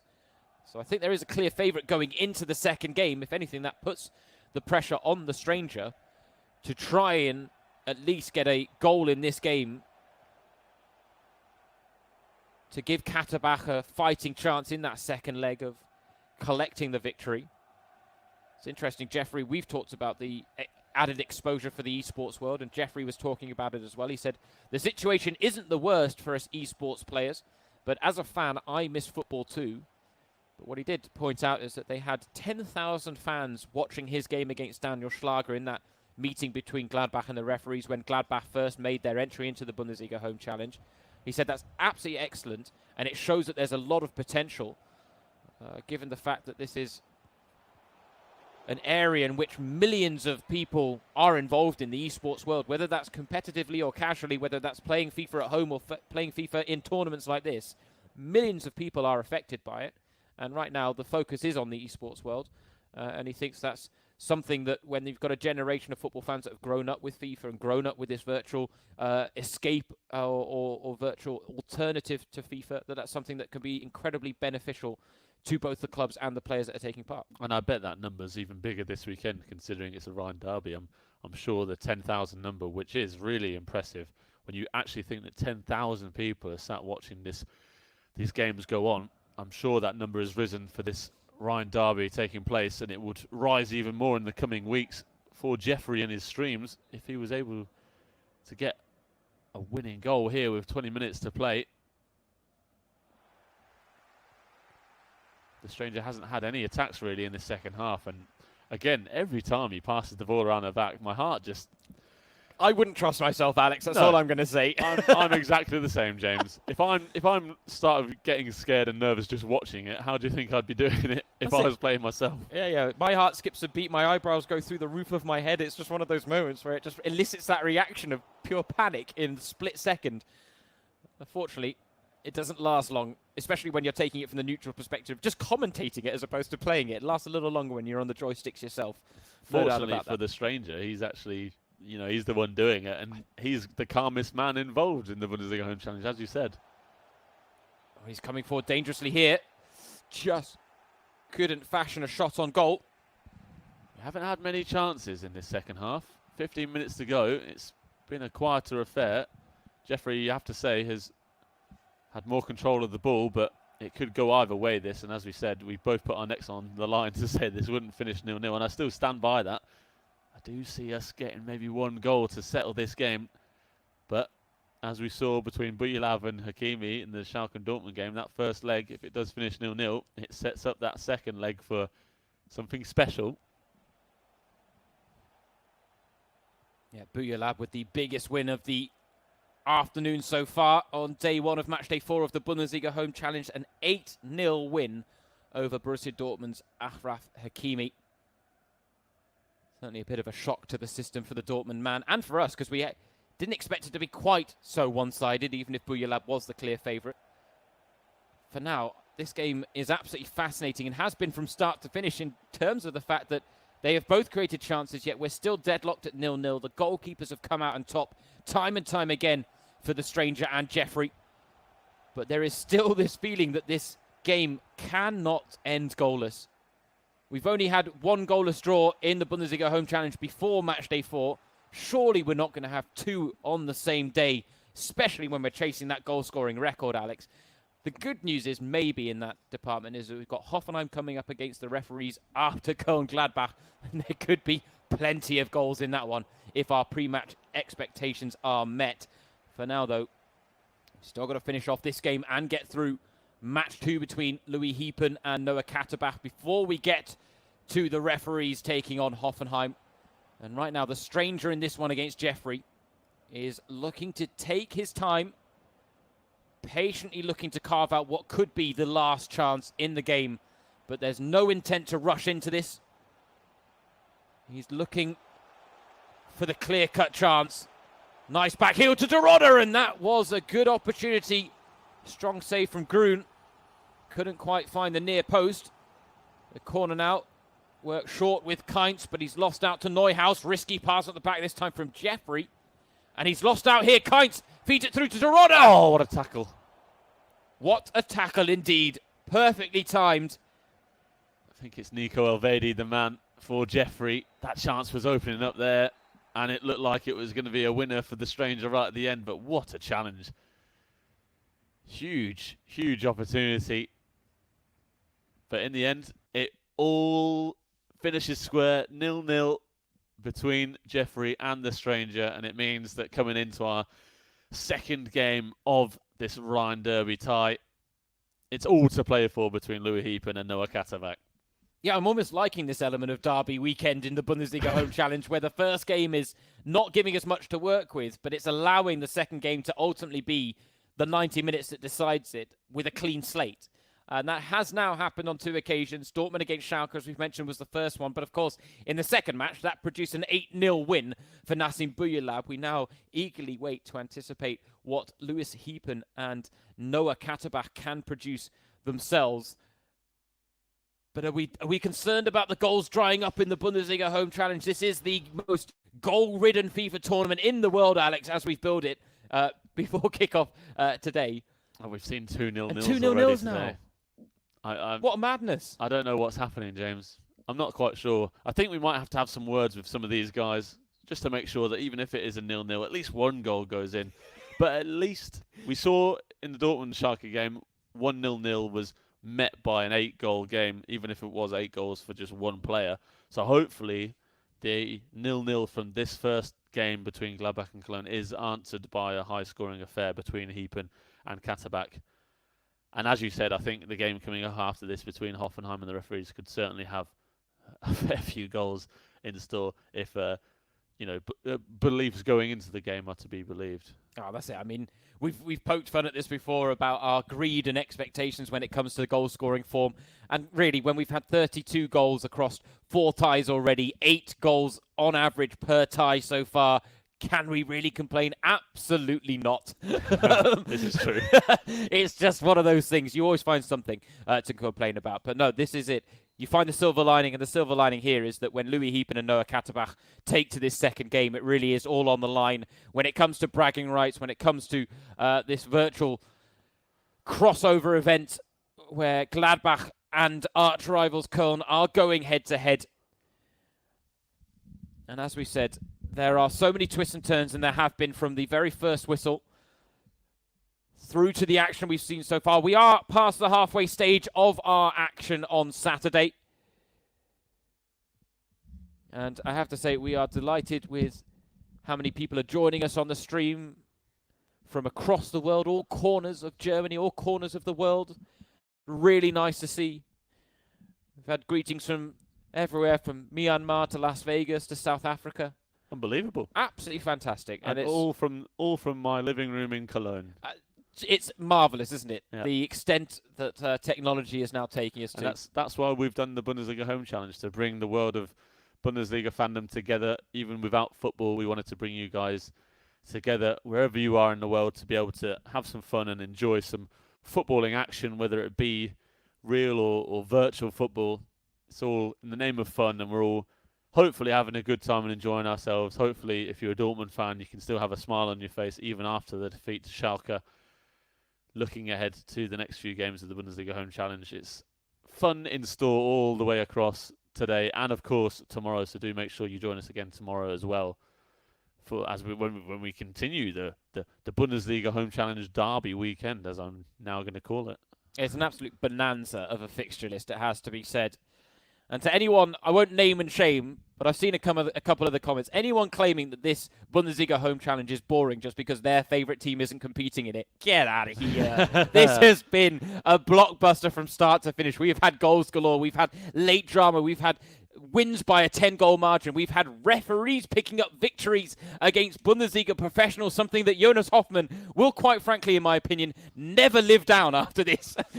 And we've had a bit of everything. And the fact that anyone could come on here and claim that this has not been entertainment to the max, I think you're watching the wrong event. I think you're watching something completely different, actually. I agree, because we've had all manner of storylines come through. As you said, Jonas Hoffmann losing to Dennis Eitekin. You know, we've had youngsters like Louis Hiepen coming and making big statements in their wins. They're showing their club, their fans, what they're capable of, even if it's just FIFA. We've seen the eSports guys come up against footballers and struggle. We've seen the eSports guys produce some incredible stuff, incredible goals. And, of course, we've also seen referees get involved. We've seen everything possible that we could have hoped for in the Bundesliga Home Challenge. And we've still got plenty to go. So as we get ourselves lined up and ready for this game between Louis Hiepen and Noah Katterbach, I think there's no one that can be upset with what we've seen so far. No, absolutely not. And the fact is, FIFA continue to churn out content. FIFA 20 is the platform that we are using, and they've actually just tweeted, Alex, quite an exciting announcement for anyone who is of a FIFA Ultimate Team disposition, because it is about this time of year that we start thinking about Team of the Season cards in Ultimate Team. Now, of course, things have to change a little bit this season, but a few minutes ago, EA Sports FIFA, their Twitter account, tweeted out that there are 5 days and 23 hours before the start of the release of the Team of the Season so far. So while we wait for Louis Hiepen and Noah Katterbach to get themselves ready, and we're actually going to switch right into their preparations now, I think. But I've still got time to ask you, Alex. Team of the Season so far, if we're taking that topic from EA, if you're applying that to the Bundesliga, who are your top candidates? Ooh, there's a lot of them. Shall I maybe name 3 players? Go for top 3. Go for top 3. I'll say one has. I'll go for a goalkeeper, which in my eyes has to be Jan Sommer of Borussia Mönchengladbach. They are, going for the title. This is the best season they've had in so many years. I think since the 3-point rule came into effect. And yet, Jan Sommer, as well as his team have been doing, has made the most saves of any goalkeeper in the Bundesliga this season. So just proving how important he has been to them and their title tilt. Another, of course, close to home for me, being from England, Jadon Sancho, coming in to his technically his 3rd season in the Bundesliga, 2nd full season in the Bundesliga. Off the back of that incredible campaign last season, he has been nothing short of exceptional. 14 goals and 15 assists across his 23 games in the league is a remarkable tally. Absolutely outstanding from the young Englishman, and long may his form continue when things get back underway. And then, let me think. I know you've got such a long list, and you don't want to commit to one player. That's the problem. So many players that's in my the problem. I'll give you some help. I'll pick 3 after you. Okay, fantastic. So I'll cover some more bases. Okay. Well, in that case, I'll go for a defender, one of the most improved players I think that we've seen so far in this season. Maybe one that people haven't really thought about in terms of team of the season so far fully. But for me, Robin Koch has been outstanding for Freiburg. He earned himself a Germany cap. He's played both at centre-back and in central defensive midfield. And he's got over 90% of his passes have been completed, even if he's been playing in 2 of the most demanding positions in terms of keeping the ball, keeping possession in the Bundesliga. So he's been outstanding for me and has been one of the reasons why Freiburg are in and around the push for European places so far. So, yeah, if I had to pick 3, I'd go Sommer, Sancho, and Koch. Okay, I'd be honest, Koch was an outside-of-the-box choice, but I really like it. So I'm really glad you went there. That's a great choice, because I think Freiburg do deserve some love. If I were to throw out 3 other players, I think top of that list, Philipp Kostic of Eintracht Frankfurt. I'd love to see him have a Team of the Season so far card in FIFA, which would certainly be something I'd be interested in, maybe drafting to my own Ultimate Team. I think Marcel Sabitzer, as well, of Leipzig, has been absolutely outstanding this season, and he's really taken his game on in a way that I don't think many people expected. And then there comes a tough one in terms of, you know what, I'll join you with an outside-of-the-box pick, and I'd like to throw, for his goal-scoring form alone, Robin Quaison into the mix from Mainz. So there you go. 3 more names. But we are into the thick of the action, and Hiepen is wasting no time at all in giving Gladbach an advantage in the Rhine derby against arch-rivals Köln. And early goals continue to be a theme of the Bundesliga Home Challenge. We spent 90 minutes there watching no goals go in between the stranger and Jeffrey in what was a really tight and nervy affair. 4 minutes on the clock here, and Hiepen has the first of the game. Lovely, well-taken goal from Raphael, curling the ball into the far bottom corner from the edge of the box. You see Katterbach just took a look at his phone immediately, hoping that he might not have received a message that quickly. But what a way for Hiepen to start this game, and he was so impressive last week in his Bundesliga Home Challenge debut. There's no surprise that he's coming into this all guns blazing, and 1-0 up already. Doop doop doop doop doop doop doop doop doop doop doop doop. Right, there you go. Alex and I trying to bring a bit of the normal Bundesliga atmosphere into your own living rooms. That is, of course, the goal song that would normally play in the Borussia Park when they score. One of the best goal songs that are out there, absolutely. But what a start for Louis Hiepen. We pinned him as the favourite coming into this game. And I think it's fair to say that he is underlining that status. For now, he's looking for a second goal. Lars Stindl finding Raphael. It's intricate work from Hiepen, but Katterbach does snuff out the danger. And he's going to look to break down the other end. A chance on the counter. Hands were up for offside, but the flag has stayed down. Cordoba's through on goal, and it's a good save from Max Grun. Katterbach will be disappointed he didn't finish that. He might not get many chances better than that against Hiepen. Wide open for Cordoba. It was a difficult angle. He had to make a tough choice of where he wanted to go. Even the near post finish was going to be a tight angle there. It looked like he went for it, but in the end, Jan Sommer, or Max Grun, sorry, in the Gladbach goal was equal to it and made a big save for Hiepen to keep him ahead. Embolo, he went for one more pass, trying to return the ball to Raphael. Angles were tough. But Cordoba, again, look at how much space he's got to get in behind Oscar Wendt right now. It forced Hiepen to react with his centre-back, and he won the ball well in midfield. Wide open game here. Embolo with space to work with now at the other end. Well covered by Chicos, who of course was the Köln professional player that was representing the club in the first 2 match days. He picked up 1 win and 1 loss. Katterbach, 1 loss so far. Could he match that record by getting a win here? He's up against it already against Louis Hiepen, who not only has an early goal, but certainly the better skill set seemingly when it comes to retaining this early advantage. He's given it away sloppily there though. Can't afford to be doing that too often. Maybe one of the reasons we saw him concede twice last weekend, though he did outscore his opponent by netting 6 times himself. And scoring 6 goals always sets you up well in FIFA 20, I believe. For now, Traore, back post is Embolo.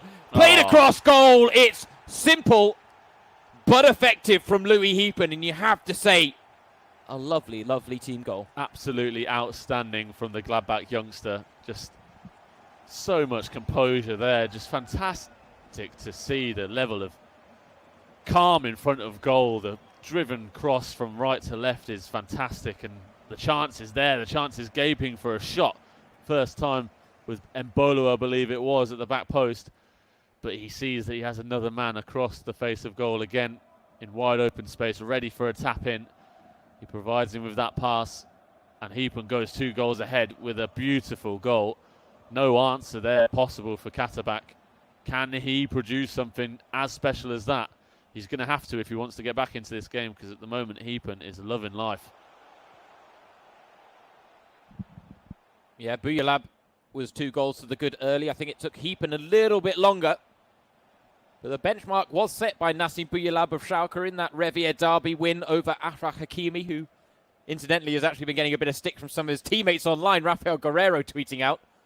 He did indeed. Rafael Guerrero has just responded to Dortmund's tweet saying, "Can I play the next game?" Embolo trying to bundle his way through. Gotta love a bit of banter between teammates, and that's what we've been talking about, what it would be like to see what's been going on in some of these WhatsApp chats between some of the teammates. I'm sure stick has been given. Guerrero, obviously, chief amongst them in the Dortmund squad for now. Cordoba coming forward for Köln. Incidentally, Hakimi answered that saying yes with a wink face, so I don't think he's too excited about representing Dortmund again in the Bundesliga. He's had a bad week on FIFA 20. I don't really blame him. He has. One to forget. But we would welcome Rafael Guerrero getting involved in the Bundesliga Home Challenge if he gets the chance. That has been one of the fun elements. We've revelled in the fact that there have been players that have played every single match day so far, but we have enjoyed the element of rotation where we've got to know new players. We've seen a mix of eSports pros in terms of their rotation from the squads as well. It's allowed us to get to know them a little bit better and give them a little bit more exposure and really share the exposure as well over the course of what has now been 4 match days in the Bundesliga Home Challenge. Right now, Hiepen is looking to add a third before half-time. Right now, when it comes to his combination play in and around the penalty box, Katterbach has little answer for him. Raphael shaping up for his hat-trick, and he's found the top bins to nail it as well. Delight for the Brazilian, delight for Hiepen, and it's a comfortable 3-goal lead as we approach half-time now. Hiepen showing he is absolutely class in front of goal on FIFA 20. So clinical, no matter if he's passing it across goal or taking shots from the edge of the box. And it's really fun, again, we've mentioned it earlier, to see someone like Raphael, who hasn't started very often in the real world for Borussia Mönchengladbach, the likes of Alassane Player and Marcus Thuram leading the line on usual occasion for Gladbach. But he's the man leading the line today, and he's doing it in style. 3 goals in the first half. And as I say, that Hiepen is changing things around a little bit. He's brought Raphael over to the left wing. Might still change that. I think he's contemplating a few things, but 3 goals for Raphael, and all of them fantastic, as I said, whether it be a pass across goal, a simple finish, or these finesse shots from the edge of the box. Impossible for Katterbach to stop. And we see on his player cam, he looks a bit down there, 3-0 down at half-time. Maybe not quite the deserved scoreline. He's had a few chances himself at the other end, but he's got a big job on his hands if he wants to change the scoreline of this game before 90 minutes comes up. I was going to say, his prospects of producing a comeback are about as bleak as that piece of art behind him. Right now, Hiepen is having it his own way in this first half, and Katterbach isn't going to raise the white flag just yet, but he is certainly up against it. I do have to say, I love the fact that Louis Hiepen also went, you know what, Raphael, you've scored a hat-trick, that's enough. I'm going to drop you back onto the left wing. Let's give Braille a chance to get in amongst the goals. But there you can see the Brazilian, certainly the man of the match so far. 3 shots on goal, 3 goals. I have to say, I mean, he's been someone that's been around in the Bundesliga for seemingly absolutely ages, Raphael, and I would count him as one of my favourite Bundesliga players of all time in terms of the time that I've really intensively been spectating the league and following it, and he's just had such a wonderful career. It is a shame to see that he isn't getting as much game time as we're used to seeing at Gladbach this season, but then again, it's not easy at his age in a very intense system that Marco Rosa wants to employ. The fact is, when it comes to just instinctual genius, few have graced the Bundesliga in the same way that Raphael has. 100%. Natural talent is something you definitely cannot question about Raphael. He might be getting on a bit in terms of age, might not be able to compete with the fitness levels, the speed of the game that it is now, but in terms of natural talent and ability on the ball, there's not many that can match the Brazilian's talents, and he's showing that for Hiepen here, regardless of whether it's in the 85 mode or not. Fantastic finishing from him and from Raphael. And he's been the star of the show so far for the Gladbach youngster. Here he is on the ball again on the left wing.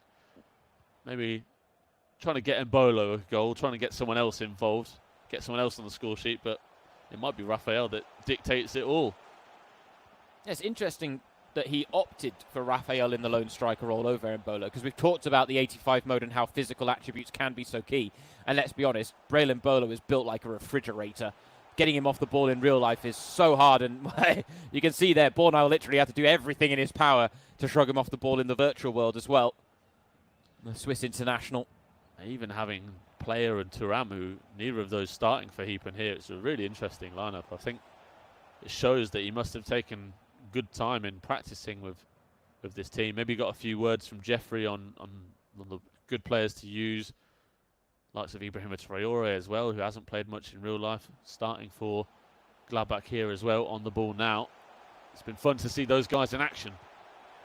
Mbolo near post finish. We've seen how overpowered it is throughout the entire Bundesliga home challenge, and Louis Hiepen using it to his advantage there. No matter who he has up front, he finds a way to get the goals. Tidy pass from Traore just across the box behind the defender. Impossible for Katterbach to stop that, and impossible for Katterbach to see that shot get saved. Overpowered at the near post, and powerful enough from Mbolo to get past the goalkeeper. And once again, Hiepen is putting on a show, and it has to be said, even if he's only played a couple of weeks of this Bundesliga home challenge, he's definitely up there as one of the most impressive performers from a Bundesliga professional side of things. I was going to say, he came out of left field last weekend when he was a last-minute stand-in for Jonas Hoffmann, who, of course, suffered that embarrassing defeat, and I don't mind saying that. It is tongue-in-cheek. Jonas, if you're listening, please take no offence. But it was an embarrassing defeat to Dennis Eitekin, the 41-year-old Bundesliga referee. And Hiepen came in and really caught the eye last week. And again, when it comes to our first viewing, it's then difficult to judge how much we can read into that performance. But the fact is, he is underlining his pedigree in the esports world once again here against Noah Katterbach.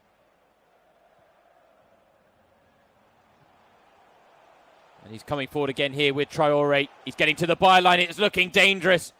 Traore trying to keep the chance alive, but unfortunately with his diminutive figure isn't going to be the best set to win headers, especially in this 85 mode. But it was the Borussia Mönchengladbach youth director, Roland Virkus. Well, let's hold that thought as Katterbach, that's his best chance in the game. And it's another important save from Max Grün. It may be just a consolation effort in the grand scheme of this Rhine derby between Gladbach and Köln. A 0-0 draw in the first leg between Jeffrey and the Stranger. Hard fought, but no daylight between the two. There's a lot of daylight between Hiepen and Katterbach. We talked earlier about our goal-scoring exploits. We're looking to break a record for the fourth weekend running in the Bundesliga Home Challenge. We had 92 goals scored on Matchday 1. We had 139 scored on Matchday 2, 146 on Matchday 3. And the reason I bring this up is because Hoffenheim take on the referees next. Marcel Schwarz and Munas de Boer taking on Daniel Schlager and Martin Pedersen. And we have to say, we are expecting some decidedly one-sided fixtures in that. And we're almost wondering whether double digits will be broken in one of those two games. Something to wait and see, because we've seen how difficult it has been for the referees, and without their star man Dennis Eitekin, it could get even worse against arguably the best team in the Bundesliga Home Challenge so far, Hoffenheim. They've been so impressive. It could get ugly, and right now it's getting a bit ugly for Noah Katterbach because he's really struggling to break through. And one really interesting thing I've just spotted about Louis Hiepen, he only just started his Twitter account for Borussia Mönchengladbach because he was featuring in the Bundesliga Home Challenge, but he's already followed by Castro, one of the most famous streamers of FIFA. He has over 1 million followers on Twitter, has the most followers on Twitch of any esports player, of any FIFA player, but he follows Louis Hiepen. So he's obviously made a huge name for himself already, thanks to the Bundesliga Home Challenge. I was going to say, if he's caught Castro's eye, then he's done very, very well for himself. No doubts about it. One of the most prominent figures in the FIFA Twitch and YouTube community. So nice to see that he's maybe taken an interest in the Bundesliga Home Challenge, because we do welcome any and all interested parties to join in the fun with us in this DFL organised e-invitational tournament. Again, nothing on the line. No prizes, no knockout format. It's all a bit of fun.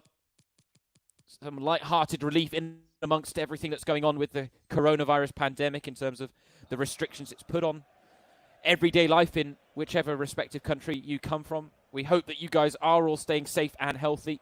And again, would encourage you guys to do your bit when it comes to helping to flatten the curve, keep our loved ones safe, and of course to prevent the relative or respective health services from being overloaded and being able to cope with the demand, and therefore being able to give the best care possible. I think it's fair to say this is a time, and it's not an understatement, where the world really does have to come together for the good of all. And for the most part, I think we're seeing that happen. And the fact is, we've seen some wonderful initiatives come about as a result. We've had fantastic FIFA tournaments been put on by various organisations. We, of course, believe that this is the best of the lot, the Bundesliga Home Challenge. And we can at least, in my opinion, say that we are number one in the world when it comes to goals per game ratio. Even if the goals have maybe taken a bit of a step back on Matchday 4, there's nothing to worry about. Plenty of opportunity for more balls to hit the back of the nets. Various stadiums across Germany in the virtual world. And to be honest, Hiepen could add a fifth here. It's a golden opportunity. It's a goal line clearance. Chance still alive. It's still alive. Oh, it's blocked by his own player. And Hiepen, well, even he can chuckle at that, because at the end of the day, a 4-0 victory. He's got to be happy with that. Gladbach take the bragging rights in the virtual world, just as they did in the real-life scenario against their arch-rivals Köln. A Rhine derby for the ages. And there's something about 0-0 draws in the first leg and big wins in the second that are defining these derby moments. Yeah, we've seen it twice already. It's becoming the theme of the day so far. What a hilarious way to end that game, by the way. Louis Hiepen having his shot blocked by his own man on the floor after a bit of a goalmouth scramble there. Hilarious stuff. Even he could only laugh watching that, but that's it. Gladbach now can boast 4 wins out of 4 in their meetings with arch rivals Cologne across the real and virtual pitches. 2 in the Bundesliga and 1 in the virtual Bundesliga. And now, with a 4-0 win over the 2 ties, they have another in the Bundesliga Home Challenge to take the bragging rights from their Rhine rivals Cologne. And as James said, the 0-0 first leg and high-scoring second leg has been a theme of the day so far. I don't know if we're going to see that in this next matchup, as we've mentioned. What you just mentioned there, Alex, it's almost as good as a treble. Indeed, almost as good as a treble for Gladbach, dominant. And now Hoffenheim will be wanting to be dominant over the referees. If you are just joining us, a recap of the Bundesliga Home Challenge in all its formats as we enter our 4th week, and we're well over halfway into the first day of play. We've seen so many teams already. It's 30 teams in total and 60 players playing 2 games against each other. One will feature a professional footballer and the other will feature another player from the club, which for the most part has been eSports pros or representatives called upon by the club, experts at FIFA. Each match, each tie consists of 2 games, the second of which will always be a Bundesliga professional against a Bundesliga professional. The first, more often than not, sees 2 eSports pros come up against each other, but we have seen some eSports versus Bundesliga professional matchups as well. And all matches are taking place in the 85 mode, which brings all players onto a level 85 rating. And our next matchup is one of the big ones that we were looking forward to today. And in terms of not seeing quite as many goals as we were hoping for in the Bundesliga Home Challenge so far, seeing too many 0-0 draws, I don't know if we're going to have that same problem here, James, as Marcel Schwarz and Munas de Boer take on Martin Petersen and Daniel Schlager. Hoffenheim versus the referees. If we do, Alex, it'll be the biggest. These will be the biggest results of the weekend. Yes. They might be goalless draws, but they'll be the biggest results of the weekend. Anything other than a humiliating loss here for Daniel Schlager and Martin Petersen is a victory, in my opinion, for these referees. And that's to take nothing away from them. They are just actually coming up, I think, in our opinion, Alex, against one of the best teams, 2-men teams that we've seen in the Bundesliga Home Challenge. And De Boer and Plapplup, or Marcel Schwarz as he goes by, they have been here from Matchday 1 through to Matchday 4. They are in that rare bracket of players that have featured in every matchday. And the fact is, yeah, their performances over the course of the Bundesliga Home Challenge have made them stand out as 2 of the best. I mean, it was Plapplup that suffered that 1-0 loss to Fabio in our very first game of the Bundesliga Home Challenge, which seems like an age ago now, if you think about it, when that own goal was scored inside 5 minutes, which proved to be the only goal to decide that game between Plapplup and Fabio 97. But since then, he's picked up a 7-0 win against Julian Gleis. He picked up a 3-2 win against FC SP Noah last week. And now he's looking to at least retain his unbeaten record against Martin Petersen. Munas de Boer, meanwhile, is in that elite bracket of players that have won every single one of their games so far. 3-1 win against Timothy Tillman on Matchday 1. 5-1 against Mainz's Florian Muller, the goalkeeper. And then it was the right-back from St. Pauli, Luca Zander, who arguably ran him closest last week in that 3-2 win. So goals are to be expected in this. It is what De Boer has been known for. It is what Plapplup has been known for. And unfortunately, from the referee's perspective, conceding goals is what they've been known for. That is what they've been known for, especially poor Daniel Schlager, who has played 2 games so far in the Bundesliga Home Challenge. A 4-0 defeat to Jeffrey of Gladbach, who we just saw, and a 5-1 defeat to Luca Berhard as well. It's not been great showing for Daniel Schlager, but they do have a new man involved this weekend, and he will be coming up first against Plapplup, and it is Martin Petersen, the 35-year-old Bundesliga referee who has been a Bundesliga referee since the 2017-18 season. Obviously yet to take part in the Bundesliga Home Challenge. He has been around the block as a referee. He's been a DFB referee since 2009, 11 years. of doing it at the highest level for the DFB. And although we don't know much about his FIFA ability, there are plenty of little notes and fun facts that we've been able to pick up about him as well. Well, yeah, the big thing, which I did want to allude to on this, is that him and his wife, Anita, have actually set up a help service during the coronavirus crisis for their local community. It goes by the name of Anion Peter, which is a very nice little name, but it's essentially providing help for their local community and those who are high risk potential targets for the coronavirus in terms of doing their daily chores, helping them out with some grocery shopping, maybe picking up medication that they need, and they're providing this service free of charge. And it was actually Peterson himself that said it's important for us to do something worthwhile during this football-free time. And he says that others have it worse because, of course, the referees right now, they're freelance referees. They're out of jobs as well, right? Like with a lot of people currently dealing with this crisis. But he says, I'm staying calm and I'm hoping to get on the whistle again soon. But just a very admirable stance to take to use this coronavirus crisis. And he's not the only example. We've seen so many stories come from the Bundesliga, but it's great to hear one about the referees getting involved as well. And so I wanted to praise Peterson for that initiative and for the fact that he has used the time to do something worthwhile, like he put it. And so deserving of that praise, James. Honestly, that's such a great thing to see. We've seen clubs throughout the Bundesliga get involved and show their support. We've seen players themselves, the likes of Robert Lewandowski and Marco Reus, make huge donations, which obviously they're able to do, and it's been greatly received. But as you said, it's amazing to see even the referees and those guys maybe not able to make huge money donations, but able to make a difference in their local communities, even if it feels like it's a small difference. Any difference does help, and creating that help service with his wife is absolutely outstanding, and I'm sure it's been a fantastic help to those people around him in his local community, and we are delighted to see everyone get involved in making a difference.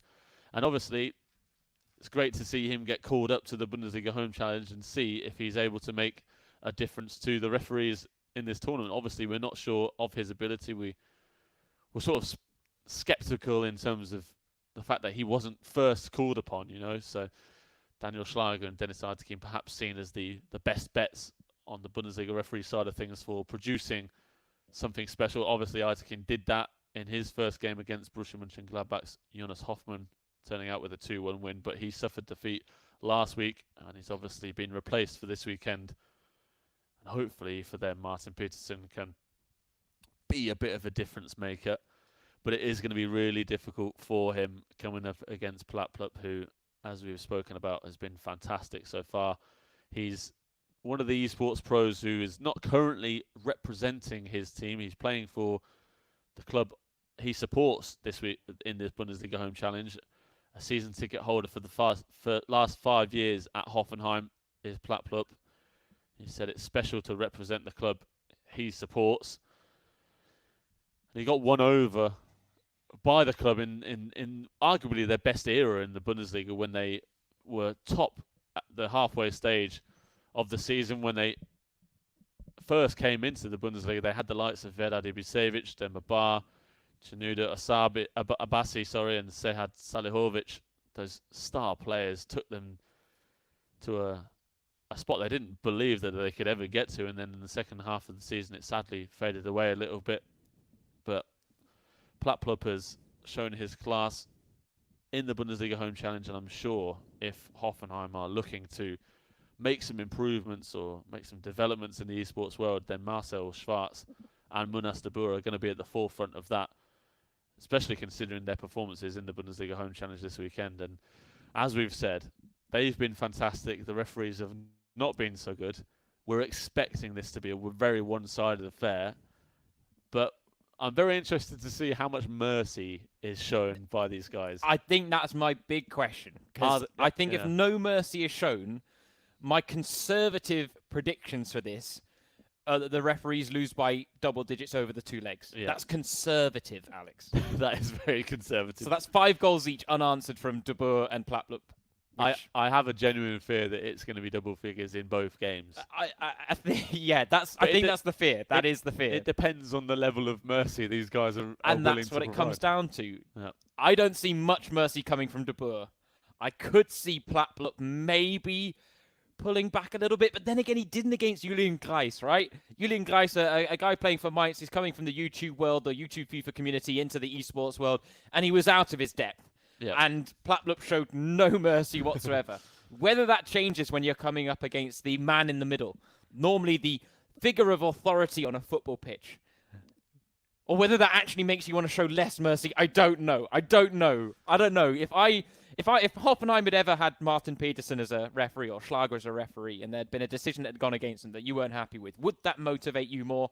I think so. I think so too. I think so. That might be why it plays to the referee's advantage, because Monastir has not been in the league very long. Maybe he hasn't had one of those things happen to him, and obviously Marcel Schwarz might not quite remember the names of the referees or the specific incidents but that's it, just to get the bragging rights of I beat the referees. That's what Felix Platter said. He said, I beat Dennis Altekin 5-0. Yeah. How can it go better than that? Whenever he sees him on the pitch now, he'll always be able to point at him and say, 5-0, mate, 5-0. So that is an incentive for Monastir for sure, because when the Bundesliga does return, if he goes and walks on the same pitch as Daniel Schlager, he'll be able to shake his hand and say, oh, you're the guy I beat in the Bundesliga Home Challenge, aren't you? Yeah. Have you brushed up on your FIFA skills since then, Daniel? Maybe by any chance? No, that is it. It's a fascinating thing.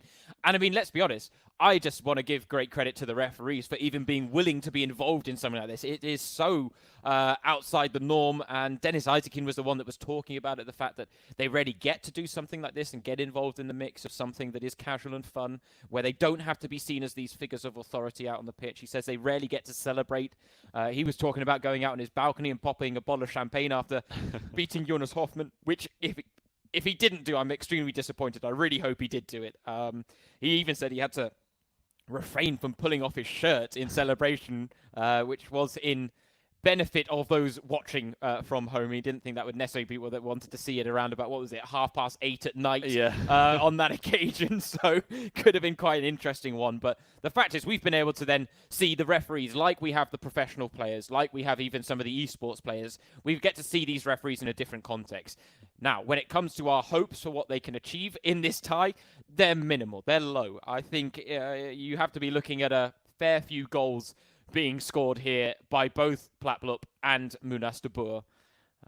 But with Martin Peterson, he is the unknown quantity in the referees team.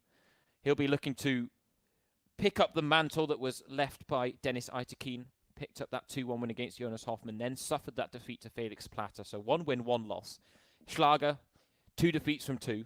And the thing is, he may have been happy. Oh, you might have been happy this weekend seeing the fixture list and going, oh, I'm not up against an esports pro. Problem is, he's run up against Monastir, who basically is an esports pro, pretending to be a footballer, in my opinion. Now, I think he's definitely esports over football every day for Monastir. I say that very tongue-in-cheek indeed, but we are just about ready to get underway for this first tie. Plattblock, Marcel Schwarz up against Martin Peterson, the new man on the block for the referees. And as Alex said, someone that has been around the block in refereeing circles for quite a while. Just 35 years of age, though. But he said back in his heyday, or back in his childhood, he was always the friend that made sure to keep all of his friends in line when it came to the rules when playing football. We all had that one friend, didn't we, Alex? We did indeed. And you weren't his biggest fan all the time. No. But you appreciated the authority and the structure he brought to your games, and that is what Peterson has been doing throughout his whole life, seemingly, on all accounts. Now, the question is, can he bring structure to this game, or will Plattblock run riot? That is the question we're asking ourselves. Anything but a humiliating loss will be a massive victory for the referees. And it's worth noting as well, Peterson, the referee, they are playing with the German national team. Plattblock, of course, with Hoffenheim playing in the all-blue kits. So Plattblock going from left to right now. Peterson going from right to left. But I don't know whether it's an advantage to use the German national team a lot. If anything, I'd almost say, like, given the physical attributes that could be so key in the 85 mode, the fact that they have a lot of diminutive forwards actually isn't of great benefit. Yeah, I agree. And a lot of those players obviously will be high-rated players, so dropping them for the most part down to 85 will sort of diminish a lot of their attributes. So maybe it is one of the more difficult teams to use. Less fun for the referees. I just want to make the point again. Peterson, you can see on his player cam, dressed in his refereeing shirt. It is so fun that all these guys, even if they're the professional players, you know, we expect to see that from those guys. representing their club in their club shirt, but referees doing it in the referee shirt, the DFB shirt, is absolutely outstanding, and you can't help but smile when you see that sort of thing. Schwarz on the rebound, and his first sight of goal does not produce a goal, and the fact that he hasn't scored in 10 minutes, actually, Alex, it's quite a surprise. It's the first win of the day for Peterson. To not be 1-0 down already. He might be in the next few minutes, though, but it's been done well to keep it 0-0 so far. Well, Bebu is bundling his way through, and I think he's earned his side another corner. With the pressure on early from Plattblup, as we expected. Peterson with plenty of bodies behind the ball. He's doing relatively well to hold his defensive shape, but it's fallen here to De Boer on the turn. Well blocked in the end by Ginter, I believe it was. A chance now for Brandt to break forward. A little drag back there in the mix from Peterson, which shows he's not too unfamiliar with the controls. And this is it. Dennis Eitekin was saying that the referees do play FIFA amongst themselves. He said he's played against Peterson and he's played against Schlager, and I'm sure they've all had a go at it. And I wonder now whether Eitekin was actually drafted in for his cult status when it first started with the referees, and now whether we've got the top two. And maybe Peterson is the #1 player, given the fact that he's been put up against the eSports Pro today. Yeah, definitely. Considering how Schlager had done, it would have been difficult for him, perhaps unfair, to put him against another eSports player, as you said. Peterson. These guys might not quite be as good as the usual casual player we're used to seeing. I'm not sure if these guys quite play as much as the Bundesliga professional players tend to do, especially considering their ages. They're likely to have families and not have as much time on their hands. But Peterson has done so well to keep this to 0-0 inside the opening 20 minutes. Schwarz. And this is the thing, we saw it in the last couple of weeks, that it's not always easy to break through against an amateur player like Peterson is. They don't have the movement that you expect them to have, and he's pushing forward now is Peterson. Going forward for a rare attack. Let's go Peterson to the byline. He's done it all right. Just couldn't pick out his man in the middle. What a chance that was, the first opening for him to break forward.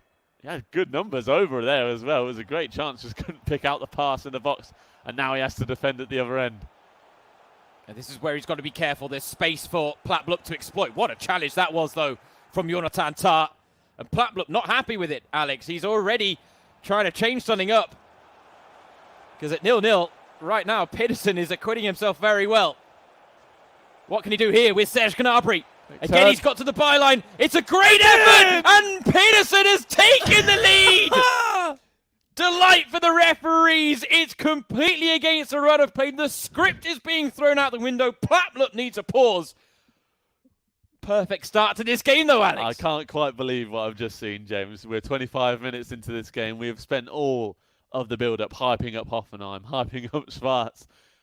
And it's 1-0 to Peterson. And that was such a well-taken goal. Clinical turn inside from Gnabry on the right flank. A tidy pass into the middle. And the finish to boot as well, finding the bottom corner. And the celebration for Peterson was absolutely outstanding. Standing up, pumping those fists away. I cannot believe that he is 1-0 up against Marcel Schwarz here. And I'm not surprised that Plattblup wanted to have that pause and make some changes. I'm not sure if he is making those changes, as we see. He's not gone to his tactical side of things. I'm not quite sure what Plattblup has done with this pause so far. Maybe he just needed a little break there from the game. But unbelievable that we are sat here watching Germany lead Hoffenheim 1-0 inside 25 minutes. He has thrown it all out the window. Plattblup taking another pause here. Maybe he just really needs to calm himself down, having gone 1-0 down to Peterson there. I just wonder whether he's shutting down all his windows on his laptop. Anything that's taking away from a bit of the internet, like, let's get rid of it right now. He's deleting his social media accounts. There you That's go. what he's doing. It's quick before it gets too embarrassing. The abuse is already pouring in. No, I think there's certainly a concerned look on his face. He doesn't look like he's overly happy with something, but he's going to have to get on with it. And to be honest, against the referees, quite frankly, no excuses can be made. Even with a bit of lag, I think we're being fair to Peterson, but Plattblup should still beat him. And 100%. The fact is, Plattblup is now on the back foot, and he's going to have to produce something to get back into this game. I mean, if Peterson can score, then Plattblup certainly can. So no worries at all for him. Let's see if he can make the most of this now before half-time. He's obviously not been able to play the way he's used to playing it's not gone his way so far, but I think it does also come down to the point I was making earlier, that it is difficult to play against proper amateur players because they don't make the moves you're expected to make. But Plapplup makes all the moves that he needed to make there, and it is the star man, Munas de Boer, who gets him level. 30 minutes gone. It was a quick response from Plapplup, a little shake of the head from the Hoffenheim man. Not happy with his performance in this first half so far, but he'll be delighted to have brought himself back level so early in this game. Yeah, exactly what he'd have been hoping for after those two pauses, even if he didn't make any changes. Just looking to reset himself and regain his composure. And the thing is, when the game mechanics allow Munas de Boer to make that run and they open up that channel, Plapplup is always going to be intent on taking it. It's then up to Pedersen to close the channel, close the gap, and prevent it posing any greater threat. But right now, he's still getting stuck in, Pedersen. He's making life difficult for Plapplup, which is certainly a massive compliment to him, and not an easy thing to do. We saw Julian Greis fail to do it throughout his entire 7-0 loss to Plapplup. Bebu in behind, keeper off his line. It would have been a penalty, but the offside flag was up there to save the referee, Pedersen. It's one of those things when it is an esports player against an amateur player like this.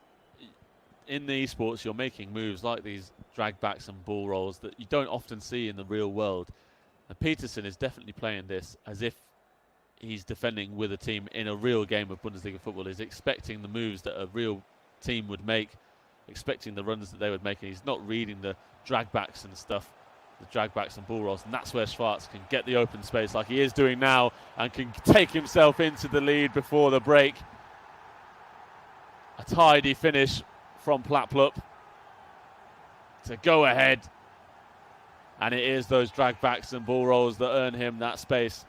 And even if he'd gone 1-0 down, it was only a matter of time before he'd get himself back into the game, and it's that man again, Munas de Boer, who produces a tidy finish to go 2-1 ahead.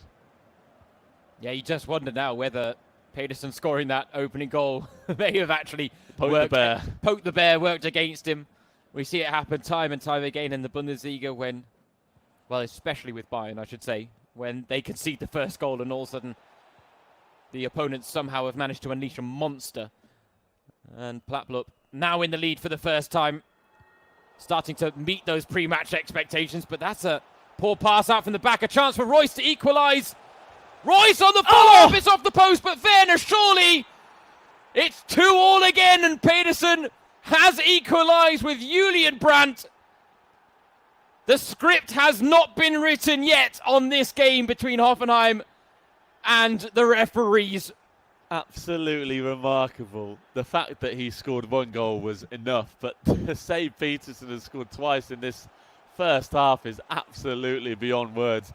Plapplup will be killing himself here with frustration, but he could possibly get ahead before half-time, and he does so indeed. It's Munas de Boer who completes his hat-trick in the first half, and as good a job as Peterson has done in getting back into this game, it's impossible to stop Schwarz in situations like that. There is a distinct difference in these goals.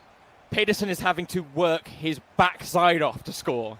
Plaplup's not. Plapplup makes it look easy. He knows a few little intricate moves that he can use inside the 6-yard or in and around the 6-yard area that make life difficult for a casual player like Pedersen. And the fact is he knows if he can get into those positions, he can score almost every time. And that's the thing. Pedersen is having to dig in to muster up just a measly chance on goal and hopefully on the rebound, like with Julian Brandt getting an equaliser. But right now, this is still, as we said, anything but a humiliating loss. Was a massive victory for these referees, and Pedersen to be only 3-2 down and having twice come back in that game.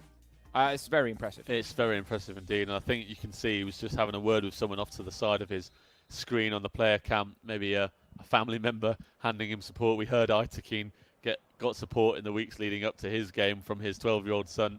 Maybe Peterson is asking for similar help, and whoever it is who's helping him out will be delighted, because the fact that he's only losing 3-2 in this game is absolutely incredible. Even with 45 minutes to play, no matter what the scoreline finishes up as, he can take a big pat on the back and hold his head high, considering that first half performance. Absolutely remarkable. But what do we have in store in the second half? I have no idea. Oh, there are still a few twists and turns in this one, Alex. No doubt about it. But this is not completely matching our pre-match expectations, because I think Alex and I were both expecting both of these legs between Hoffenheim and the referees to be remarkably one-sided. Plapplup now with Samaseku onto Kramaric. Fake shot into the box. Tar shadowing him well. Back heel, gets it back from Larsen. Not a lot of space to work with it. He's found De Boer. Oh, it's off the post. Oh! Woo! He's survived a scare there, Pedersen, and his reaction on the face cam tells you everything. You cannot come much closer than that without scoring. The ball hitting the inside of that post and bouncing all the way across goal. Petersen's reaction, as you said, told the entire story. You can't quite believe that didn't go in. I don't think Plapplup can either. Really good play from him to stay patient and work the ball around, and in the end, De Boer it was who ran off his marker and got the space in front of goal. Usually you'd expect to see that go straight in the bottom corner, but not the tightest of finishes from Plapplup, and now he has some defending to do at the other end. Yeah, Hübner across to cover well. And now a chance to break. I feel like Plapplups just needing to go back to some of the basics of the game to really get through Petersen here.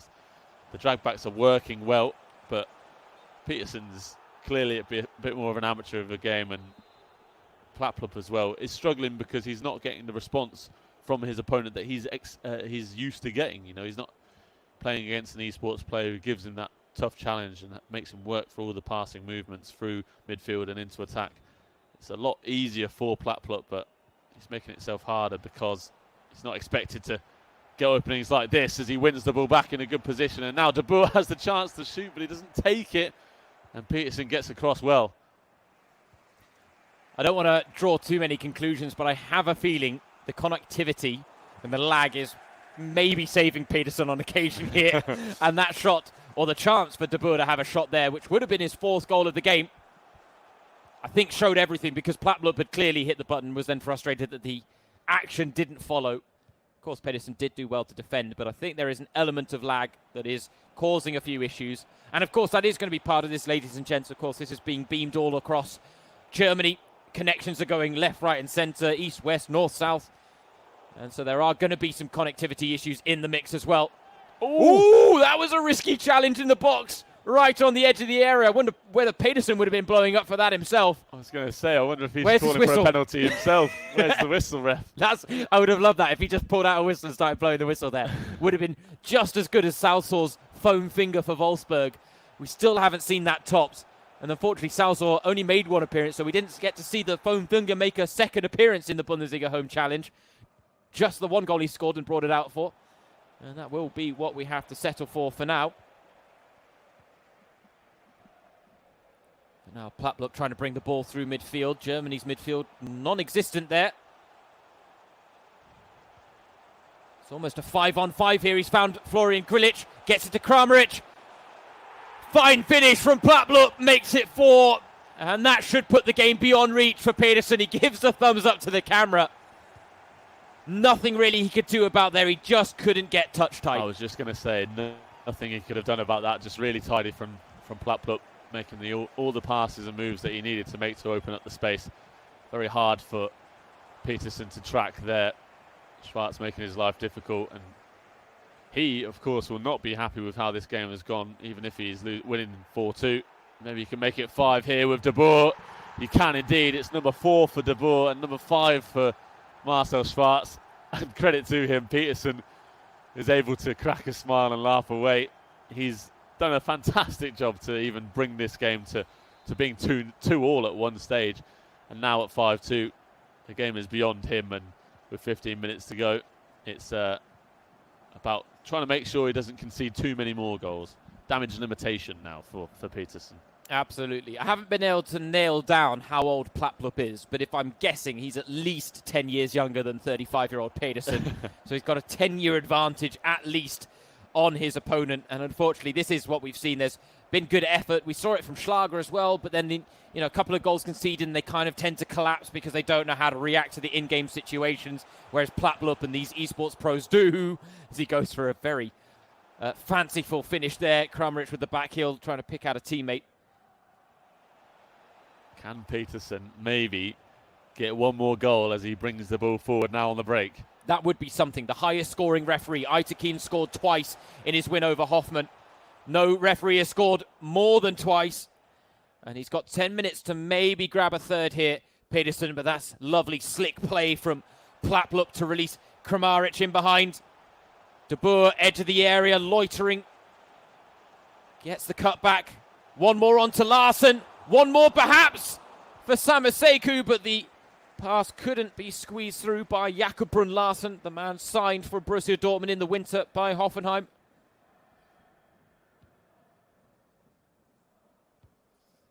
Now Peterson bringing it out from the back with Toni Kroos.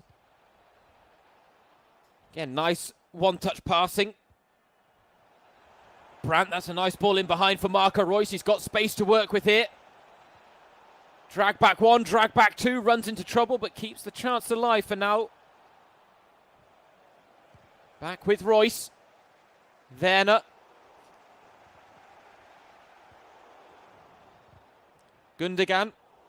Just been snuffed out at every opportunity by Schwarz. Unable to break through is Peterson.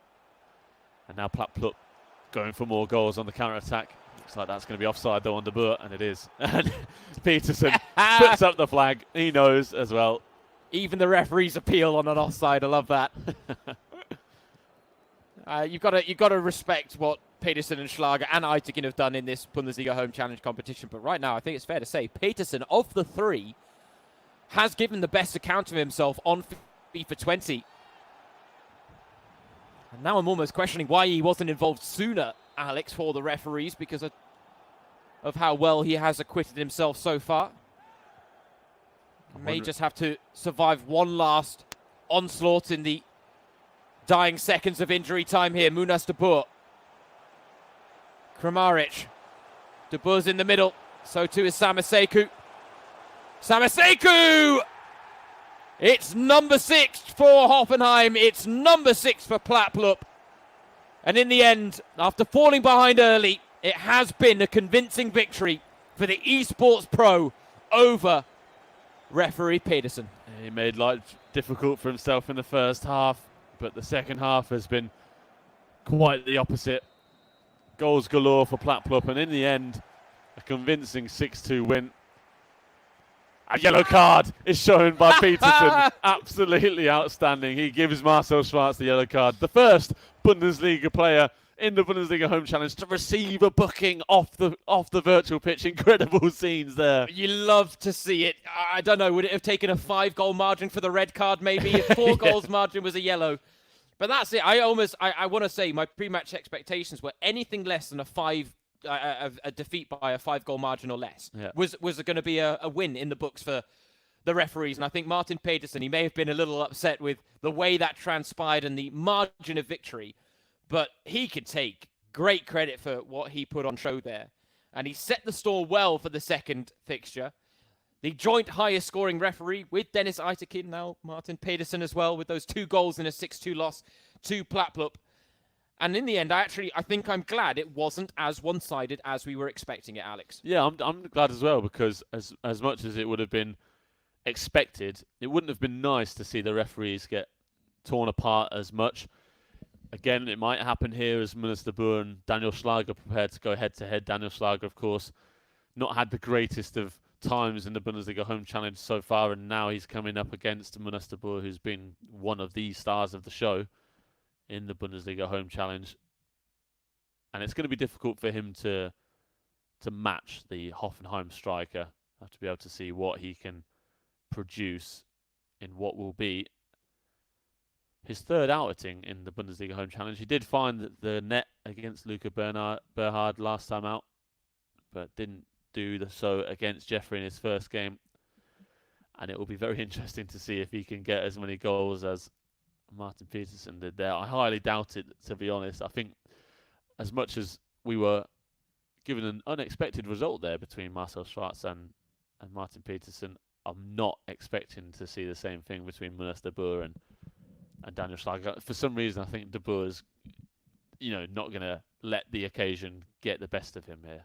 That's interesting. Your big motto, arguably since Matchday 2 in the Bundesliga Home Challenge, is to expect the unexpected. This is true. And yet you've just laid out one set of expectations. So do we now expect what you haven't expected? I don't know. I was about to go down a rabbit hole that I might have confused myself, Alex. I'm going to stay above ground and we're getting right into the second game. But that was it. I was looking at De Boer as thinking, if anyone's more likely to concede in these two fixtures, it was him. Yeah. I thought Plapplup would be very defensively strong and give Pedersen almost no daylight to work with in front of goal.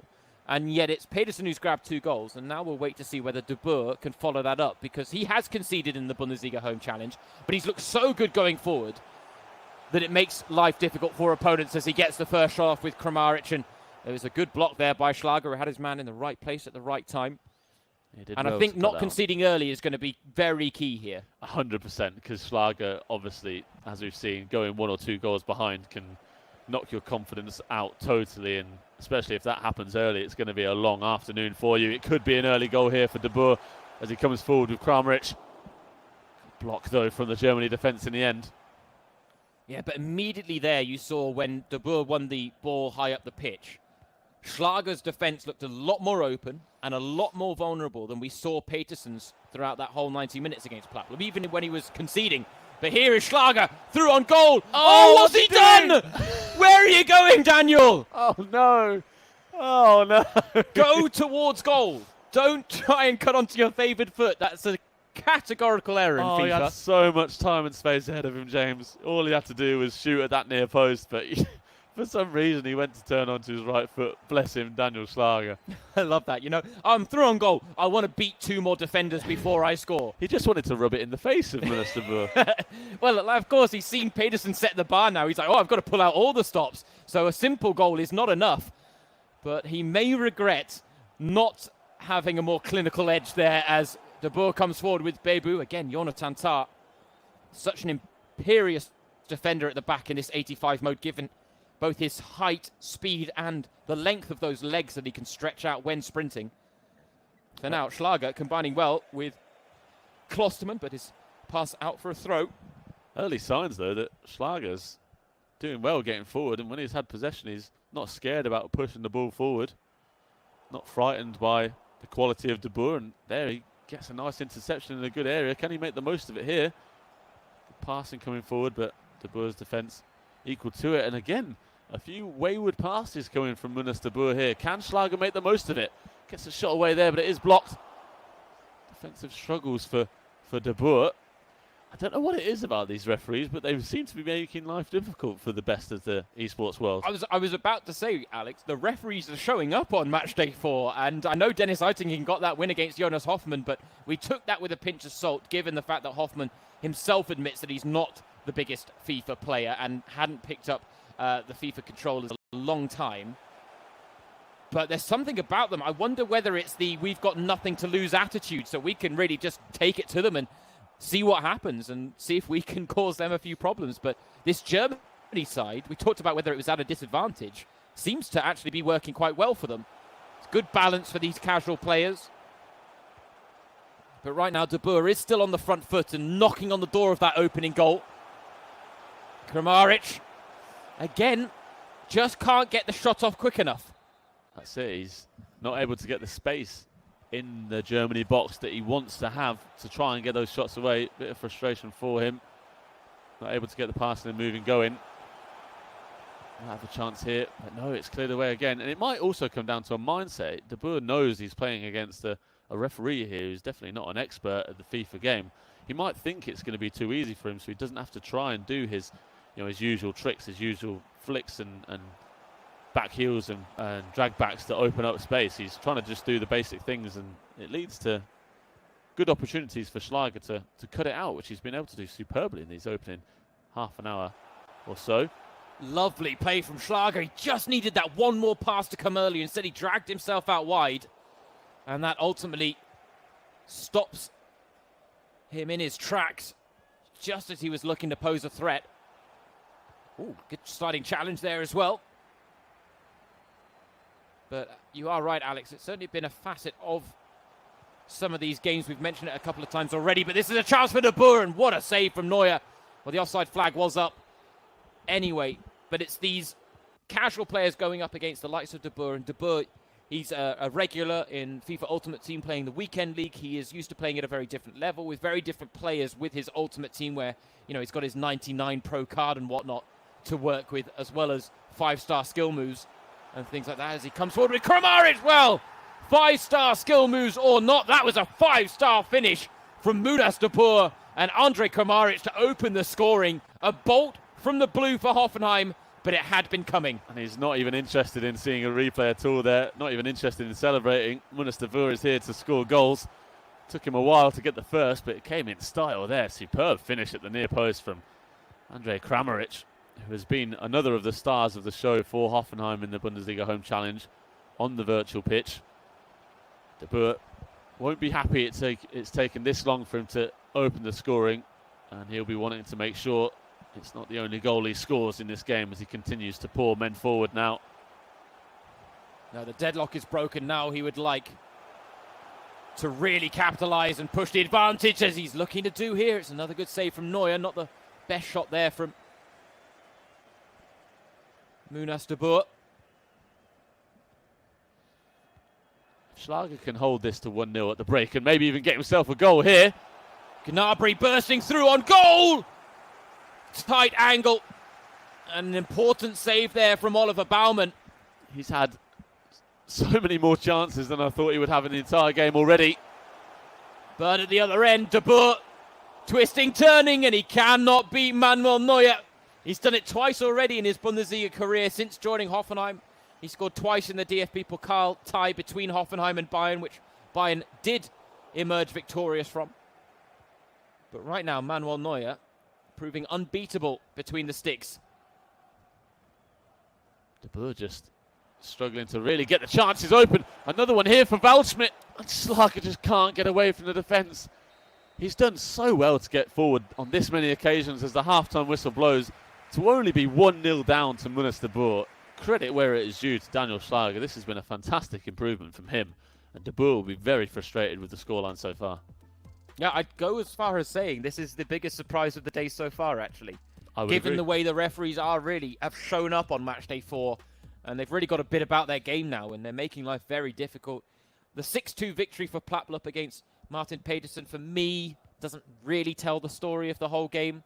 It's one of those that looks more convincing than it was, even though Plapplup was clearly a step above Pedersen in terms of FIFA ability. And it's fair to say that De Boer is clearly a step above Schlager in terms of FIFA ability. But in this 85 game mode, it doesn't mean that you can't make your opponent's life difficult. And that seems to be something Schlager has learned in his first 2 games, that he doesn't have to drop his head or worry too much about conceding. He can still have chances. He's creating one here with Toni Kroos. Look at the pace from Toni Kroos. We've never seen that. Luka Waldschmidt. Gnabry! He's got the equaliser for the referees. Daniel Schlager bites back, and Serge Gnabry is cooking something up for the referees now. Daniel Schlager is currently level with Munas De Boer at 1 apiece. Can you believe what you are seeing here in the Bundesliga Home Challenge? I am lost for words, in all honesty. We've spoken about how well the referees have done in these 2 games so far, but Daniel Schlager has just scored against Munas De Boer. What on earth is happening here? Munas De Boer has been so dominant in the tournament so far. Wins at a canter against Tillman and Muller, and then getting one over the line against Zander. He has conceded in every game he's played that's worth noting, and Daniel Schlager has done it again against De Boer. Look at this, Chris one-touch passing, and one more. He's through with Royce. Schlager to take the lead. He's in front. It's 2-1 to the referees. What a turnaround. Well, we thought the script was thrown out the window in the first game. It's been absolutely tossed off the boat in the second. Are we sure that Daniel Schlager is the one who's playing here? I feel like we might see him there, but I'm not sure if this is him, because what on earth has he produced there? That's one of the best goals we've seen in the entire Bundesliga Home Challenge, not just this weekend. The pass and move was fantastic, and the finish to boot as well. He has some defending to do here, though. And it's level already, just as he goes ahead. He needed that lead to last longer. He really did. It would have been so good if that had lasted 10 minutes or so, but now De Boer has the equaliser, and he's got the bit between his teeth. What a game we have on our hands here. It's 2-2 with half an hour to go, and De Boer will want to make sure he is not upset by the referees in this game. He does not want to join the one-man club currently occupied by Jonas Hoffmann of Borussia Mönchengladbach as a player that has lost to a referee in the Bundesliga Home Challenge. It is all square, but admittedly even a draw would feel like a bit of a defeat here for Munas de Boer, it has to be said. Here's Kramaric, he's looking to fashion the golden opportunity. A hint of an offside there, but the shot was wide anyway. I just cannot believe we're sat at 2-2. And that second goal from Daniel Schlager is going to be remembered by myself and a lot of people watching at home. Absolutely incredible. Can he defend, though, at the other end? It's Kramaric working forward. In the end, he gets the block in and gets it away from his own box. De Boer really does have the bit between his teeth now. He does indeed. The pressure is on. He's turning the screw. He's using every piece of his toolbox to try and break down Daniel Schlager. Grilic to Bayer. Scorer of the equaliser looking for the back post cross. Dangerous but dealt with. As much as we're unbiased completely, James, I am in full support of Daniel Schlager right now. I'm not sure we can claim we're biased. We're definitely team referee. We'd love an upset here. We love a fairy tale story. We love an underdog story. We have from the start of the Bundesliga Home Challenge through until now.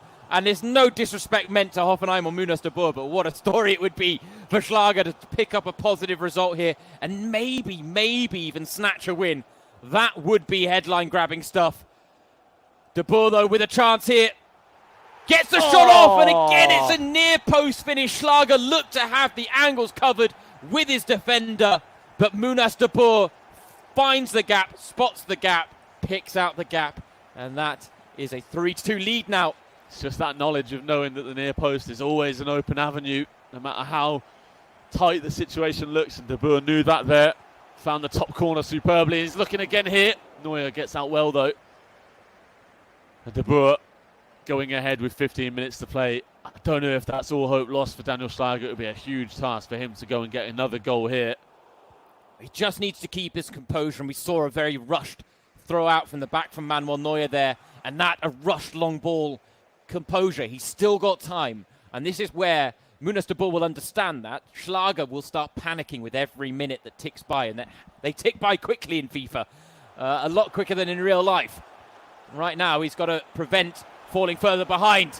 Oh, it's another near post finish. They have been deadly, and let's be honest, De Boer has been deadly with them.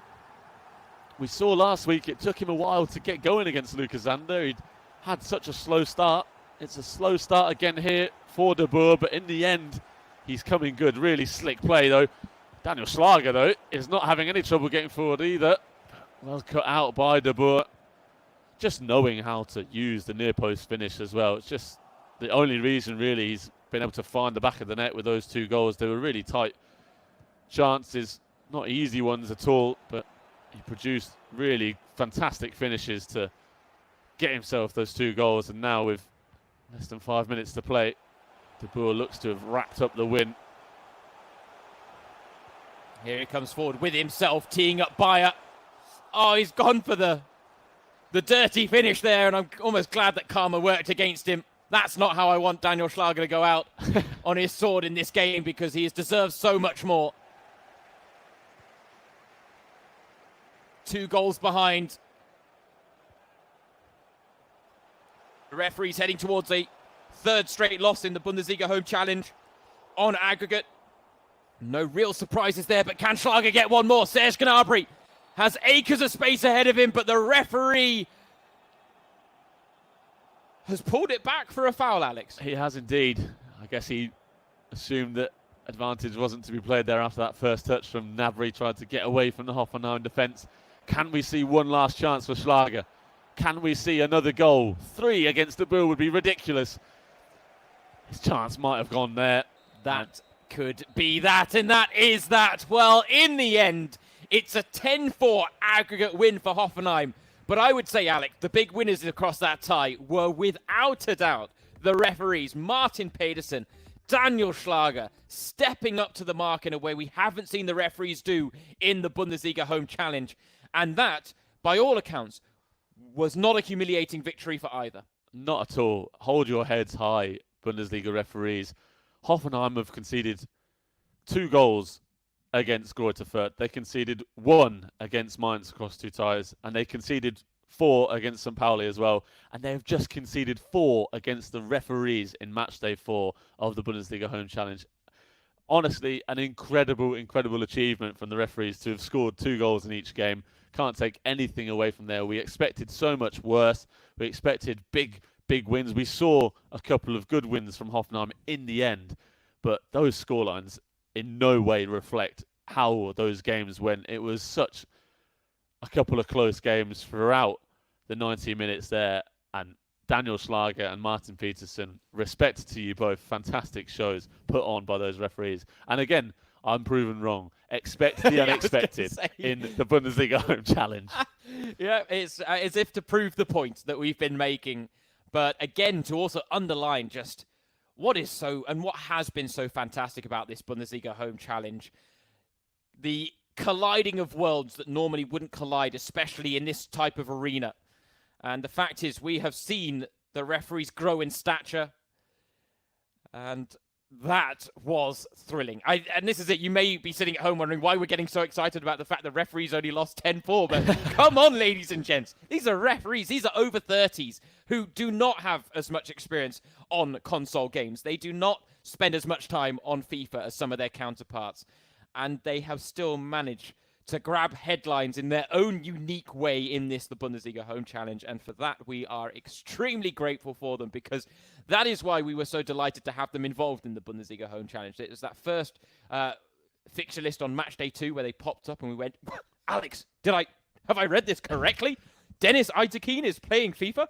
Daniel Schlager is playing FIFA. They're getting involved in the Bundesliga Home Challenge, and what an addition they have been, and fantastic. And it takes nothing away from Hoffenheim again. Another solid victory for them. I think that's 4 out of 4 now in the Bundesliga Home Challenge, right? It is indeed, actually. Yes, it is. So they keep their winning run going. Munas de Boer keeps his winning run going. And you have to say his stature has definitely shot through the roof. But we now start to turn our attention to the penultimate tie.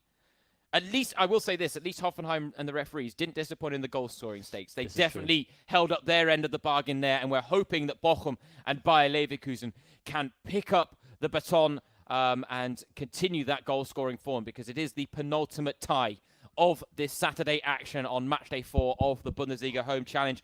Of course, if you are watching along, let us know where in the world you're watching from. Get in touch on the chats and the comment sections of whichever platform that you are joining us with.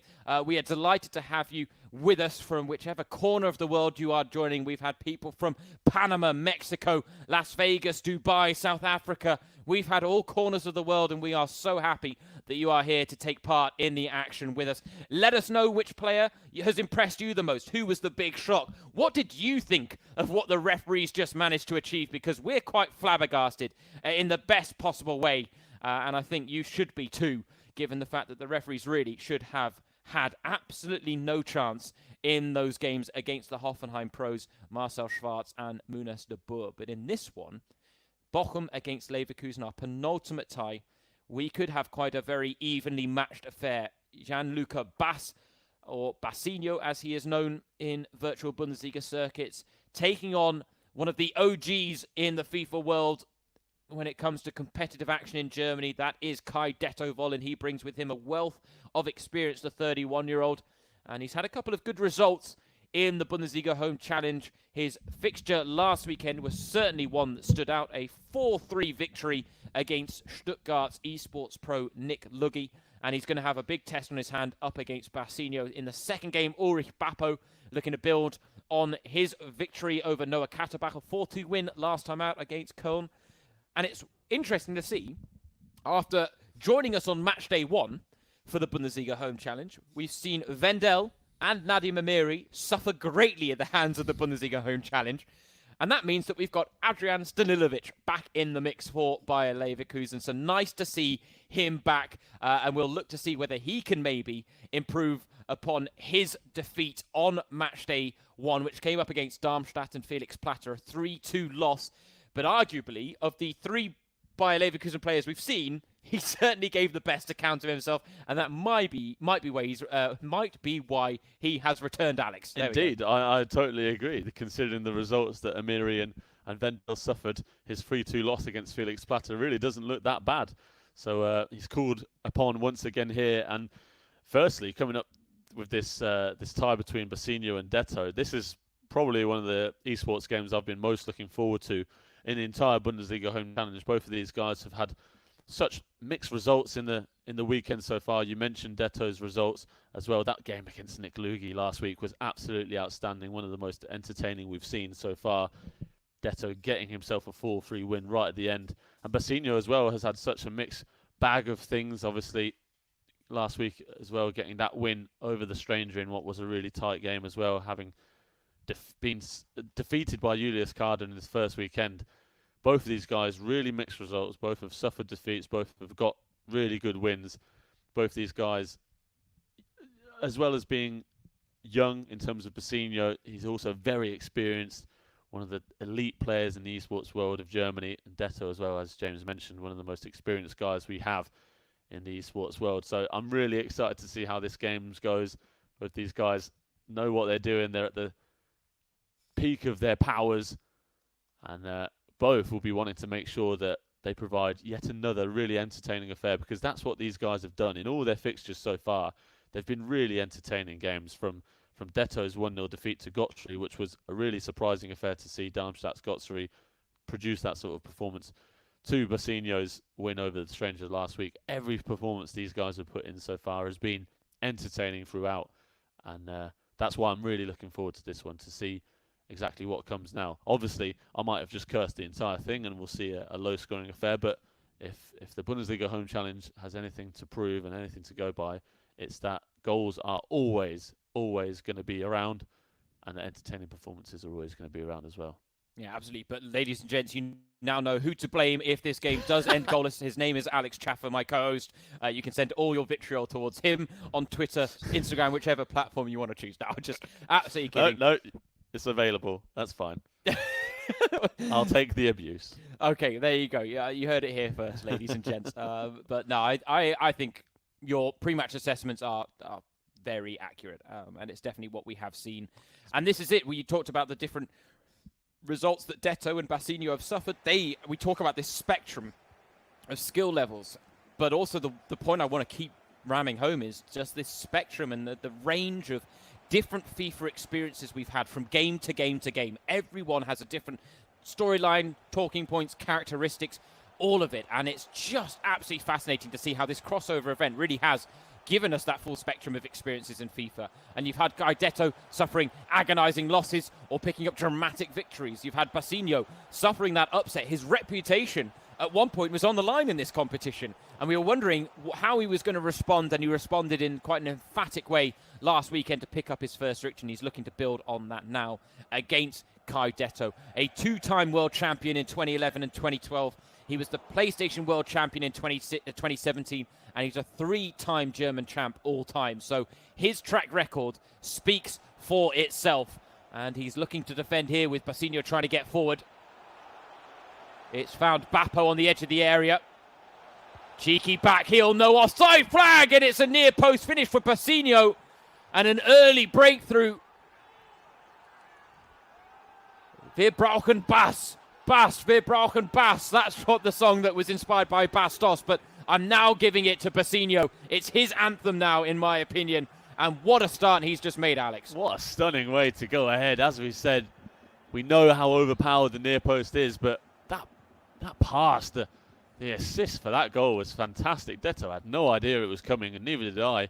Couldn't have spotted that pass at any time. And for Basinho to have seen it and made it, absolutely outstanding. And then providing the finish to go with it, a very special way to go ahead for him.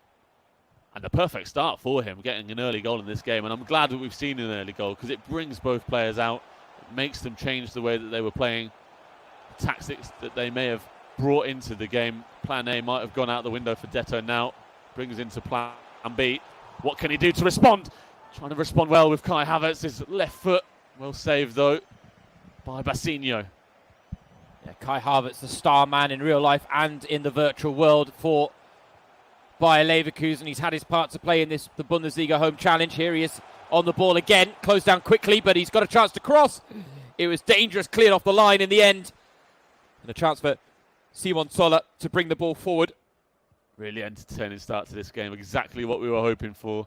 Both these guys very attack-minded, not holding anything back. Both trying to express themselves. What a pass that was. Went out of play in the end, but Basinho trying to stretch the play in more ways than one there with interesting pass across the pitch. Yeah, so you must also be glad about that early goal, Alex, because it means no vitriol will be coming your way on social media. No one to blame. We've had an early breakthrough. We can't ask for more, really, because as you say, it does change the complexion of the game. And with Detto, we've seen his games be quite high scoring as well, so it's not outside the realms of the possibility that we will see another 3-1 win against Marcel Graman of Dresden on match day 2. 4-3 last week against Lugi, as we mentioned. He's given the ball away cheaply there in his back line, though. Tapsoba does well to recover the position for Leverkusen. And this is it. Detto certainly has a bit more pace about his game than some of the eSports pros. He is convinced that at some point again he can be FIFA World Champion. He says, I've definitely got the potential for it. And that's what's so great about FIFA. Every new game brings a new opportunity for a player. The game changes every year. It brings out the best in every esports player, and they have to adjust and change the way they play for each game. And it means that it's going to cater to certain players better than others. Every year someone's going to be able to have a better chance of winning it all. We saw Mo Alba win last year in the FIFA E-World Cup. Hopefully, again, we can see a German champion in the very near future. It would be fantastic to see. Mo Alba was the first to win the FIFA E-World Cup. So one of these guys, maybe Detto or Basinho or Megabit or Dr. Ihana, one of these big names, hopefully they can represent the Bundesliga on the biggest stage of them all in the years to come. That's a great point to make as well, because FIFA 19 really played to Mo Oba's strengths. I'm not sure he'll fare as well with FIFA 20 if and when we get to that stage of putting on another FIFA E-World Cup. The reigning title holder looking to defend his crown in a style of game that's very different compared to last year. And a lot of the esports pros talk about it on a regular basis, and the fact that the focus has shifted to defending. Here's Palacios breaking through. Chance for Detto. He has leveled the scores. Disappointing for Basinho. A simple finish in the end for Kevin Volland. But it's all square once again between Leverkusen and Bochum. Yeah, Detto won't mind at all with that. Scrappy as it is. He gets himself level. He'll take it whatever way it comes. Palacios there just breaking through the defence. Disappointing for Basinho. You don't see that very often at this level of the esports game. And then a tidy finish from Kevin Volland is always to be expected, whether it's on his left foot or his right foot. But important for Detto to have found the net before half-time. It would have been difficult for him to go into the second for goal behind. He may still have to do that. 10 minutes to play. There's plenty of things that can change in this first half. Can Basinho get himself ahead again? Oh, it's pinging around in that Leverkusen box. It didn't fall kindly to Basinho. So Detto now with a chance to push forward. Just halts his advancements for the time being as he tries to pick out the best course of action to try and break down Basinho for a second time in this game. But this is perfectly poised this tie between these two esports pros. We couldn't have asked for much more in terms of the opening 40 minutes. I knew this was going to be a good game, James. Oh yeah, and it has not disappointed. 5 minutes left in the first half. Can either side maybe snatch a lead before the break? It's Detto piling on the pressure since that early goal for Basinho. Here he is with Bailey. Dangerous delivery. Two takers in the middle. And it was the Bochum defender who got stuck in at the vital moment. It was Basinho who went 29-1 in the weekend league last weekend, finishing 97th in the world. Not a bad finish at all. Unfortunately, his rewards didn't quite match the effort and output that he had produced. 85 Kruse and 85 Jahrstein were his best picks in his Team of the Week pack, and that really should tell you everything when you had Messi and 92 Ter Stegen on offer as Basinho stings the palms of Hradecki right on the stroke of half-time. One last chance from the corner. It's a good corner. It's in off the far post, and he's taken the lead right before half-time. Bassinho rewriting the script against Detto of Leverkusen. Huge to get ahead again before half-time, and a rare goal direct from a corner. We see it so rarely in FIFA 20. A really nice glancing header there, bouncing in the 6-yard box and off the inside of the post. Superb from Kamvuvla. And Bassinho ahead at half-time. Detto with a little shake of his head. He won't have expected to go behind from a corner, but that's the way it goes sometimes in FIFA. He's dominated the first half, 64% possession there, you see, but Bassinho has made the most of the chances he's had with the little possession that he's had. Yeah, sign of a true eSports pro, that. What we see from Bassinho. And now we wonder what that goal late in the second half will elicit from Kai Detto in terms of a response. He didn't let his head drop after falling a goal behind. Pulled it back to 1-1, so he's more than capable of pulling this game back once again. But Bassinho, I'll be honest, has proven that when he's got a lead, it's very hard to shake him off it at times. We saw that throughout his virtual Bundesliga season. We saw it last week in the Bundesliga Home Challenge as well. But Detto, this is lovely play. Havertz on the turn, off the post, on the rebound. No mistake made by Bellarabi on the follow-up. It would have been a glorious goal from Havertz, but he will take it at 2-2. Yeah, that move from Havertz deserved a goal, and Detto gets it, even if it was from a rebound. Superb play from the Kai Havertz playmaker, the Leverkusen playmaker, sorry, Kai Havertz. Lovely way to shoot a goal, coming off at the inside of the post. Went across the face of the goal, and lucky enough for Detto, Bellarabi had moved off the ball and got in the right position to finish it off. And what a way for him to start this second half, getting level immediately. 2-2. This game is back on level terms and wide open once again. We've got plenty of time for it to change even more. I have no doubt in my mind that this game is not going to finish 2-2 here, James. No, I have a feeling this one's going to go very much the same way as that 4-3 win for Detto over Nick Luggi of Stuttgart last weekend, which went back and forth. He didn't quite know which way it was going to go. In the end, Detto did decide it for himself. It wasn't enough to clinch victory for Leverkusen because Nadim Amiri ended up being well out of his depth against Atakan Karasor of Stuttgart and suffering an 8-0 loss, and that was dangerous again. Oh, no. Dangerous pass out from the back and again from Bassinho, but he just about gets away with it. I think it was Bassinho there who signalled the pause. Not happy with how things are going in this game. He's made a few little mistakes. He's going to change his tactic around, try and move the ball faster up the pitch offensively. And to be fair, even if he was 2-1 up going into half-time, he won't have been happy with the amount of possession he had. Detto had definitely dictated the play in the first half, and for him to get ahead, get level early in the second half the way he has, huge for his confidence and just being able to make sure that he knows he can continue playing the way he is, whereas Bassinho, regardless of the fact that he's found the net twice, definitely wants to change a few things as we see the first substitution of the game. Moussa Diaby is on in place of Leon Bailey. And Nadim Amiri comes on for Kai Havertz. Kai Havertz had been so good in this game for Detto. Wanting those fresh legs, though. Detto, it was one of those things in the last couple of weeks, actually, of the Bundesliga Home Challenge. He'd had to wait, I think, 20 minutes it was in one of his games for a change, having signalled a pause. And in the end, it didn't make a difference for him. He'd lost that chance at the right time. So learning his lessons here and getting the change in early. Yeah, I think we've almost gone a full half waiting for a pause at one point as well. This is looking dangerous for Bassinho. Detto surviving the scare at the back once again. But the fact is, these guys are creating chances with relative ease, which isn't what we're used to seeing from eSports pros when they go head-to-head in the Bundesliga Home Challenge. Although, again, that does speak to this spectrum of experiences that we have been witnessing in the Bundesliga Home Challenge from the moment we kick things off on match day 1. That's why it's been so much fun. As much as we expect these esports games to be a lot more controlled, a lot more measured between the two guys, we're even seeing it between the best of the best in the esports world, that the games can be wide open and very attacking. And it's what's so great about esports, very much like the real football world. Anything can happen in these games. As much as we like to have an accurate approach to the game, what we expect, what you can sort of delve into it from research beforehand. anything can happen when the whistle blows and the game really gets underway, and that's what we're seeing here again.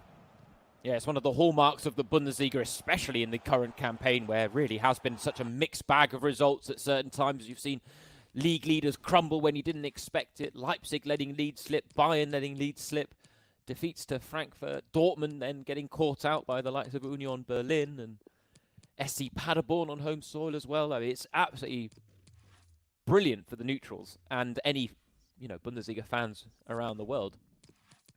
But it shows that in the Bundesliga Home Challenge, things are just as unpredictable.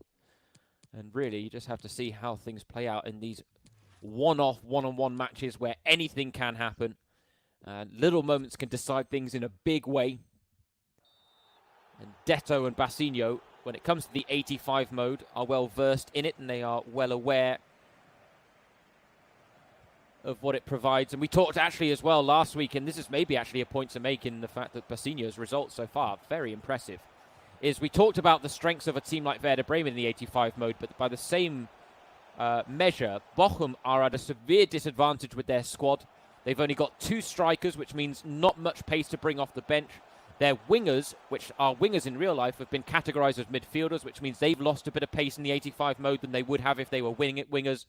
And so Bassinho and Bochum certainly having to work very hard in this 85 mode to really make an impact and have the rub of the green. But Bassinho acquitting himself so well, you can see why he's got such a strong reputation in the virtual Bundesliga. Ambitious pass there that doesn't come off for him. And you can see there, switching from all-out attack to defensive very quickly. He's worried about the transition for Bayer Leverkusen and Detto. Detto, incidentally, 7-1 so far in the weekend league this weekend.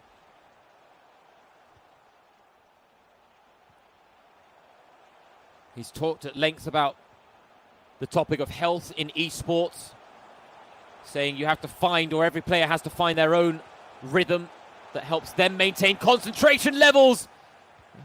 And his chance with Volland blocked by Bassinho at the last, but he's given it away in midfield now, the Bochum man. Stilinovic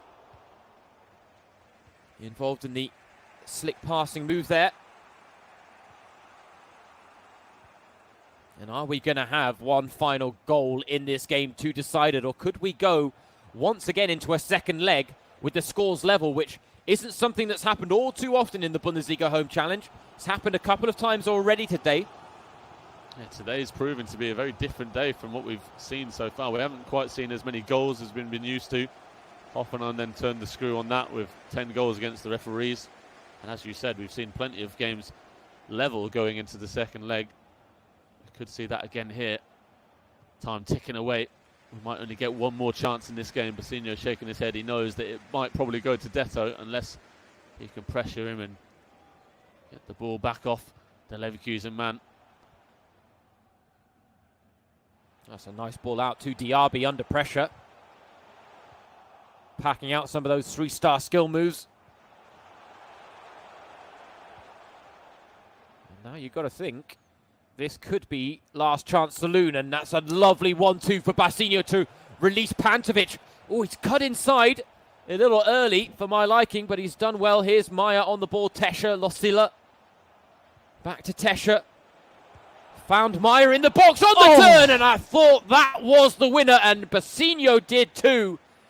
In the end, I think it was a combination of Rudetsky and the post that denied him. It was indeed. What a really well-worked move that was, though. I was just as surprised as you are to see that pass go all the way back the way it did.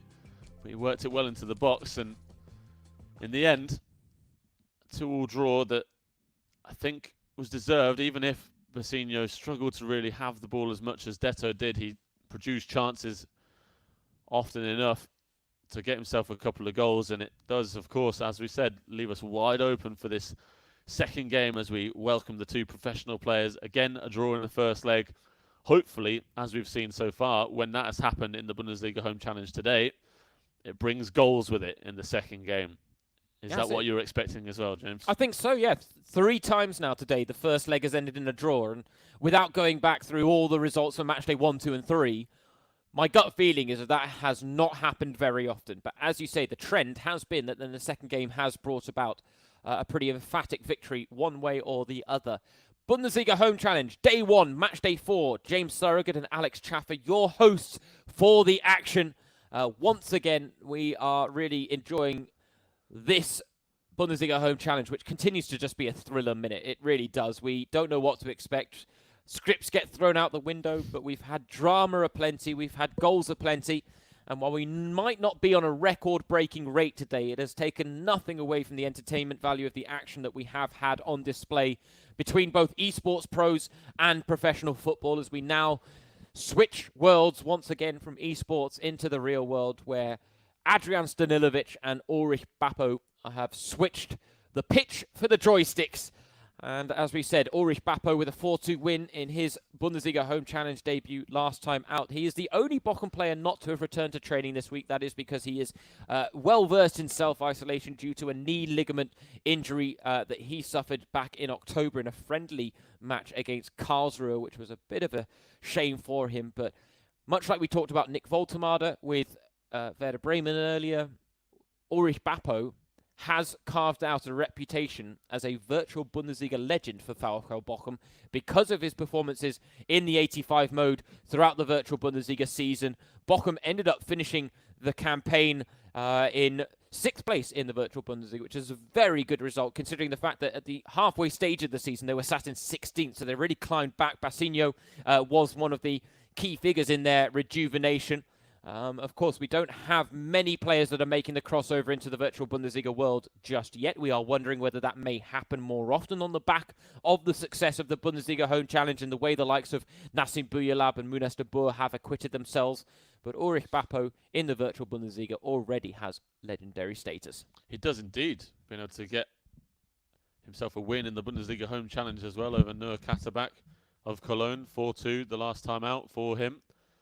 And if he can produce the performances that his player in FIFA has been doing for Bochum today again against Adrian Stanilovic, then his legendary status will just continue to grow. And it'll be very interesting to possibly see or hear if his uncle is watching at any point today, because his uncle is a very famous name in the world of football. It's Samuel Eto'o, who of course we mentioned already in the show, having played against Dominik Schmidt of Holstein Kiel, formerly of Werder Bremen, and he's the Ulrich Bappo is the nephew of Samuel Eto'o, and was called the new Eto'o by EA SPORTS back in September 2019. Hopefully for the 20-year-old, it's not the knee injury that comes to haunt him in that sense. Hopefully he can go on and continue his progression with Bochum. He's only 20 years old, of course, so huge future ahead of him, hopefully, if injuries do stay away. And hopefully we have a special viewer in Samuel Eto'o at some point today. I'm not sure if we'd be able to find out if he does follow on the Bundesliga Home Challenge, but I'm sure that he'll be wanting to make sure he keeps an eye on how his nephew is doing in the FIFA world. I would hope so. I'm sure he's got a vested interest in the action in the Bundesliga Home Challenge, no doubt. So, Samuel, get in touch if you are listening. We'd love to hear from you. Let us know where in the world you're watching from, Mr. Eto'o. One of the one of the greatest strikers of a generation, really, the Cameroonian there. And so, yes, big footsteps to follow in for his uncle. And the headline about him being the new Eto'o may have been a little hasty, let's say hasty, given the fact that he's still plying his trade in the second tier of German football right now. But there's no doubt, I'm sure he'll have picked up a few tips and tricks from Samuel Eto'o, his uncle. Whether that'll help him here in the Bundesliga Home Challenge remains to be seen. But yeah, the 20-year-old Ulrich Bappo, an academy player for Bochum, taking on an academy player for Leverkusen in Adrian Stanilovic. His only appearances for the Bayer Leverkusen first team have been in pre-season or mid-season friendlies, Adrian Stanilovic, but they do think very highly of him as a burgeoning holding midfielder. They have high hopes that he can become a big name in the first team when he does make his breakthrough. But as we see with so many Bundesliga clubs, there is this fine line and a balancing act with young players of when to rush them in and when to just hold off and give them a bit more time to mature, maybe in some of the youth teams, maybe in some of the lower leagues playing for the reserves in the rear, like the 4th tier or 5th tier. But the fact is, he's only 20 years old, Adrian Stanilovic. There's no rush with him whatsoever. And you have to say, in the Leverkusen midfield, he's got plenty of competition, doesn't he? He does indeed. He'd have plenty of guys to try and break through against, the likes of Karim Demirbay, Julian Baumgartlinger, Charles Arangris, and many more, actually. So for him, no problem, no need to rush at all. Even if there are guys like Kai Havertz producing the goods at the age of 19, anything can be different in a player's progression. Everyone progresses at different times. We've seen players like Sandro Wagner in the past for Bayern Munich and Hoffenheim, and Henrik Weidand for Hanover, coming into the Bundesliga at older ages, progressing at different levels to certain other players. Not everyone has the same chances or development levels as everyone else, so no problem for him to be still waiting for his first team debut at the age of 20, and I'm sure that it will come in the next couple of years or so, especially if he can go on and show his stuff in the virtual world here, looking to avenge his 3-2 defeat against Felix Platter of Darmstadt here against Ulrich Bappo of Bochum. Yeah, this is it. Stanilovic is the perfect example. And you could maybe say Bappo is as well, about players that are less well known in even their respective club circles. But this is a chance for fans to get to know them a little bit better, see them in action in a very different setting. I have to say, I like the fact that Stanilovic has a dartboard behind him. Yeah, I like it as well. Shows a man of good taste there. Very much so. Getting into the new trend in Germany. Darts is starting to become a booming sport. And I think it was the PDC that are trying to set up a remote match in the homes of all the darts players where they can film themselves whilst taking part in a virtual competition, as Bappo skies one over with a deflection, so he gets a corner for his efforts. And he's looking to really pick up where he left off last match day. Whereas we're intrigued to see whether Stanilovic has maybe used the 2-week hiatus from the Bundesliga Home Challenge to really hone his skills a little bit better. Maybe spending a bit more time with Kai Havertz, who, interestingly, I believe, gave everyone a look into what his FIFA Ultimate Team looked like. And he did admit he doesn't play Ultimate Team too much. But he still had Ronaldo, or Brazilian Ronaldo, I should say, along with Portuguese Ronaldo up front, flanked by himself and Ronaldinho. So it wasn't a bad looking lineup, it has to be said. Oh, that's a risky pass at the back, and it might cost him here. Zoller finds a top corner. What a strike from Simon Zoller. And Bappo breaks the deadlock. Top corner, top class from Ulrich Bappo. An outstanding finish, the first opening he's had. Lovely through ball into the space for Zoller to attack. And that first time finish will do well to see a better one than that in the Bundesliga Home Challenge this weekend. Stunning across the goalkeeper and into the top corner, really as high into the top corner as you could possibly get there from Bappo, and a perfect way for him to start this game. 1-0 to the good in the opening 20 minutes here. Yeah, and it's advantage Bochum on aggregate, of course, because of that 2-2 draw in the first leg. This one could go either way, still being played on the cliche term of a nice edge. But there are a few things sharper, let's be honest. Like our cutting-edge commentary. Absolutely, nothing sharper. The sharpest tools in the shed, Alex, no doubt about it. There's a chance here for Stanilovic. I think the foul is actually going to go against him there. Yeah, penalised there, going into the Bochum box. He just needs to make sure he stays calm here, obviously coming in off the back of that defeat a couple of weeks ago.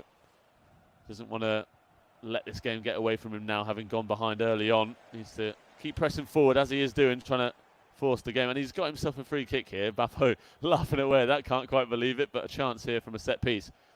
Is he going to go? Is he going to go for goal from here, James? Not if he's smart, Alex. 41 metres out from goal, angle against him.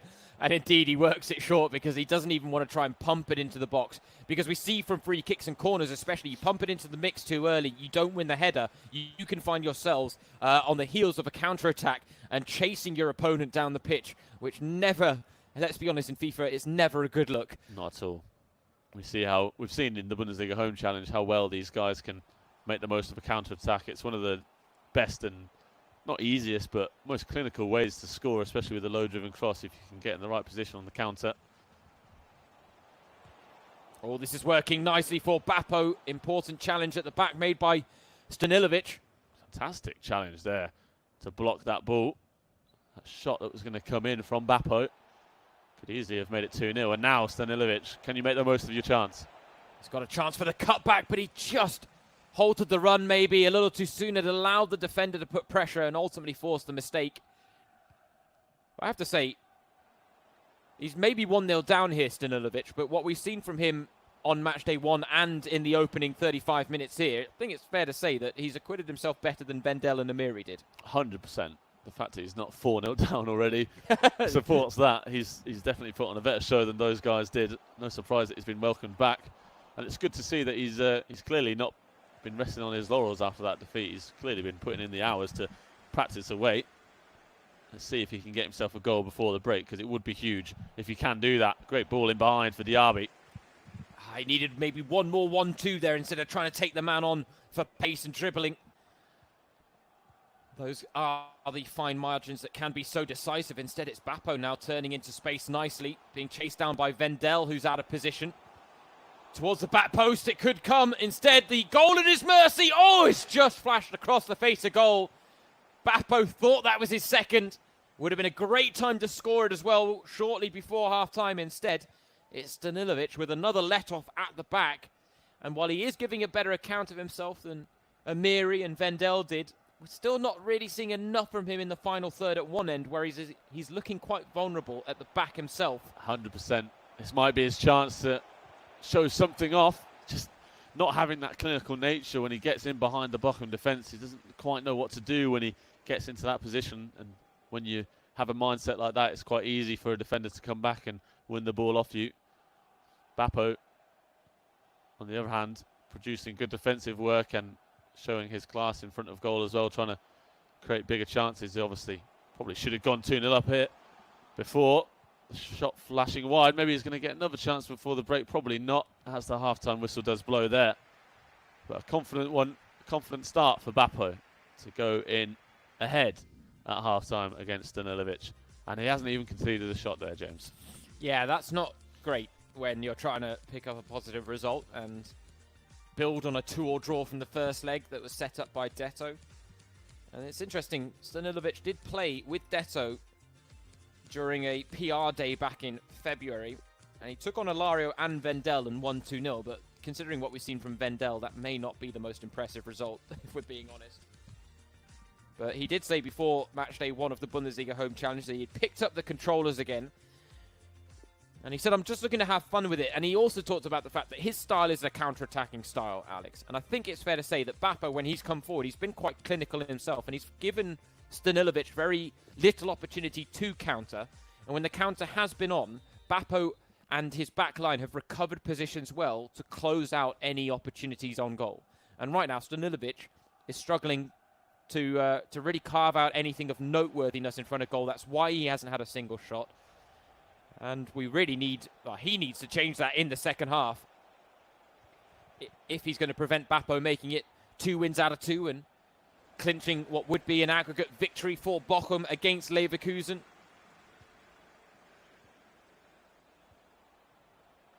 Yeah, the hallmark of any counter-attacking team is being clinical in front of goal. And again, Stanilovic lets a chance go begging. A shot from the edge of the box from Alario just wisps wide of the post.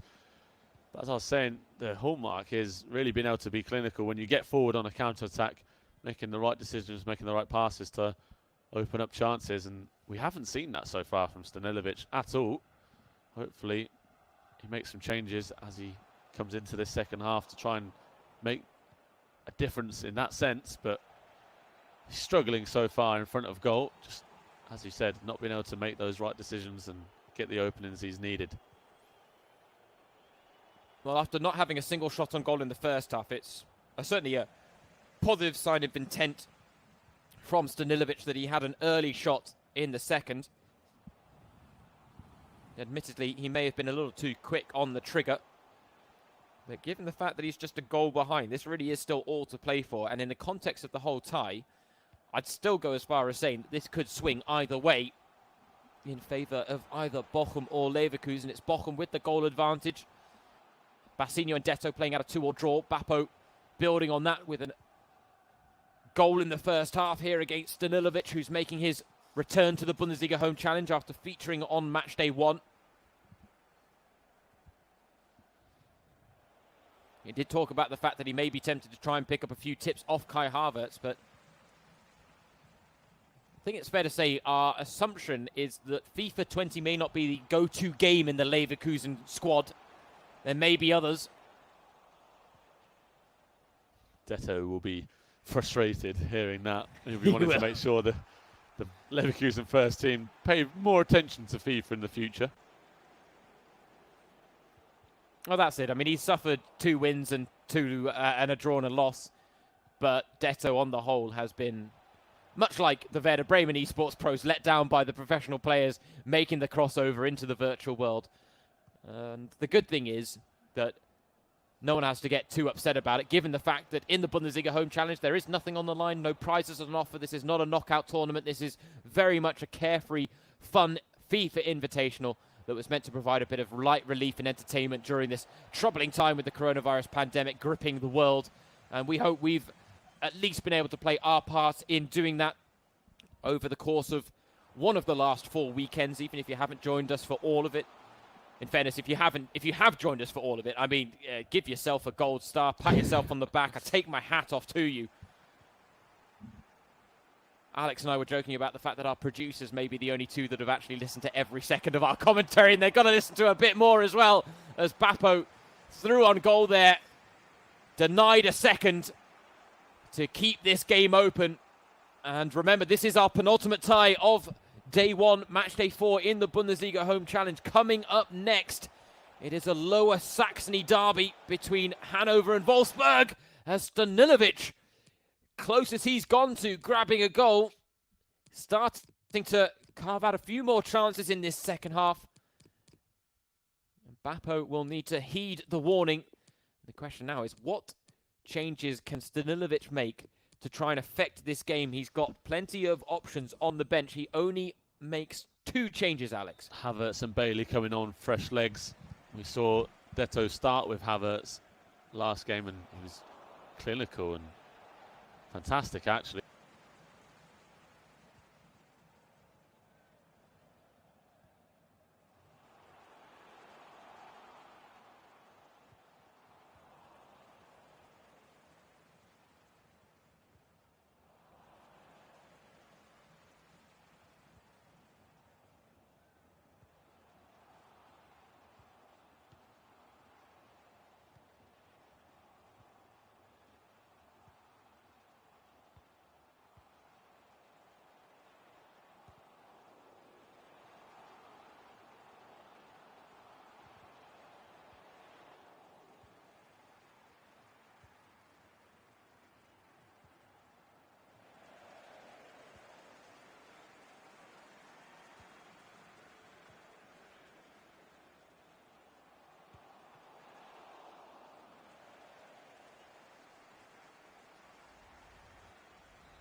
The icing on the cake for Bappo Palacios' pass is easily cut out at the back, and starting to see a bit of panic filter into Stanilovic's game, and that's never a good sign on FIFA. Panic tends to punish the panicker in the virtual world. Here's Vince Heimer now. Hasn't scored himself. He's finding Bappo. Can't quite get the goal with his own player there, and there's potentially going to be one last chance in this now for Leverkusen. Not if he can't move the ball on. So instead, will it be Bappo with the final goal-scoring opportunity of the game? The defence is on top in the closing exchanges. And that should be that. And it's Bochum who grind out a narrow win after the 2-2 draw in the first leg. Bappo with a 1-0 victory to seal the deal. Delight for him. 2 wins out of 2. But that was hard fought. Grinding it out is the perfect way of describing it, James. A difficult one for Bochum. But in the end, they get the job done. 1-0 from Bappo, taking the victory for Bochum. 3-2 across the 2-legged tie. And as much as Adrian Stanilovic has suffered a second defeat in this Bundesliga Home Challenge experience, it was an improved performance from him after his first defeat against Felix Platter, but still just lacking that clinical nature in front of goal at the other end and unable to find the back of the net against Bappo. And it means that only 5 goals scored across that tie. We won't have quite hit the record books in terms of goals that we've scored so far this weekend. There's still hope with plenty more games to come. One more game to come today, of course, as we mentioned, towards the end of that Bochum-Leverkusen game, and that will be between Wolfsburg and Hanover. It will indeed. 55 goals scored. A quick calculation just done. Quick maths. It's not so bad. I try every now and again. But yeah, 55 goals scored so far in the 7 games we've had to date. One final fixture, in case you're just joining us and haven't figured out what the format of the Bundesliga Home Challenge is. Here is a recap. 30 teams, 60 players, 15 two-legged ties across Saturday and Sunday. 8 today, 1 left, 7 tomorrow. Still plenty to play for in Sunday's action, but each tie consists of 2 one-on-one matches played on the PS4 on the 85 game mode. The aggregate score of both legs gives us the overall winner. It does mean that we have had a couple of draws in the Bundesliga Home Challenge mix. There's no golden goals, no penalty shootouts, nothing like that, because this is all a very friendly e-invitational FIFA tournament set on by the DFL to help us cope with the football-free period that we are currently going through. But the 85 game mode means that players that would normally have a FIFA rating of above 85 have been dropped to 85. Players with a rating below 85 have been raised to 85. It makes for a very even playing field, and it does give us what we believe is the best spectacle in terms of a FIFA tournament, especially a friendly invitational like this one, the Bundesliga Home Challenge. And while we may not be on course for a record-breaking goals tally with just 55 scored in those 7 games so far, you can't really turn your nose up at the entertainment value that we have had. And what we are looking forward to in this one is the Wolfsburg newcomer, Bene CR7X, or Benedict Bauer, his normal name. I think we'll try and call him Bene CR7X. Oh, I got it out better that time. That's better. That was up against H96_ Don Chap. He has been a big character in the Bundesliga Home Challenge, it has to be said, throughout his appearances. He's had a few mixed results, but Bene CR7X coming into it for the first time, and he does bring with him a very formidable reputation in the virtual Bundesliga world and in the esports world in general.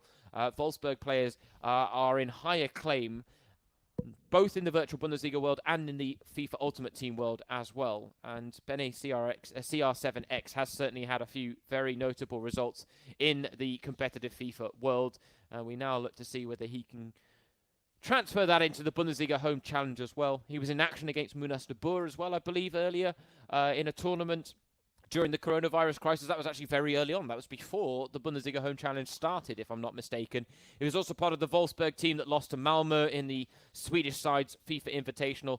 We mentioned that last week when Dulan Mike was in action. Dulan Mike, let's be honest, he was a newcomer last week, 17 years old, really took us by storm, beating Megabit.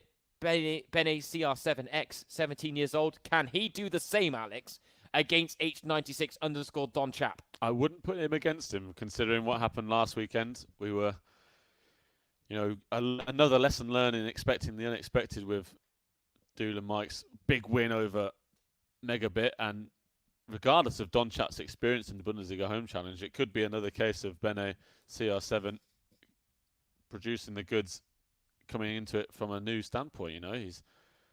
He's not used to playing in the Bundesliga Home Challenge, of course. Maybe not used to playing in the 85 mode, but it could bring its advantages as well. Maybe it's for him a chance to be a bit more free in his gameplay, try some new things that he's not used to trying. These are all the things that we have to consider, because obviously these guys are used to playing Ultimate Team. That's the main mode on FIFA. It's what these guys go to. That's what they stream most of the time, and obviously play to compete at the highest level, of course. And but it does promote the opportunity that the 85 mode brings with it, a bit more freedom. And for Donchap as well, it's an opportunity for him to try and improve on his performances. As James said, he's had some mixed results so far. Only a 1-0 loss to Yannick of Augsburg on Matchday 1. And considering Yannick's performances in the recent weeks, that really can't be seen as too bad of a result. From what I remember, it was a very tight affair as well. And then obviously he lost 2-1 to Gottseri of Darmstadt. Another tight result. Gottseri, of course, has had a really successful Bundesliga Home Challenge. He beat Detto as well. And so 2 defeats for Donchap. And then, of course, he got that big win over Todibo last weekend. He was the man to take advantage of Todibo's quite clear inexperience in the FIFA world, going out 9-2 in the end.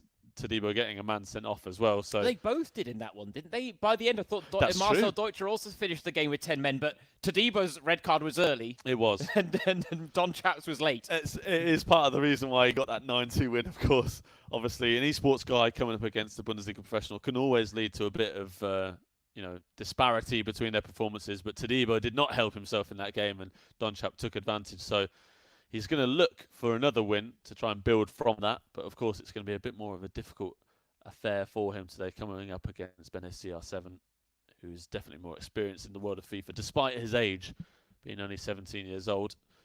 As James said, lots of experience in the foot world. Can he bring it to the Bundesliga Home Challenge now? We have to wait and see. Well, what I have to say is I dipped into his Twitter account, Bene CR7.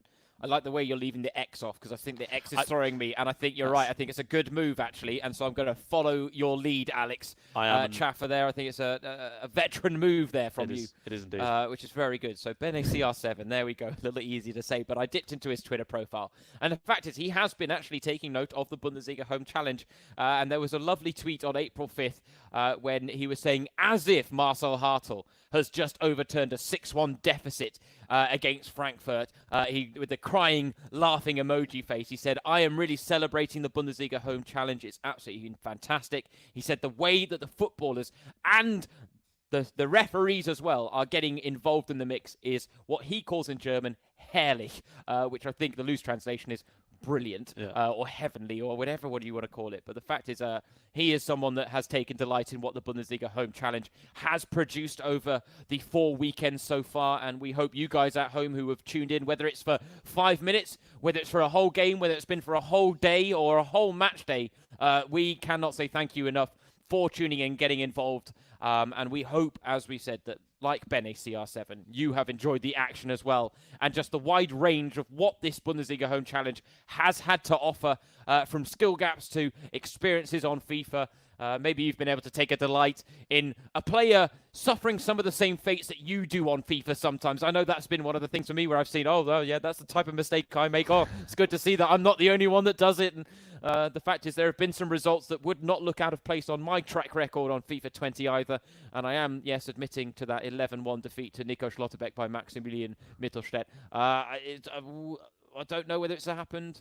Have I lost by 10 goals this season? Probably not, because I tend to quit before that happens. But anyway, that's a whole nother story in and of itself. But yeah, the Bundesliga Home Challenge, it has given us twists and turns. It's given us highlights aplenty. And as we've said, we hope you guys are enjoying it as much as we are. And this final game, or this final tie, I should say, between Wolfsburg and Hanover has the potential for fireworks. These Two esports pros going head-to-head in match one with Ben CR7 and H96 Don Chap. Lino Kasten in the second match has proven himself to be quite a dab hand when it comes to his FIFA ability. And the Hannover 96 professional players haven't been the best. Janus Horn, Julian Korb have acquitted themselves well at times, but they've often been on the receiving end of results. And Lino Kasten, you'd have to say, would be the favourite in that second match. I tend to agree with that, James. Even if, he had a baptism of fire when he first arrived in the Bundesliga Home Challenge. He suffered that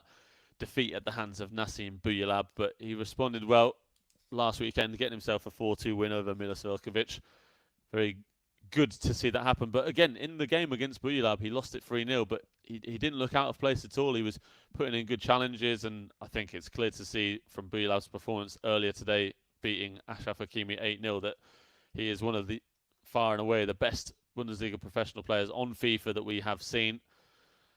And just alluding to your point on Benedict Bauer, Bene CR7 again on his tweet as well. So fantastic to see these guys who haven't been involved in the Bundesliga Home Challenge so far, watching it from home. And it's great, of course, that he gets to get involved on Matchday 4. And we'll have to wait and see if he becomes a Marcel Hartl or a... who did Marcel Hartl defeat? Who was it on the receiving end of his 6-1 win? Oh, it's got to be actually Frankfurt. It had to be Neil Stendera. Of course, yeah. So is he going to be a Marcel Hartl or is he going to be a Neil Stendera? He's going to obviously want to not be on the losing side of things because he'll be getting a few tweets, a few responses to that tweet that he sent out. Exactly. Will be coming his way. He says the things from behind the keyboard, but now he has a chance to prove that he's got what it takes to compete in the Bundesliga Home Challenge itself. Really, really nice to see that a guy like him involved as a fan now gets to be involved as a player as well. And we're just a few minutes away now, I think, from getting this final game of the day underway between Wolfsburg and Hanover. And first up, Bene CR7 and Don Chap of Hanover. And it has been a really fun day so far. Highlight so far for me has to be that Nassim Boujellab win over Achraf Hakimi. 8-0 the scoreline, 4 goals coming from Boujellab himself. I think he's been far away the best player using his own player in the Bundesliga Home Challenge we've seen so far. There could be others, of course. Plenty have scored lots of goals with themselves. Not always possible for some players. Obviously, we've had a few goalkeepers involved, a few defenders. But Boujellab has been fantastic with his own player. Lino Kasten, obviously a goalkeeper as well, probably won't have the opportunity to try and score with himself. Maybe, depending on the scoreline, he might push himself up front. We'll have to wait and see for that. But at the moment, we can see these guys getting themselves ready tactically, preparing themselves for the penultimate...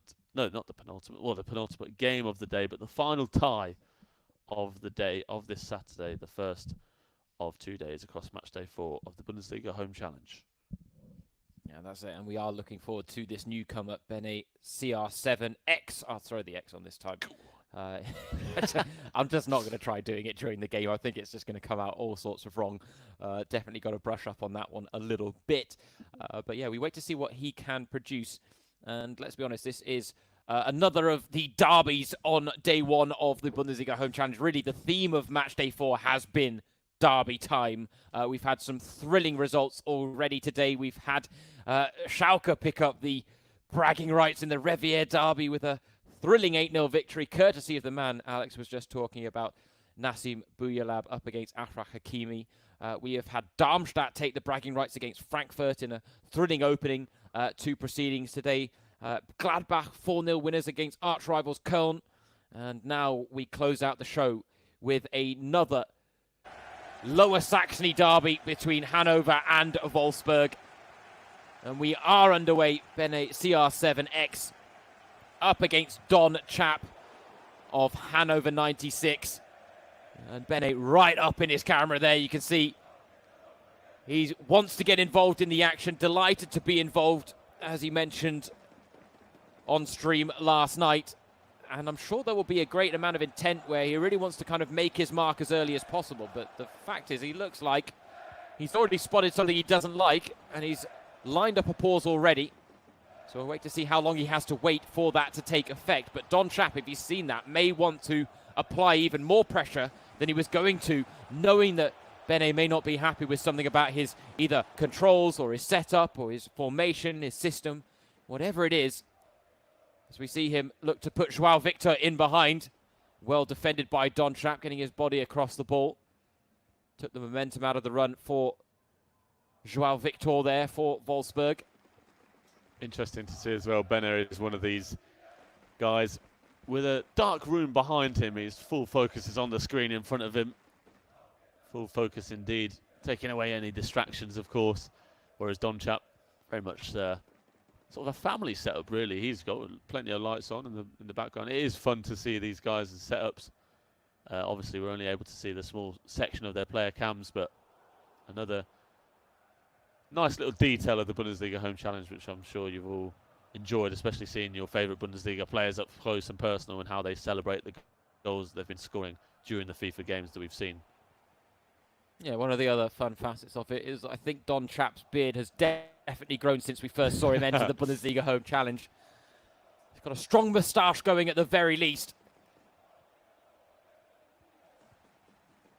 But unfortunately, the Bundesliga Home Challenge is not won and lost by facial hair and grooming ability. Instead, it is decided out on the I don't know where I was going with that one for a second, but it's decided out on the virtual pitch. I pulled it back to the Bundesliga Home Challenge action that we're seeing already, and you can see that this is a very tense opening with very little daylight, but this is a chance for Ginczek. Oh, he's got his legs tangled a couple of times in there. I don't know whether Bene CR7 was hoping that a penalty might be given.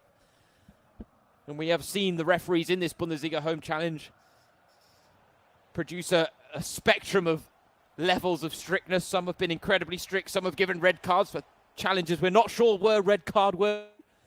We've seen some give penalties that we were questioning as well. Others have very much towed the line and wanted the play to maintain its momentum without breaking it up with too many interferences. And we have to say, those are the types of referees that we truly respect here on the Bundesliga Home Challenge, because there is so much at play for these teams and these players. I think Bene would be happy if the referee made a decision here just randomly so he could get his pause in play. He made it waiting. The first couple of minutes. We're now at the 25-minute mark, and still the ball has yet to go out of play at all.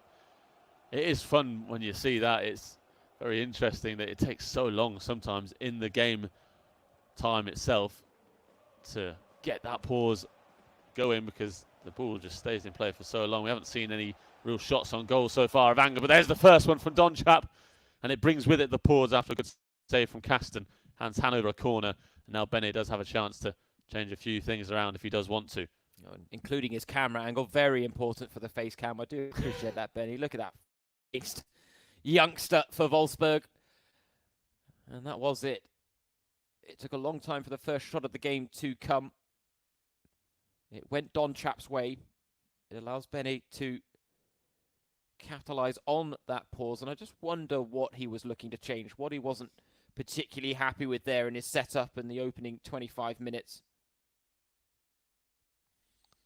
Yeah, it might have been something as simple as some of his controls, or one player out of position that he didn't want to have. Maybe something about his tactics. We'll have to wait and see. Don Chap coming close, though, to opening the score. And again, Henrik Weidan, I think that was, with the header at the near post. Well saved again by Kasten. Another corner for Hanover, this time cleared by the Wolfsburg defence. Here is Julian Korb on the ball. Don Trapp still has men forward from the corner, but he's also carved out some vital time for his defenders to get back and prevent Bene maybe capitalising on the counter. He's wriggled free here with Brekalo. The Croatian with time and space to work with, straight to the byline. Bene with a chance. Oh. What a glorious opportunity it was too. And well, Joao Victor has every right to feel aggrieved with the fact that he hasn't hit the target there, Alex. Yeah, I think Bene was expecting the net to ripple there.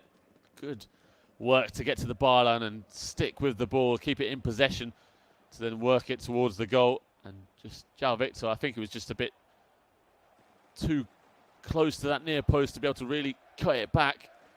Obviously had to go for the shot with his front foot, and in the end just couldn't get enough curl on it, get enough drag back on the ball to angle it towards the goal. And in the end it went past the wrong side of the post. But a good opening from Bennett, who's definitely had the better of the attacking play so far. But we're quickly approaching half time and the score remains the same.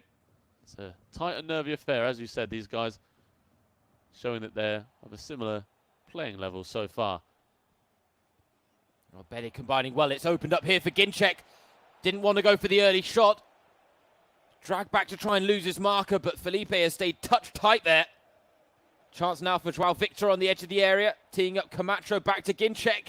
Couldn't turn past his marker. And so the offside flag again up to deny him. Really good defensive work from Donchap there, as you said, just sticking with the man. It's so difficult to do that when they're twisting and turning the way that they are on the edge of the box. Donchap is one of these guys who James has alluded to. We want to try and give these guys extra exposure and get them more followers on Twitch. He said that he wants to try and increase exposure. He's new to the esports game, only since 2018. He's been on YouTube and Twitch. He's got work to do here to make sure he doesn't go behind before the break, which he does do. And in terms of building his exposure, do go over and check out his YouTube and Twitch channels, Donchap28. And he is one of only 5 players to beat Megabit in the virtual Bundesliga. So he's one of the big names in the scene. He's new to it, but has made a few statement wins in his time. He's looking to try and make a few statements now again. Guidetti bursting forward, the cutback well cut out by the trailing leg of John Anthony Brooks there. Oh, that's a bit of an inventive pass from Bene CR7. Flicking it up on the volley, and it was the right idea. Unfortunately, the first touch from Daniel Ginczek just letting him down at the vital moment. And once again, we have another one of these esports head-to-head, Alex, and this has been the trend for today, where there is so little to differentiate between their skill levels, and there's so little for them to work with in terms of goal-scoring opportunities. It means we're seeing very tight matches, and on this occasion, yet another goalless first half. It's actually something we haven't seen as much as I was expecting us to see in this Bundesliga Home Challenge. In the last 3 weeks, as much as we've seen tight games and these guys play against each other so often, they're so expert in their way of playing, we've seen open games. We've seen plenty more goals than I was expecting. So I'm actually not surprised that we've seen a few more 0-0s at half-time in the first legs, especially between the esports guys. It is so hard for them to break through. Interestingly, I actually have Bene CR7's stream up on my laptop to my left, and he just wrote in the chat, I need to shoot more, which is certainly one way to go about trying to win this game, Bene. So we'll see whether he can pull that off in the second half. It's all his chat going, what are you doing writing in the chat? Shouldn't you be concentrating on the game? I love that element of it as well. Fantastic. Interacting with his community, and his community wants him fully focused on all things Bundesliga Home Challenge right now. And that's why esports is so fun. You can interact with the player as he's playing the game and let him know what you think, and you know that every so often he's going to be looking over at his chat and having a look and seeing what they recommend him to do, and obviously he's seeing that he needs to have a few more shots at goal. At the moment, Donchap is looking the most likely to get a shot away, but it's well defended again from Bene. He's doing well to cut out Donchap's attacks. Just needs to, as he's said himself, get his own ones going a bit more and get some more attacking movement going. A fun thing about this now, and I don't mean to get distracted too much, but Gotzeri and Bremo have both popped up in Bene CR7's chat now, and they're both talking, well, Bremo's talking about the own goal he conceded earlier. He's telling Gotzeri to go check it out, which is absolutely fantastic. So, yeah, right now, the esports pro, the German FIFA world, taking over Bene CR7's chat on Twitch. For now, our focus and my focus will return to what is actually going on the virtual pitch, because this is brewing into a fantastic battle which could be decided by one chance either way. And right now, you have to say, Bene CR7, his patience is admirable, Alex, but unless he's going to convert it into some sort of end product, there's no point being patient here. Yeah, definitely. He needs to make some changes now or never. Second half has been very slow for him. Donchap's had the upper hand in the opening 15 minutes or so of this second half. Haven't seen many chances again since the beginning of the second half period, but it has been Donchap on top at the moment, and unless something changes from Bene, it could be the Hanover man that does get our first goal of the game at some point in the second half. Oh, chance for Donchap. That through ball was on. We all saw it. We could all see what he intended. Unfortunately, the angles were against him, and the keeper was smartly off his line there.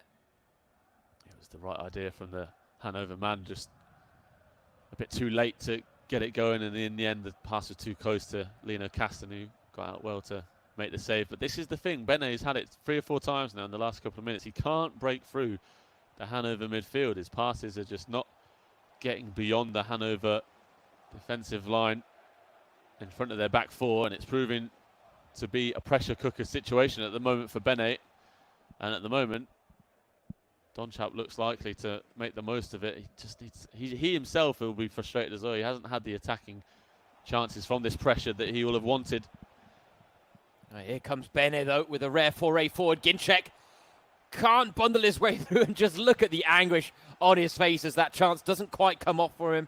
Immediately he cues up a pause in the attempts to try and bring on some fresh legs that could affect play in the closing stages. But now Donchap again threatening. And this is it. Both players have produced threat, and they've produced an element of goal-scoring ability in front of goal in terms of creating the chances at least. But neither are really creating that clear-cut chance. I think both of them need to take the advice Bene had for himself and shoot a bit more, just like that from Donchap. Volleys from the edge of the box. We'll take those all day long.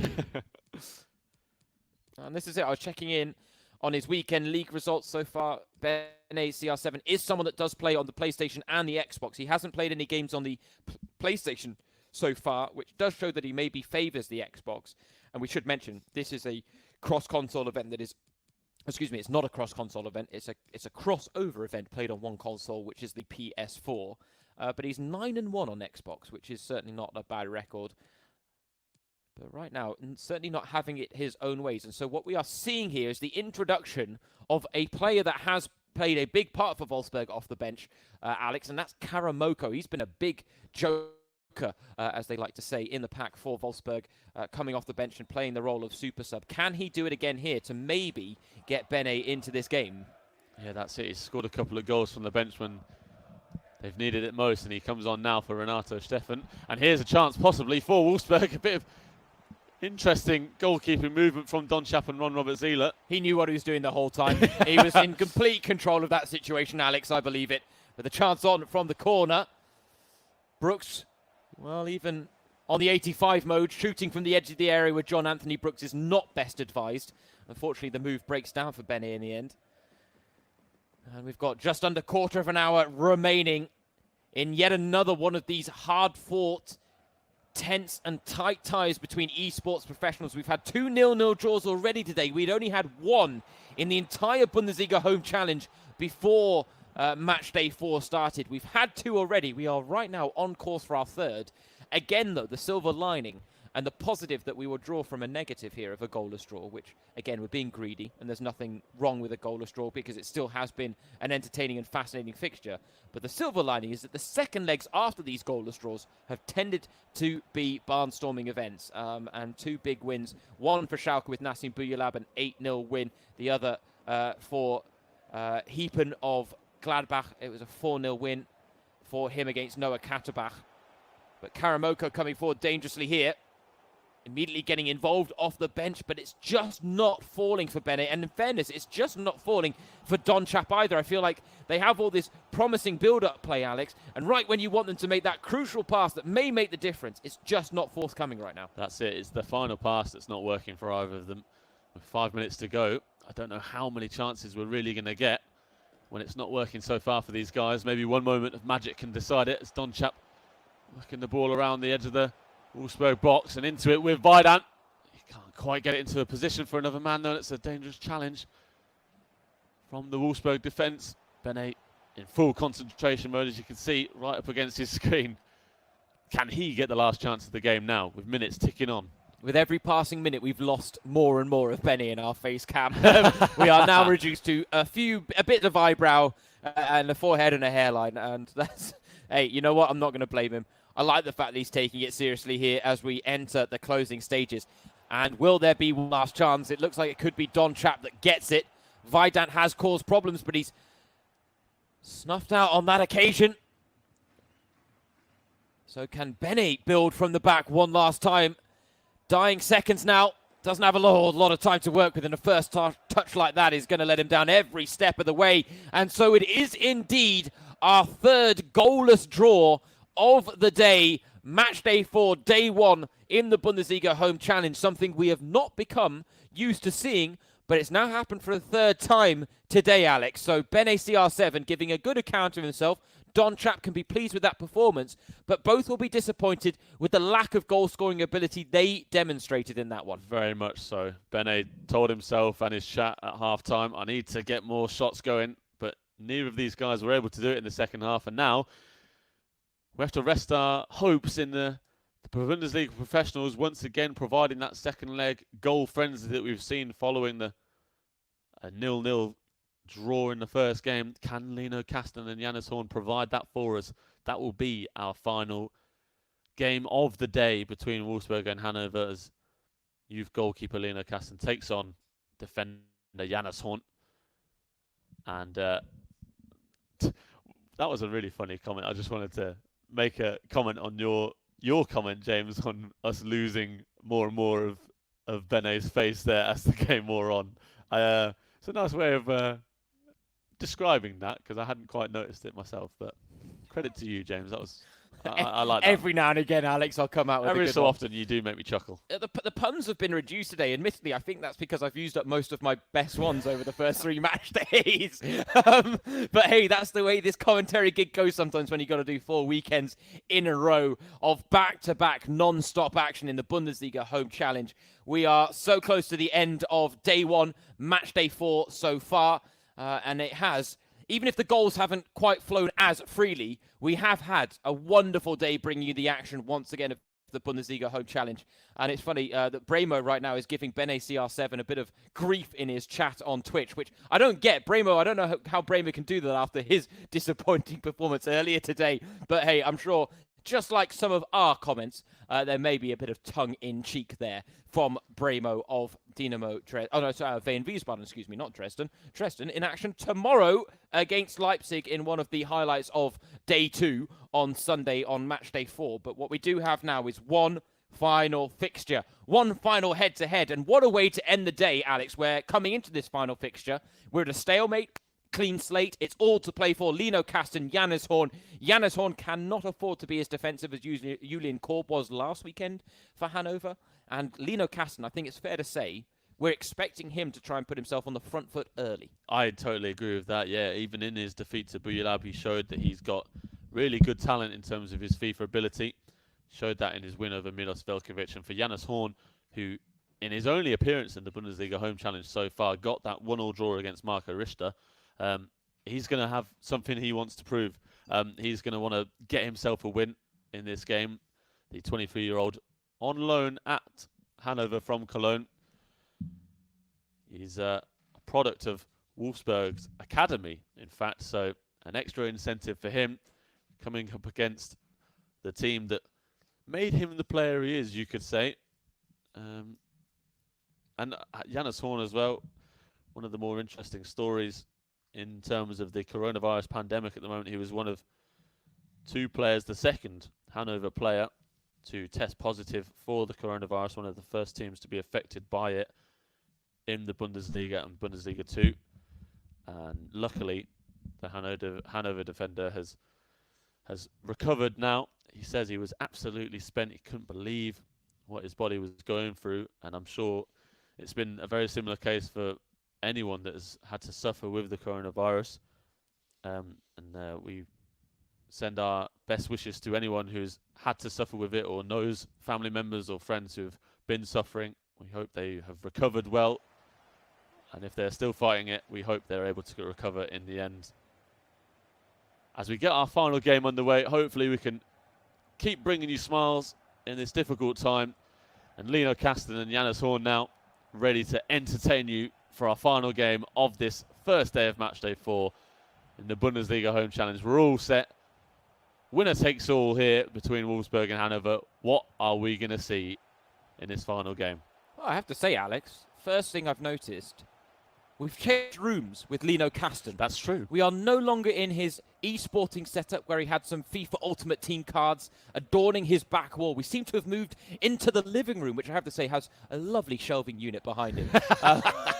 But maybe we should focus on the football a little bit more before I start getting too nosy in terms of the interior design of some of these professional footballers. My wife would be proud of a comment like that from me, though. Maybe she's rubbing off on me a little bit after all these years. But for now, Gaston, in a change of scenery, but hoping not for a change of results. He has been one of the more impressive players in the Bundesliga Home Challenge, it has to be said, since he burst onto the scene on Matchday 2, and he's coming forward dangerously here with Felix Klaus. Two to aim for in the box. It's back with Klaus. Chance still alive, twisting and turning. Drag backs, ball rolls. He's got all the tricks in his locker, Lino Kasten. Can he find the finish? Well, he can do this all day long, but where's the goal? It's not forthcoming. Strong save in the end there. He was enjoying himself with Felix Klaus there, having a twist and turn, having a bit of a samba battle with the Hanover defence. In the end, he did get the pass away, and the shot was good, but well met by Zieler in the Hanover goal. Good start from Kasten, as we expected. We were building up his ability on this game in the build-up, and we expect him to take the front foot in this game. Janus Horn, though, something to prove. He's not going to want to sit back and let Kasten control the game. As you see now, he's coming forward as well and looking for his first chance of the game on the Wolfsburg goal, but nothing coming of that chance.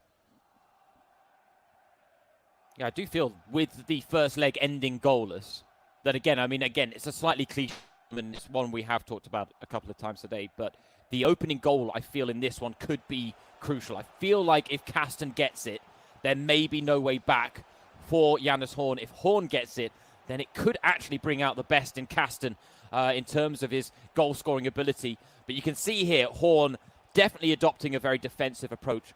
Two almost rigid banks of four for these light blue shirts of Wolfsburg to try and break down. And here is Klaus, again dancing in the box. Oh, it's another great chance and another great save from Zieler. Really good movement from Kasten in the Hanover box. Able to get that pass across goal, which he's trying to look for now again. The only thing that stopped him is Zieler in the Hanover goal so far. It's been fantastic so far, Kasten, but the only thing missing is that perfect shot on goal to beat the goalkeeper. Now Hanover and Horn coming forward at the other end. Yeah, Horn were with a rare foray forward. Don't know whether he was going for the fake shot or actually took the shot there, but oh my word, he is exposed at the back right now.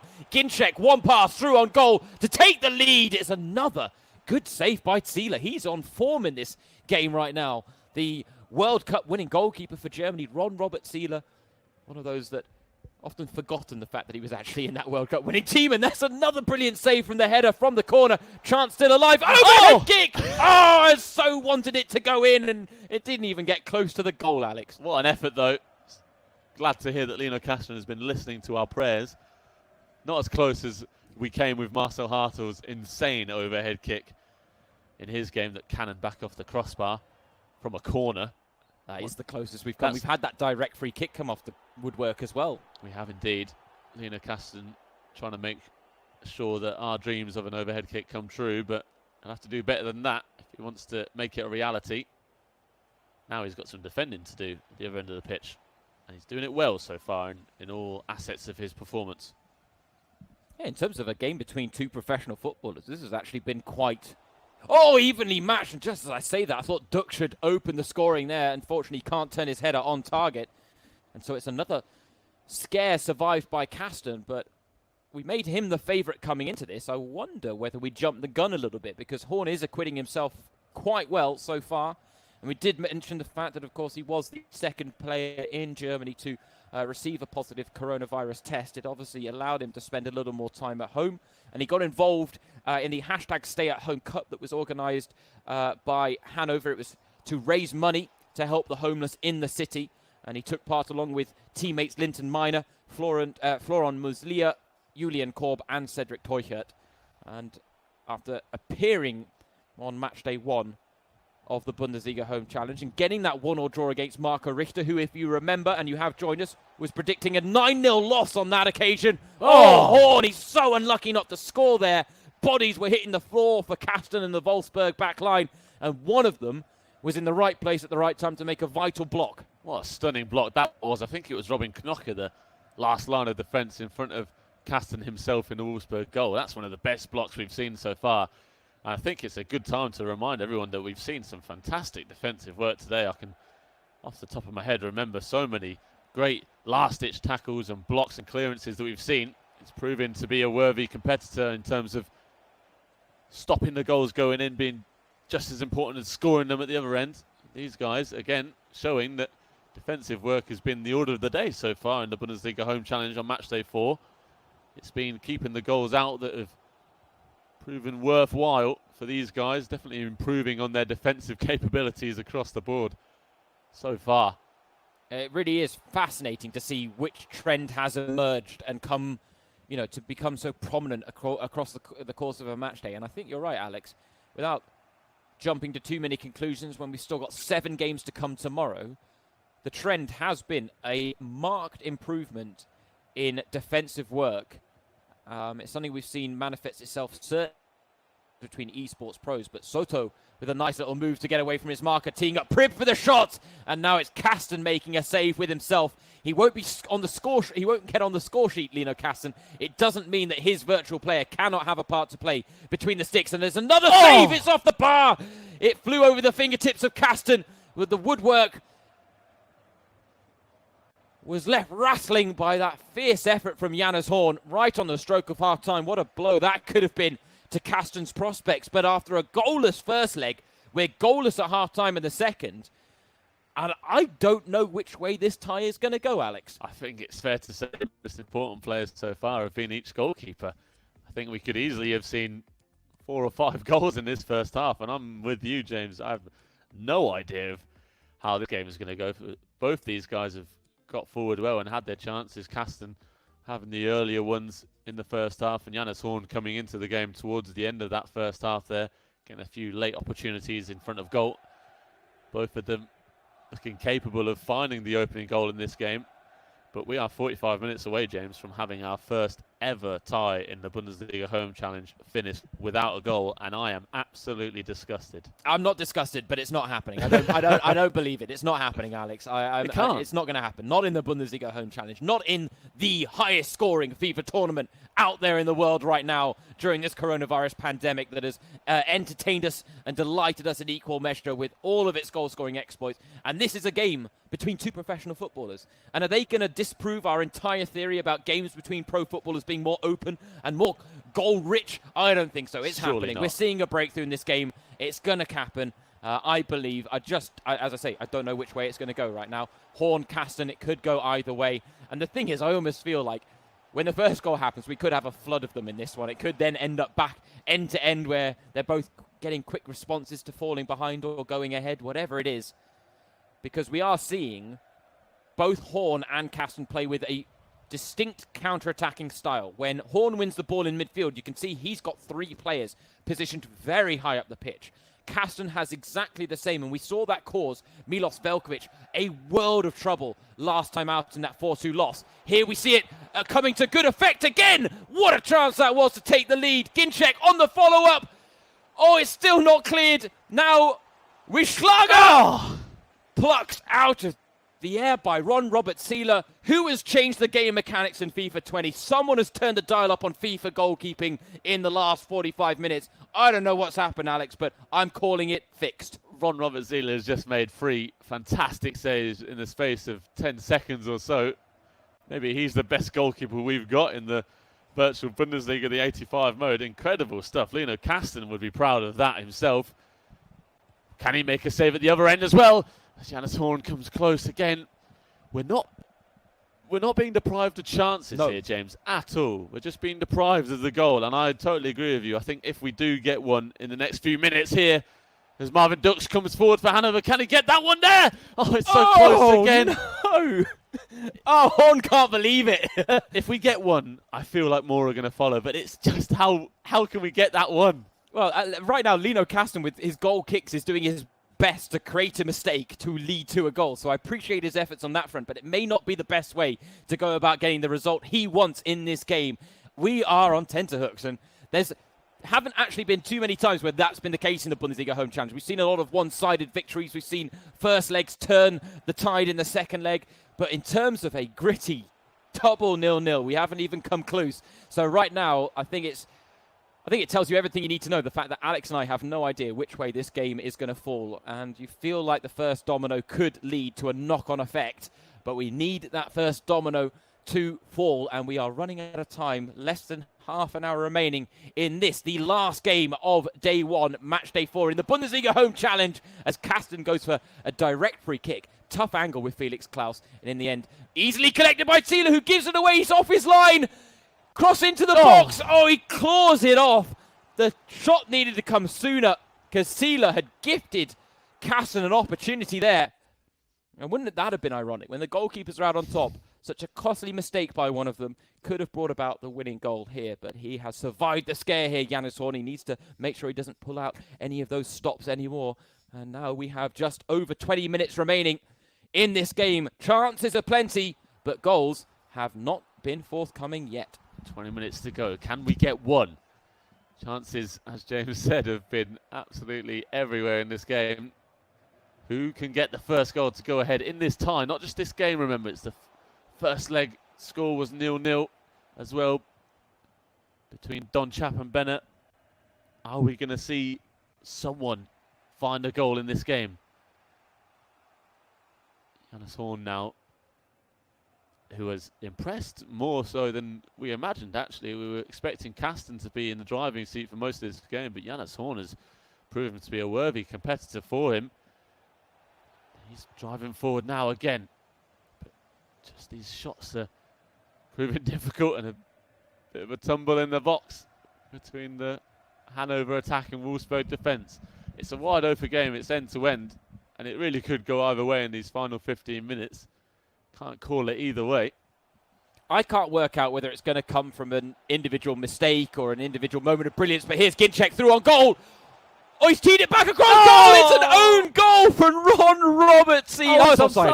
Oh, well, I don't know whether to be happy or relieved. I don't know. That would have been such a cruel twist of fate for Janus Horn, given the fact that Ron Robert Thiele has saved his bacon on about 7 or 8 occasions.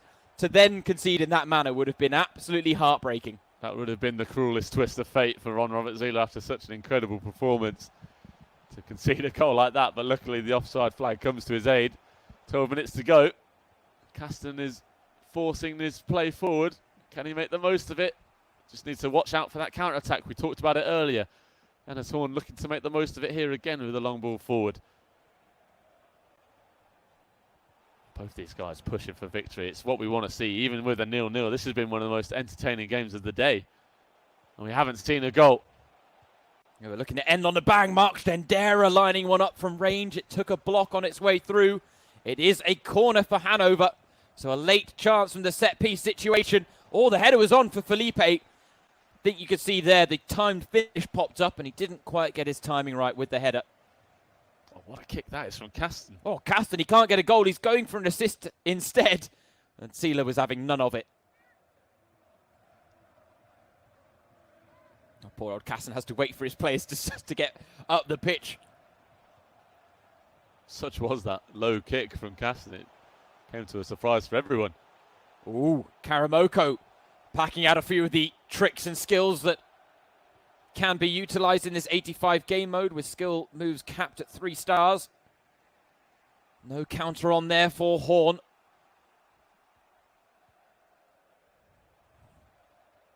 Here is Korb. On to Stendera, who should not be mistaken for Nils Stendera. That is in fact his brother Mark, a few years older, now on loan from Frankfurt at Hanover. Plenty to aim for in the box here. It's going to fall to Prib. Shot off! Oh, it's just wide. That could have been it. The winner just escaping Janus Horn and Edgar Prib. I think after a chance like that and the chances that we've seen, I don't know if we're going to get a goal in this game, James. Time is not on our side now. We're heading towards our first ever goalless draw across 2 ties in the Bundesliga Home Challenge. Well, quite honestly, if there is a goal, your neighbours are not going to be happy, Alex, because I think both of us are going to be up out of our seats. And right now it looks like Horn is going to be the man to carve out the last chance. Can he get the goal to boot? No is the answer. And there will be no final chance. It is a first in the Bundesliga Home Challenge. We have had records broken, but we have ticked almost every box. And Alex, quite honestly, we have made a point about the fact that we have had a wonderful time seeing the full spectrum of FIFA experiences. So surely in that mix, we had to have one goalless tie as well. And that's it. And people might have missed the stream and look at that scoreline and think, oh, that must have been boring for those guys. Far from it. That was fantastic entertainment from start to finish. You could see at the end of it there, Lino Kasten and Janus Horn, big smiles on their faces, loving the fact that they've just produced that entertaining game. And although we didn't see any goals across the tie, a really nice way to end the day. A tight affair between four players of very equal measure in terms of their FIFA ability, and in the end, a deserved draw between the two sides across the two games. Yeah, I think neither can complain about the results, but you make a very nice point there that actually I would agree with you. When you look at the context of the whole Bundesliga Home Challenge, we haven't had such an evenly matched tie in both the first and second leg. There's normally been a discrepancy one way or the other, where one player has maybe shot ahead or picked up what looked like a convincing win, even if it maybe wasn't as convincing based on their performances. But you are not wrong. Lino Kass and Janus Horn picking up where Bene CR7 and Marcel Don Chap left off. And so we do indeed have our first ever goalless tie of the Bundesliga Home Challenge. We only had one goalless draw before the start of play today. We have had 4 today, which has certainly caught both Alex and I off guard. We were thinking that the goal-scoring feats were going to continue, but as we said, it's just fascinating to see how these trends keep emerging in the Bundesliga Home Challenge. Every match day has a new one, and we should say that we are not done on match day 4 either. As we've alluded to a couple of times, 7 games to come tomorrow. We've had highlights aplenty today, even if the goals haven't flown as freely. And to be honest, Alex, we've still got some bumper fixtures tomorrow as Derby Day on match day 4 of the Bundesliga Home Challenge continues. That's it. It's all about the derbies this weekend. You can see a few blockbuster affairs to enjoy tomorrow. Just for the names of the teams, Union Berlin against Hertha Berlin is going to be outstanding, as is Hamburg against St. Pauli. Another 2 huge games across the ties, and in terms of actual matchups, I'm really looking forward to the first game of the entire day. Nick Lugi, eSports Pro for Stuttgart, going up against one of the most impressive guys we've seen so far in the tournament, Nico Schlotterbeck, Freiburg, professional defender. He's been really impressive in his games so far this weekend and across the entire Bundesliga Home Challenge. Julius Kader will be looking to get another win over an eSports player for Union against Hertha Berlin. And then, of course, on a personal note, my good friend Marco Richter will be in action for Augsburg. We'll be sure to let you know what his predictions are. I'll get in contact with him before the day's play begins. And then a few really nice games to finish today. We'll have a few new players. For Leipzig, Tom Kraus will be coming in place of Nordi Mukiele. And then we finish our entire Bundesliga Home Challenge Matchday 4 with Paderborn against Arminia Bielefeld, and Lucas Fiedler, who's been one of the young heroes of the esports side of things. He'll be taking on Keanu Stauder as we bring an end to Matchday 4 in the Bundesliga Home Challenge. Plenty to look forward to, James. Oh, that's it. I mean, it is Derby Central. You look at all of those. I don't think a single one of those clubs is separated by more than 50 kilometres. We've got local derbies. We've got Berlin derbies, Baden-Württemberg derbies, Franconian derbies, Hamburg derbies. I mean, you cannot ask for more on Matchday 4 of the Bundesliga Home Challenge, and there are some surprising changes to some of the lineups. Fabio not playing for Greuther Fürth this weekend, which is a shame. As we said, Nordi Mukiele stepping out for Leipzig, but that does mean we will get a few fresh faces to enjoy. And quite honestly, one of the things I'm most excited about is the introduction of the man with the best name in the entire Bundesliga Home Challenge. He plays for St. Pauli. His name is Cantuna. I cannot get over that fact. It is absolutely brilliant. So for the very least, tune in tomorrow at around about 4 o'clock to see Cantuna take on HSV Chrissy in the Hamburg-St. Pauli matchup. Now, I do jest. I mean, he's got a great name, but there are so many fixtures to look forward to. So hope you guys can join us again tomorrow. James Surrigan and Alex Chaffer, your hosts. Day 1 of Matchday 4 is in the bags, and it was a day where defensive duties took precedent over the goal-scoring action that we have become accustomed to in the Bundesliga Home Challenge. Nevertheless, we are still the best FIFA tournament out there when it comes to goals per game ratio, and we'll stand by that fact. So join us again tomorrow For now, we will wish you a good night and sleep well. Take care.